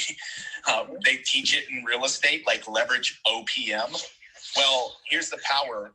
I believe that you can get out, if you can go get out in front of a lot of people and share your story in the next few months, which I call other people's stages. That could be in Clubhouse, that could be on Facebook Lives, that could be on summits, challenges, live events, masterminds, workshops. What happens is you're getting in front of somebody who's already invested the money and time to build that community. So this past February, when I was on Grant's stage, Grant told the crowd that he spent like $9 million to put that event on. And something triggered in my brain. I was coming up next. And I thought, guess what I didn't have to do? So I went out there and I told the audience, get on other people's stages if you want to build your business fast. And I said, here's the power. And I taught him how to do it. And I said, you want to know the power of other people's stages? How much did Grant say he spent to build this stage? They said 9 million. I said, how much do you think I spent? People yelled out a bunch of amounts. I said, nothing. I said, Grant didn't just spend 9 million. He's been spending 3 decades to build his audience, his community, his platform. And now in 1 hour, I get the chance to come and be on it. So that's what I would tell you there. Is like that's what I believe, preach. It's part of our methodology. The second thing, I would caution anybody from sharing a story of difficulty until they've actually gotten on the other side of the story. Oh, wow. Until they feel like there's a healing to it. Because if not, I see too many people, figuratively speaking, bleed out or feel desperate. So guys, don't share the story until the testimony's already happened, until you've gotten the victory on the other side. So the fact that you're in the middle of it right now, AJ, I wouldn't necessarily be sharing about that. So Holton, those are my thoughts. Absolutely. No, it's great. I want to piggyback on something that Pete had to say, and I'll give you some sentiments about if you're talking about utilizing network marketing as a platform to get the 50,000 euros per month. And if network marketing is your platform, now obviously Pete works in an arena of different business people who are educators, people who speak, people who are influencers, and that stage is what they use to get their message out. Well, you may not at this moment have the ability to get on the larger stages to give your message at this moment if you're still in the valley of your story, which is okay. You have to understand that there's different levels of stages. The stage that you use in network marketing is the same thing that Pete uses. It's just magnified differently when he's on Grant's stage.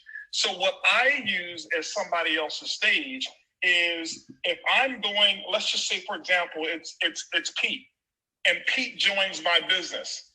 Now, Pete has worked long and hard with his relationships over the last, let's say, 10 years, And I'm going to ask Pete, can you, when he joins the business, I'm going to make sure that Pete knows exactly what to say to put me in front of 10 people, whether that's going to be on a Zoom, at his house, at a restaurant, at a hotel, or whatever it may be. That now becomes my stage.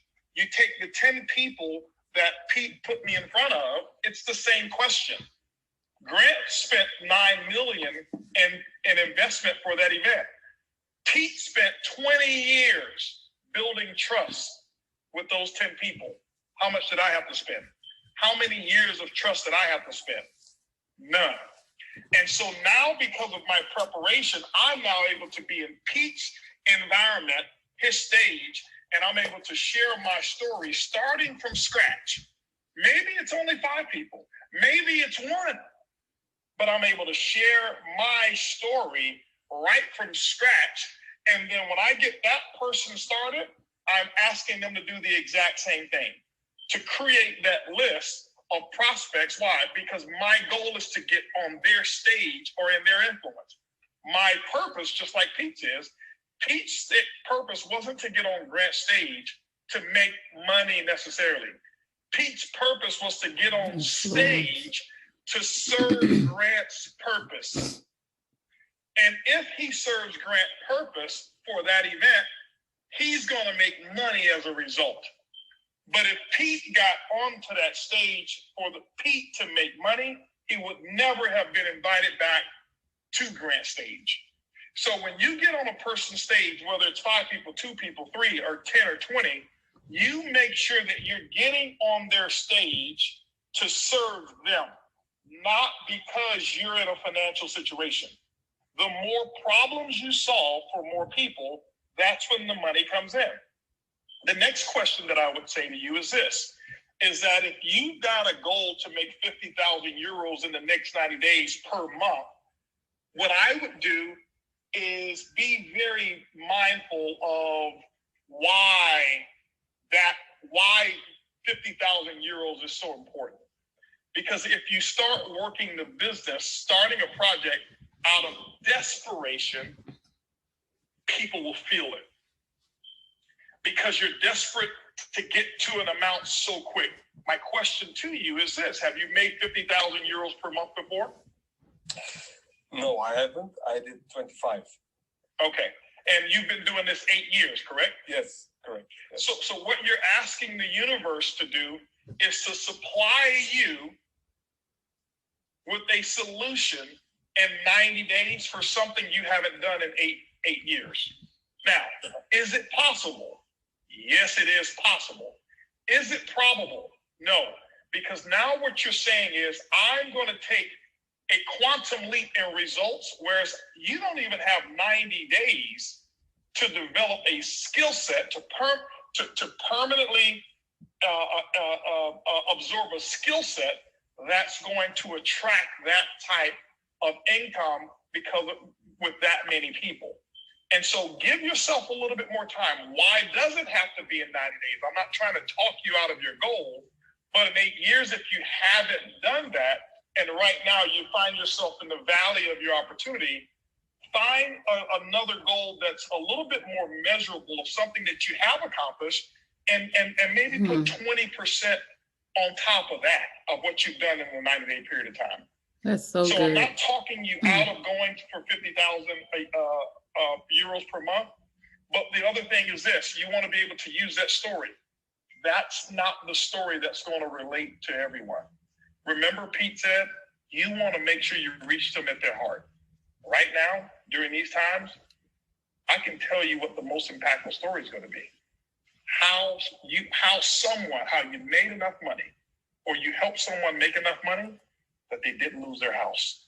How you helped a mother make enough money that she didn't have to pull her kid out of private school. How you helped someone make enough money that they were able to save their mother's home. With all the stories that I have in my company, let me share with you the most impactful story that I share. I don't share the story of Edwin Haynes, who's made millions of dollars already. I don't share the story of what Johnny Wimber has done income-wise. I share the story of a lady came up to me She's in sales, and this is her first time in sales. And she says she's not so good at it, and she travels when she works. And she said, Mr. Buggs, I want to share with you what difference this company has made for me. She said, normally when I travel, I have to make a decision which of the 3 meals I'm going to miss because I don't have it in my budget to eat 3 full meals a day. She said, but because of your travel platform, I've been able to save $35 a night on my hotel. And because of that, I no longer have to choose which meal I'm going to miss. See, I tell that story, and it impacts more people than the $1 million story, than the 50,000 a month story. Why? Very few people are going to believe the 50,000 euros in 90 days. Everyone can benefit and know someone who's making the choice in their life of what they have to leave out because $100 of extra income is not there. And so don't compete with all the big stories that you hear all the time. Understand your mission, where you're going, and craft a story in that. And I promise you, you'll get to the 50,000. And what I want your story to be is how many people you helped get to 50,000 a month. Don't put too much pressure on yourself. Hope that helped you out. Thank you, definitely. Thank you. Thank you so much. Thank you. Absolutely. Last question we have is going to Elsid Atta. Now, Elsid, I want to say that Elsid gave me my first invitation last week. And he invited me again this week. He says, Mr. Buggs, man, we're doing this Clubhouse, and I'd love for you to come on. And I saw my message 2 hours later. And I texted back. I said, Elsid, I'm sorry, man. I didn't see your message. He said, no, it's still going on. So I jumped on and participated as a speaker on the Clubhouse that he was moderating with some other people, some very powerful people. And I see that he learned the art of getting on other stages as well. So Elsid, you are the last question that's coming on to the Clubhouse here. And I am going to unmute you, and you are now in the Clubhouse. Elsid, what's your question, and who would you like to answer it? Hey, Mr. Buggs. Well, congratulations on your first stream. It's been a great room. My first, there's 3 components to my question, but it's going to be to you, Ms. Lisa Grossman, and Mr. Edwin Haynes. So specifically with you 3, when you had your breakthrough in network marketing, I know I've had your answer, but the reason I'm asking you as well, Mr. Buggs, is because your answer can help the audience. When you had your breakthrough network marketing, what led to that? I know specifically what my breakthrough was in network marketing. As a matter of fact, it was the time that I met Pete Vargas and Johnny Wimbrey during that time. I never forget, I had struggled so much in network marketing. I had picked up bad habits of belief from people that I was working with before, and I didn't know it. I just didn't know it. And here it was. I went to one of my favorite restaurants called The Peak. I met a gentleman, I saw a gentleman there whose name was James McKnight Jr. He was in the same company at the time, different organization. And as I was leaving the restaurant, he said, are you going to be on the conference call tonight? I'm like, what call are you talking about? He says, the call. He says, the CEO does a call every Sunday night. I said, I've never even heard that the CEO does a call. My upline was not plugged into that. So I didn't know about it. He says, I said, well, tell me the number of the call and what time to get on. He said, the call is at 8:30. Here's the conference call number.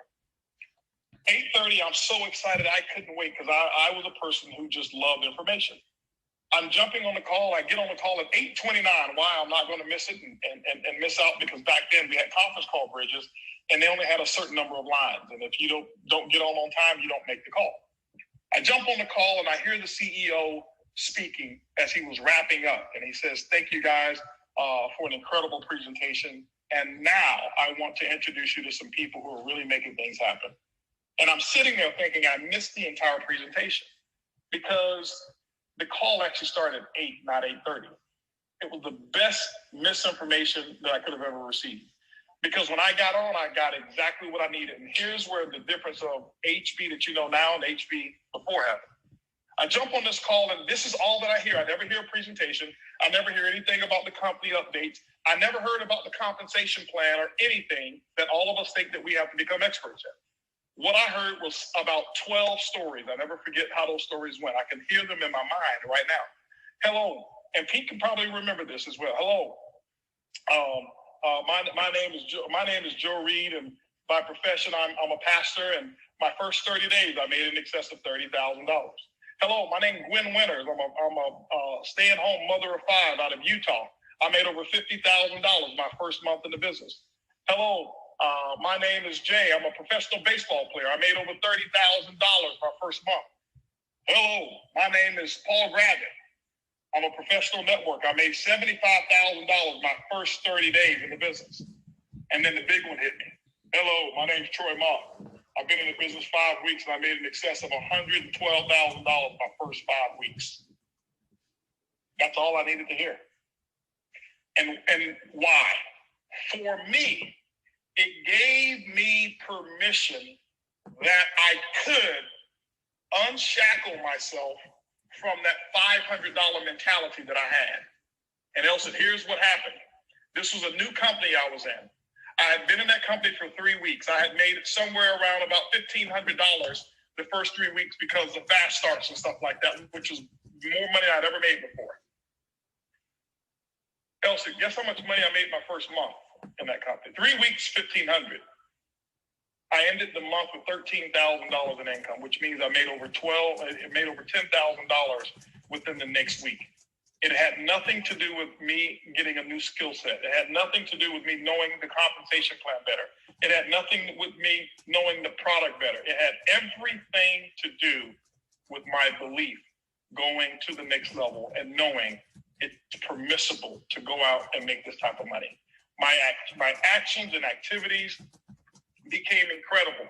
I got off the call. I told Erlene, I'll never forget. I said, honey, we're going to make 500 club, which means 500 on your left, 500 people on your right. We're going to do it in 30 days. And I never forget, I went to bed that night. I made so many prospecting phone calls. The next day, I was driving all around Houston, going to people's office, showing them the plan, like Cesar said, with a different purpose.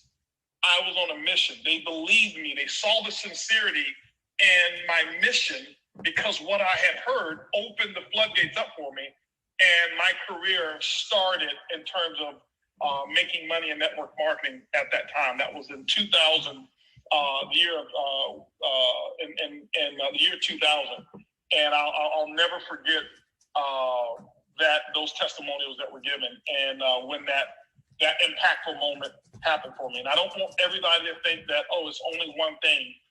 I was prepared. I had done the work. I had done the personal development. I had done everything else. I just needed that key to unlock it. And I didn't know what it was, but I stayed active in the game. And it just happened to be that was my key. And I used it, and I haven't looked back since. So I'll pass it to somebody else. I think he wanted Edwin and Pete or someone else to answer as well. I'm on right now. This is it right here. First of all, I got to say, Pete, it's good to hear you on here, man. And what an exciting time, HB, for what you have put together. I don't know how you're going to top this. Lisa, Pete, all of this team, I don't know how you're going to top the next one. That's the first thing. But for me, I think my biggest breakthrough, and we always hear it for me as I tell the story of the separation that you and I had at one time in the company. I had been trucking along, making a little bit of money, doing a little bit, but it just couldn't have that breakthrough. And we always, this is the one that I call the pancake table story. I already had it in me. I didn't know it at the time, but I never forget you. I would always make sure that I was at the front as close to the leadership as possible. Kind of like what Pete is saying, just to, get the nuggets. I want to see how everybody's acting. How did they sit? How did they eat? How did they walk? What was the walk like? Everything I looked at and in terms of coming up in the industry at that time. And we always talk about how you threw the grapes at me and turn around. And I would look around, and because I had my notebook, I didn't have a table. I had my notebook on my lap. And so I'm writing in the whole thing, and you never forget you turn around and having a big thing of pancakes, stack of them on your fork, eating it, and saying, when I'm going to get past the road. That was the day that changed me from being in network marketing to network marketing being in me. I vowed that I would never come back to another event without being at the pancake table. Now, that goes to some things that can push into the why and some of the things that make you go from one level to the next. But I can tell you, fast forwarding to the next event, not only did I get to the pancake table, and I call it pancake table because we had breakfast served for it, but not only did I get there, I had leadership with me. So I'm going to go back and say this. It's already within you to accomplish what it is that you need to do. I wasn't about pictures. I didn't care about, some people I look at nowadays, more people about being seen and the pictures of life and trying to again go, as we say, skip some of the steps. I made every call. I went and spoke to anyone that I had to speak to. It was just all out massive action with following the results. Also making sure that as we keep saying, some undercurrent or some consistent themes of staying plugged in, making sure that I was accountable. All the things that we've said in this call is what got me through that year to perform. And it's like a rubber band. Once you stretch it out, it never goes back up to the same shape. As a person, as a man, as a business person, as a network marketer, I have never gone back to that same shape. And here's one other thing that I tell you is this. I guess some people at one time would call me Mr. Fundamental. I got used to doing the left turns in life. And what I mean by the left turns in life, the left turns are just like a racetrack. If you're racing, people make millions of dollars from making left turns all the time. They do the basic things and to win that race. I'm the left turn guy. So I don't look for what's new necessarily, what's hot, what's the most exciting thing. Successful people get good at things that are boring sometimes. And sometimes you going through that same process of developing yourself and reading the books and going and putting into action and calling on the people and doing the prospecting and getting the customers and all that stuff. It seems like it could be mundane. It seems like it could be exhausting. But just like anything else, if you never, with your body, if you never exercise the muscle, you never strengthen yourself. And that's why I got good at going through the mundane, if you will, of success and taking those left turns. But I can tell you that point of being separated from someone that I wanted to run with and me going out there to make the strides to better myself to get there is what changed me from the person that I was slowly progressing to having what some people would deem as, some major or decent success in the industry. So that's my point of change that I felt. And also, did you want me to answer that? Because you called me. Yes, Lisa. I was about to call on you on that one. But what Edwin's really referring to as well is the power of friendship. You build relationships, and people will do whatever they've got to do to be with you because of the relationship. They won't do it for the money only. We tend to think that we put out these promotions about money. And I don't know who said it, maybe Lisa said it, that if a person was going to build this business to be debt free, nobody would have any debt. But we don't do it, but we'll do it for the relationship. And if you build a right culture, people will do whatever they got to do to be with you as a leader. And that's what will fuel your income. And Lisa, go ahead. I'd love to hear from you on this one. I can't go into my whole story, but a lot of you know it. But I was a little bit different because I had a number of breakthroughs, but my biggest breakthrough was in the year 2001. I made $1 million that year, but I've been making $200,000 a year for a decade. So I became an overnight success after 11 years. And that was with the first 2 years making no money. But network marketing was always here for me. And during that process, through a family business, I ended up spending a year in federal prison. And when I got out, I came back to network marketing. Who was I going to get a job with? All the people in the who's in Dallas were judging me. I was not of myself, and I was humiliated and didn't know what to do with that. And I got some advice from a pastor when I was in, and she said, when you go home, your job, well, actually, she told me that I had made a mistake all my career, that I thought I was in a sole proprietorship and I didn't know how to ask for help. And really, I was in a partnership, and I was the junior partner. And my job was to get up, shine up, shower up, show up with belief and a commitment to having a smile on my face every day. No matter what somebody said to me, I was there to make their day better and do my best to do that. And if I did it, my senior partner, whomever you choose to believe in, the Lord would take care of the rest. And it sounded like a crazy plan, but it was better than the one I had. So I came back to network marketing because they would have me, because I had met people that would help me. And in 2000, I started working in a company. And it's odd that you should say this, Holton, because one of the people that I met along the way was Troy Mock. And we became friends. And I called Troy and I said, I don't know how to go out there with this story. And he said something to me, and he said, nobody tells your sins like you. And nobody likes a story that doesn't have something that they can relate to, kind of like what Pete was saying. So here's the one thing I would say to everybody, and this is when I had my biggest breakthrough. My business started to explode when I realized, A, it wasn't about me, and B, the humiliation and the shame that so many of us carry, the disease of paternal comparison, that belief that we are unworthy, that makes us feel like our story isn't good enough and our struggles can't inspire anybody. The very things that you are ashamed of or feel less than because of, those are the things that give power to your story. So I told people, this is where I was. This is where I am. This is where I'm going. I haven't found anything in the world that is remotely close to network marketing that will help me get there. Maybe you want to go too. I started with one. It became more.